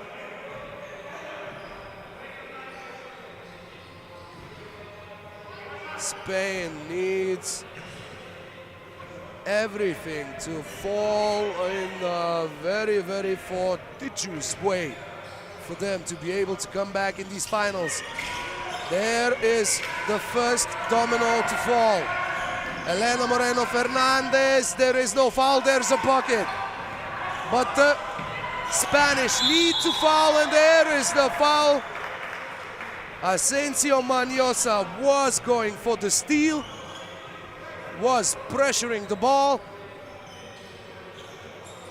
But now Lynn Anike Peters, who made 1 of 2 just seconds ago, misses the first one. She appears to be hurt from the fall that she took just now. Misses both. Elena Moreno Fernandez with the ball, 7 seconds. Spain need this, and they get this! Spain tie up the score! It's Oifeld, it's off! And we are going to overtime in this incredible finals game. What a comeback by Team Spain! There is a reason why they are the winners of the Nations League this year. In the 3rd group of the European Nations League, and they have done the unthinkable. What seemed impossible just moments ago became reality as Elena Moreno Fernandez cut the lead to 2, and then she sank the most important shot that you can ever see, a 2-pointer off the glass, and we are tied. The Dutch led by 9 points early in the game, but you can never underestimate the heart of a champion, in the words of the legendary Rudi Tomjanovic. And Spain are proving that the heart of champions is wearing Spanish colors in this tournament. Saved by Moreno Fernandez. Asensio Maniosa goes inside, gets on one knee, no violations, and she gets the bucket. And the Dutch will be in possession, but this is a situation that they don't want to be in, that nobody wants to be in. You feel as on one of those days where everything just slips from your hands and crashes on the floor. Venema to Olsen. The Dutch can still win if they score the first 2 points of the overtime, and they do! And oh my God, they actually do! Iris Venema, 2 incredible shots off the backboard at the end of this game.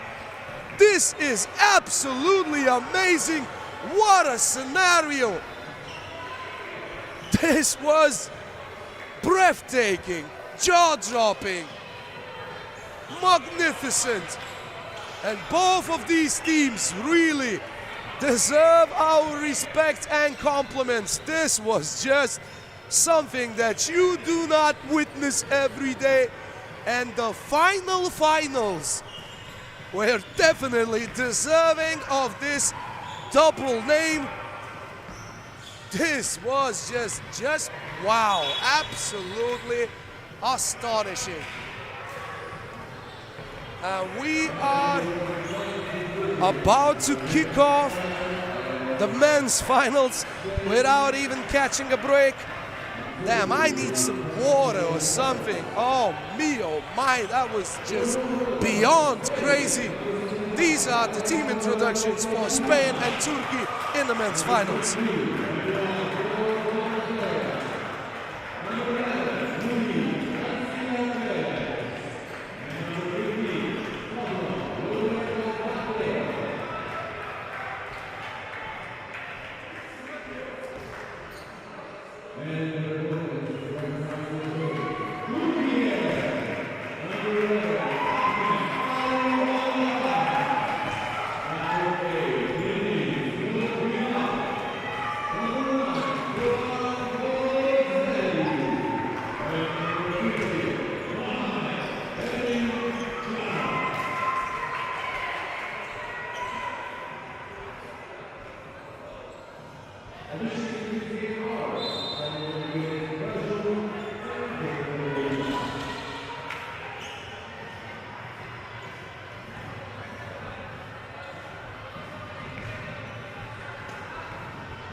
Well, let's not save up our voices for later, because this is the finals game in men's competition. It's Spain against Türkiye, and here we go. Still, it feels like the ground is a little shaking after the women's final. What an amazing event that was. There go Team España scoring the first bucket of the game off the offensive rebound. But there is the reply. Ahmed Ali Oralkan saying not so fast. No premature celebrations for the Spanish. He adds the free throw, and the Turkish team is in the lead. Oh my, I mean, I've said so many words throughout these 3 days that I don't know if I know how to speak anymore. Well, let's see what happens. Nicely taken to the baseline, but missed by Pablo Luengo Mateo. He gets the steal back in no time. Luis Garcia Perez gives it to Luengo Mateo once again. A pass to Alejandro Redondo Sibak. And The Spanish are adamant that the ball did touch the rim. And it did. It did. It could have been tough to see from certain angles on the court, but it did appear so. So the score is tied, and Team Spain have scored both of their points off offensive rebounds. There goes Dennis Gökpınar. The opponent didn't bite on the pump fake, and he had to work extremely hard for that opportunity. And there goes Luis Garcia Perez.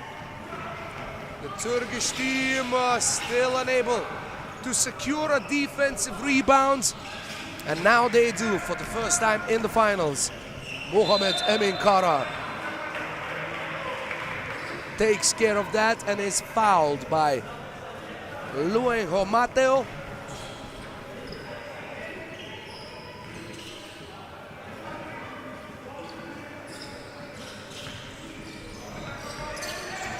That's aggressive defense by Koiko Mabea, but the gamble doesn't pay off, and Oralkan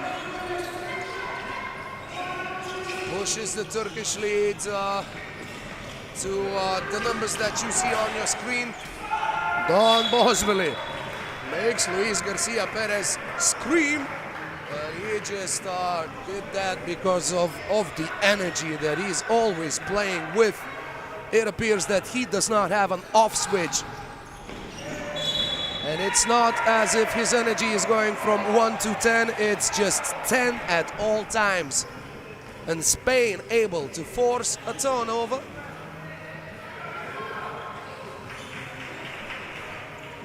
And it's Koiko Mabea sending the ball inside. Oralkan agrees with the foul call.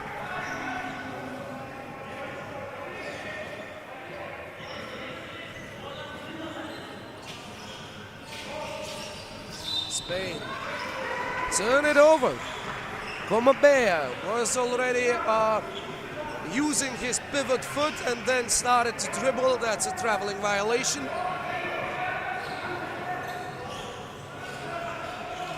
And the ball goes back to Türkiye. Nicely done by Don Bosvili. There are some breakdance moves involved up in here.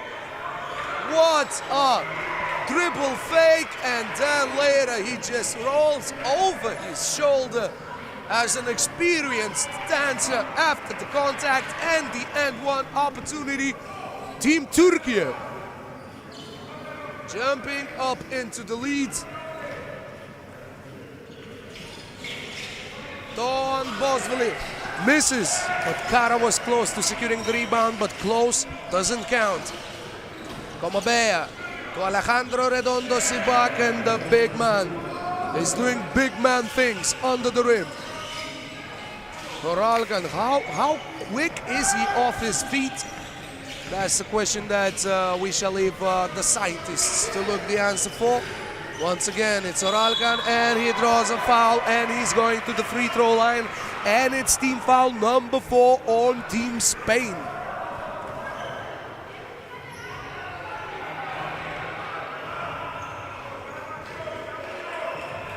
We already saw one Spanish team fall behind early in the finals, able to claw back, but eventually unable to get the win. This time the Turkish lead is only 2 points. And there's Luengo Mateo. Redondo Sibak at the buzzer. Rebound secured by Kara. And the Turks shall retain possession.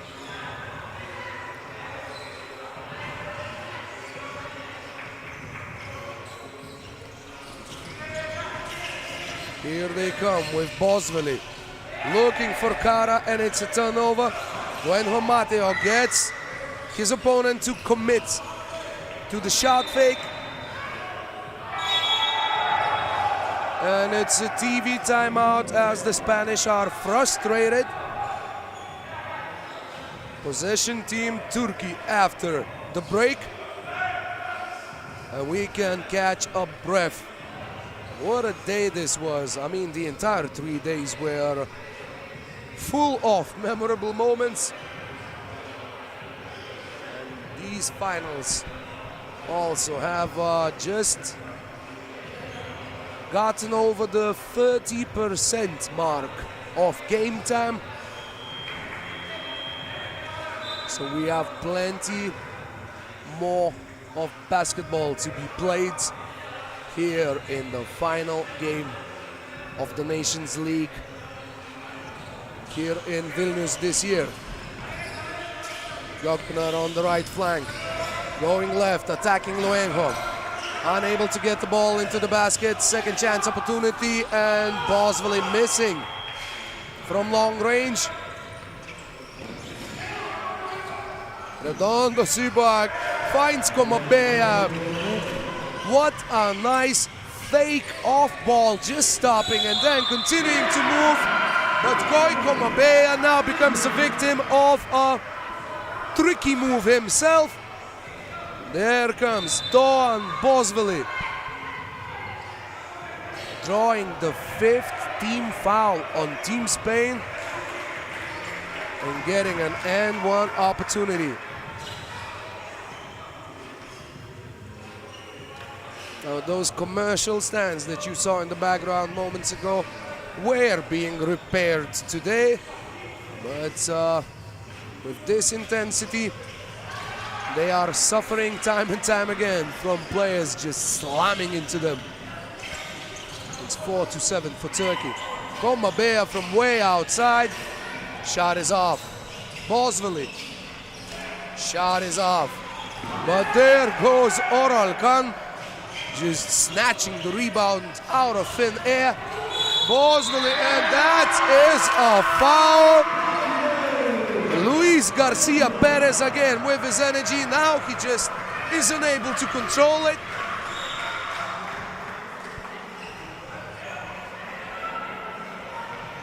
Not the best decision that he made today. It's team foul number 6 on Spain with less than 4 minutes played in the finals matchup. Doğan Bosveli misses the free throw. And Spain get the board. Luis Garcia Perez on the left flank.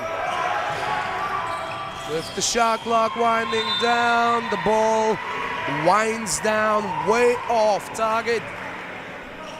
Türkiye able to defend again.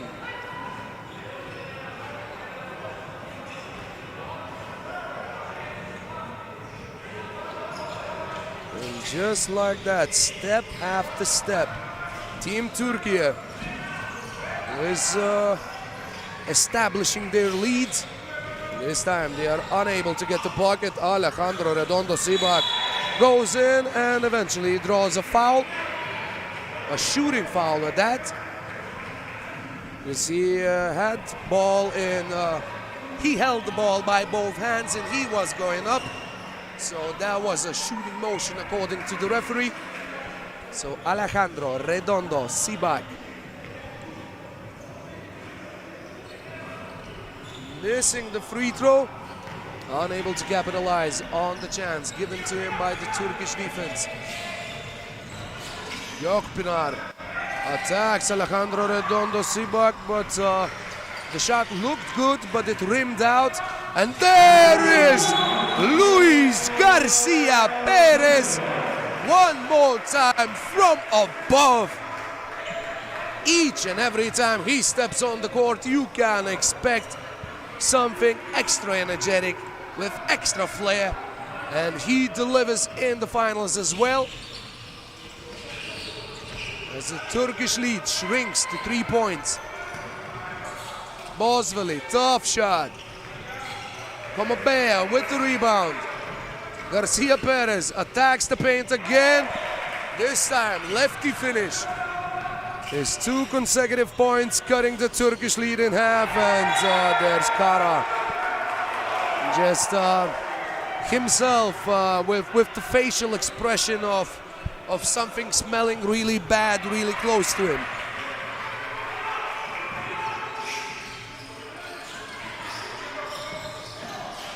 Redondo Sibak back to Koiko Mabea, and that wasn't a shot fake he got off the ground, even though he's saying that he kept his feet on the hardwood floor.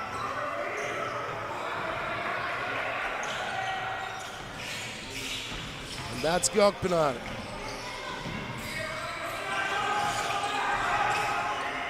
Once again, Bosvili, and this time he makes it count.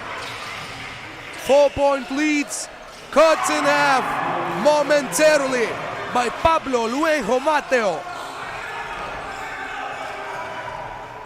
Oralgan unable to hit. So Spain get a defensive stop. What an intense matchup once again, once more, and for the final time during these 3 days. What sort of fireworks await us at the end of this one? Wow, that's a bit of a firework by Redondo Sibak. The camera angle didn't catch that, but the ball actually bounced off the railings under the ceiling. And that's pretty high up, is all I can tell you. Well, that is some friendly fire by Mohamed Emin Kara as he knocks his teammate on the ground.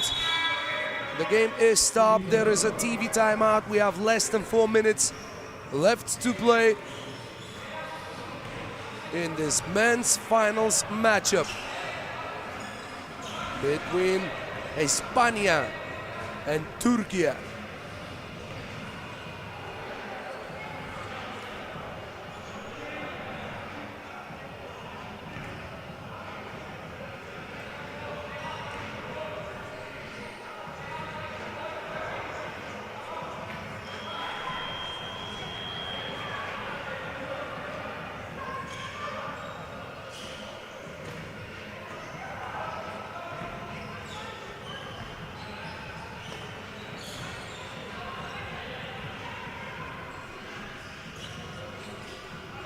We are on our way, and so is Doğan Bosvili attacking Eduard Koiko Mabea and getting the N1 opportunity. The shot falls, and it's actually an N2 opportunity.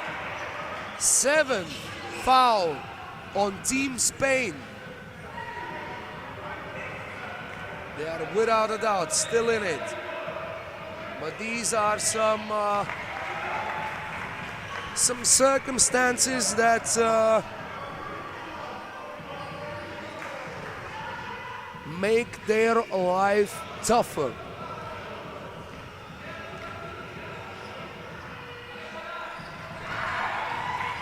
Bosvili makes them both. So it's 3 points on a single possession for the Turkish offensive leader. Deniz Gökpınar with active hands, poking the ball away. Out of bounds on the sideline, 4 seconds on the shot clock for Team Spain.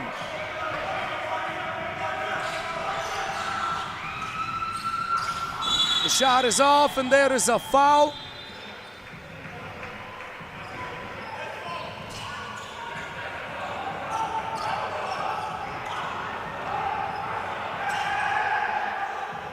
And now plenty of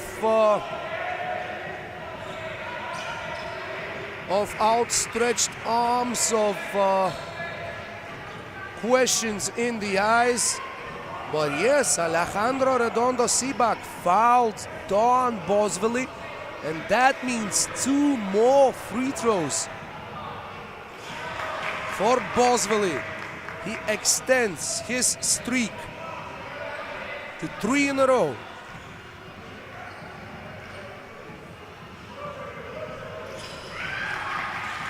And he makes them both.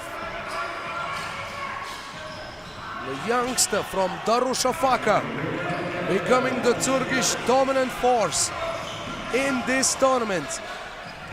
There he goes again, catch and shoot, it's in, and he points at his veins where ice water is flowing, and he takes the steal, and he goes inside, and it's the Doğan Bozveli world. We are all just living in it as guests in these finals. What a crazy performance. That was 8 points in a row in just a few moments, scored by one man and one man only. An and one, 2 consecutive free throws, then 2 more free throws, then an outside shot, and then a layup from the baseline. In this streak, it's Spain 0, Bozveli 8. While Luis Garcia Perez stops the bleeding for the Spanish team.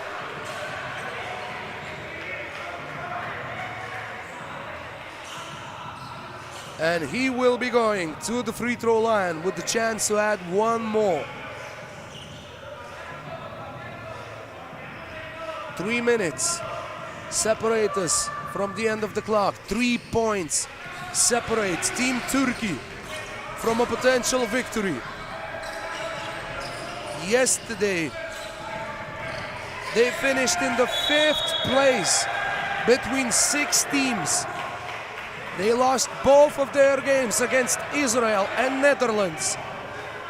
The only time they played in the finals was in stop 2, when they lost against Team Lithuania in the clinching game. And at their attempt number 6, they are this close to winning it all for the first time.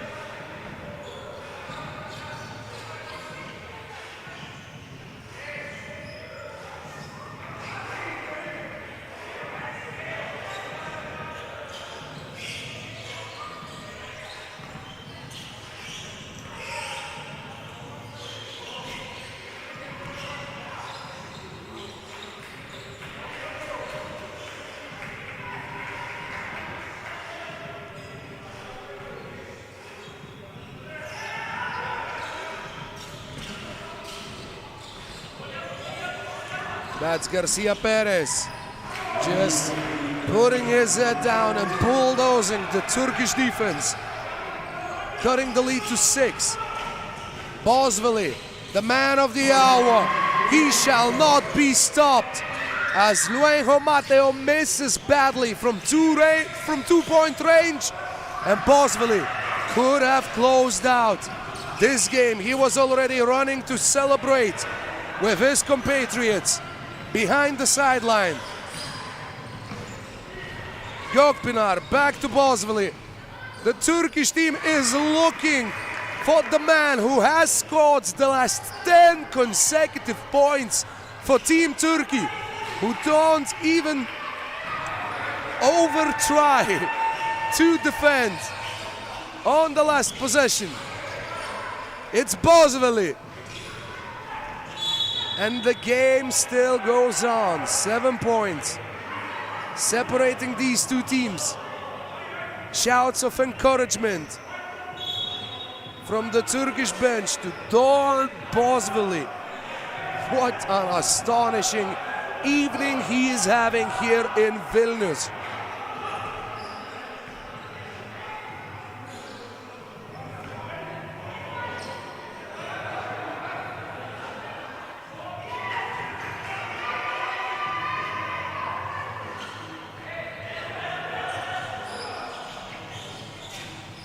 Turkey on the offensive end. It's Gökpınar, and Bozveli just outstretched his arm saying, why not me? But he did not need to score the game-winning bucket. That task fell to Ahmet Ali Oralgan, and Turkey, for the first time in this Nations League cycle, are the winners of the daily tournament. And they will remain the last team to win a daily tournament in the Nations League until the next cycle begins. What a fine way to finish their participation. There they go, celebrating with their women's team. What an absolutely deserving win. Hugs all around, smiles all around, and a celebration here in Vilnius for the Turkish delegation, able to secure the victory against Spain in the finals game. Doğan Bozvili, remember the name, what a performance by him, with 10 consecutive points scored when Turkey needed it the most. And that is officially it. The Nations League cycle is over, and we would like to send our heartfelt, utmost thanks to each and every one of you, as the football or the handball goal just fell down, unable to withstand the emotional joy here in Vilnius Kolegija Sports Gym.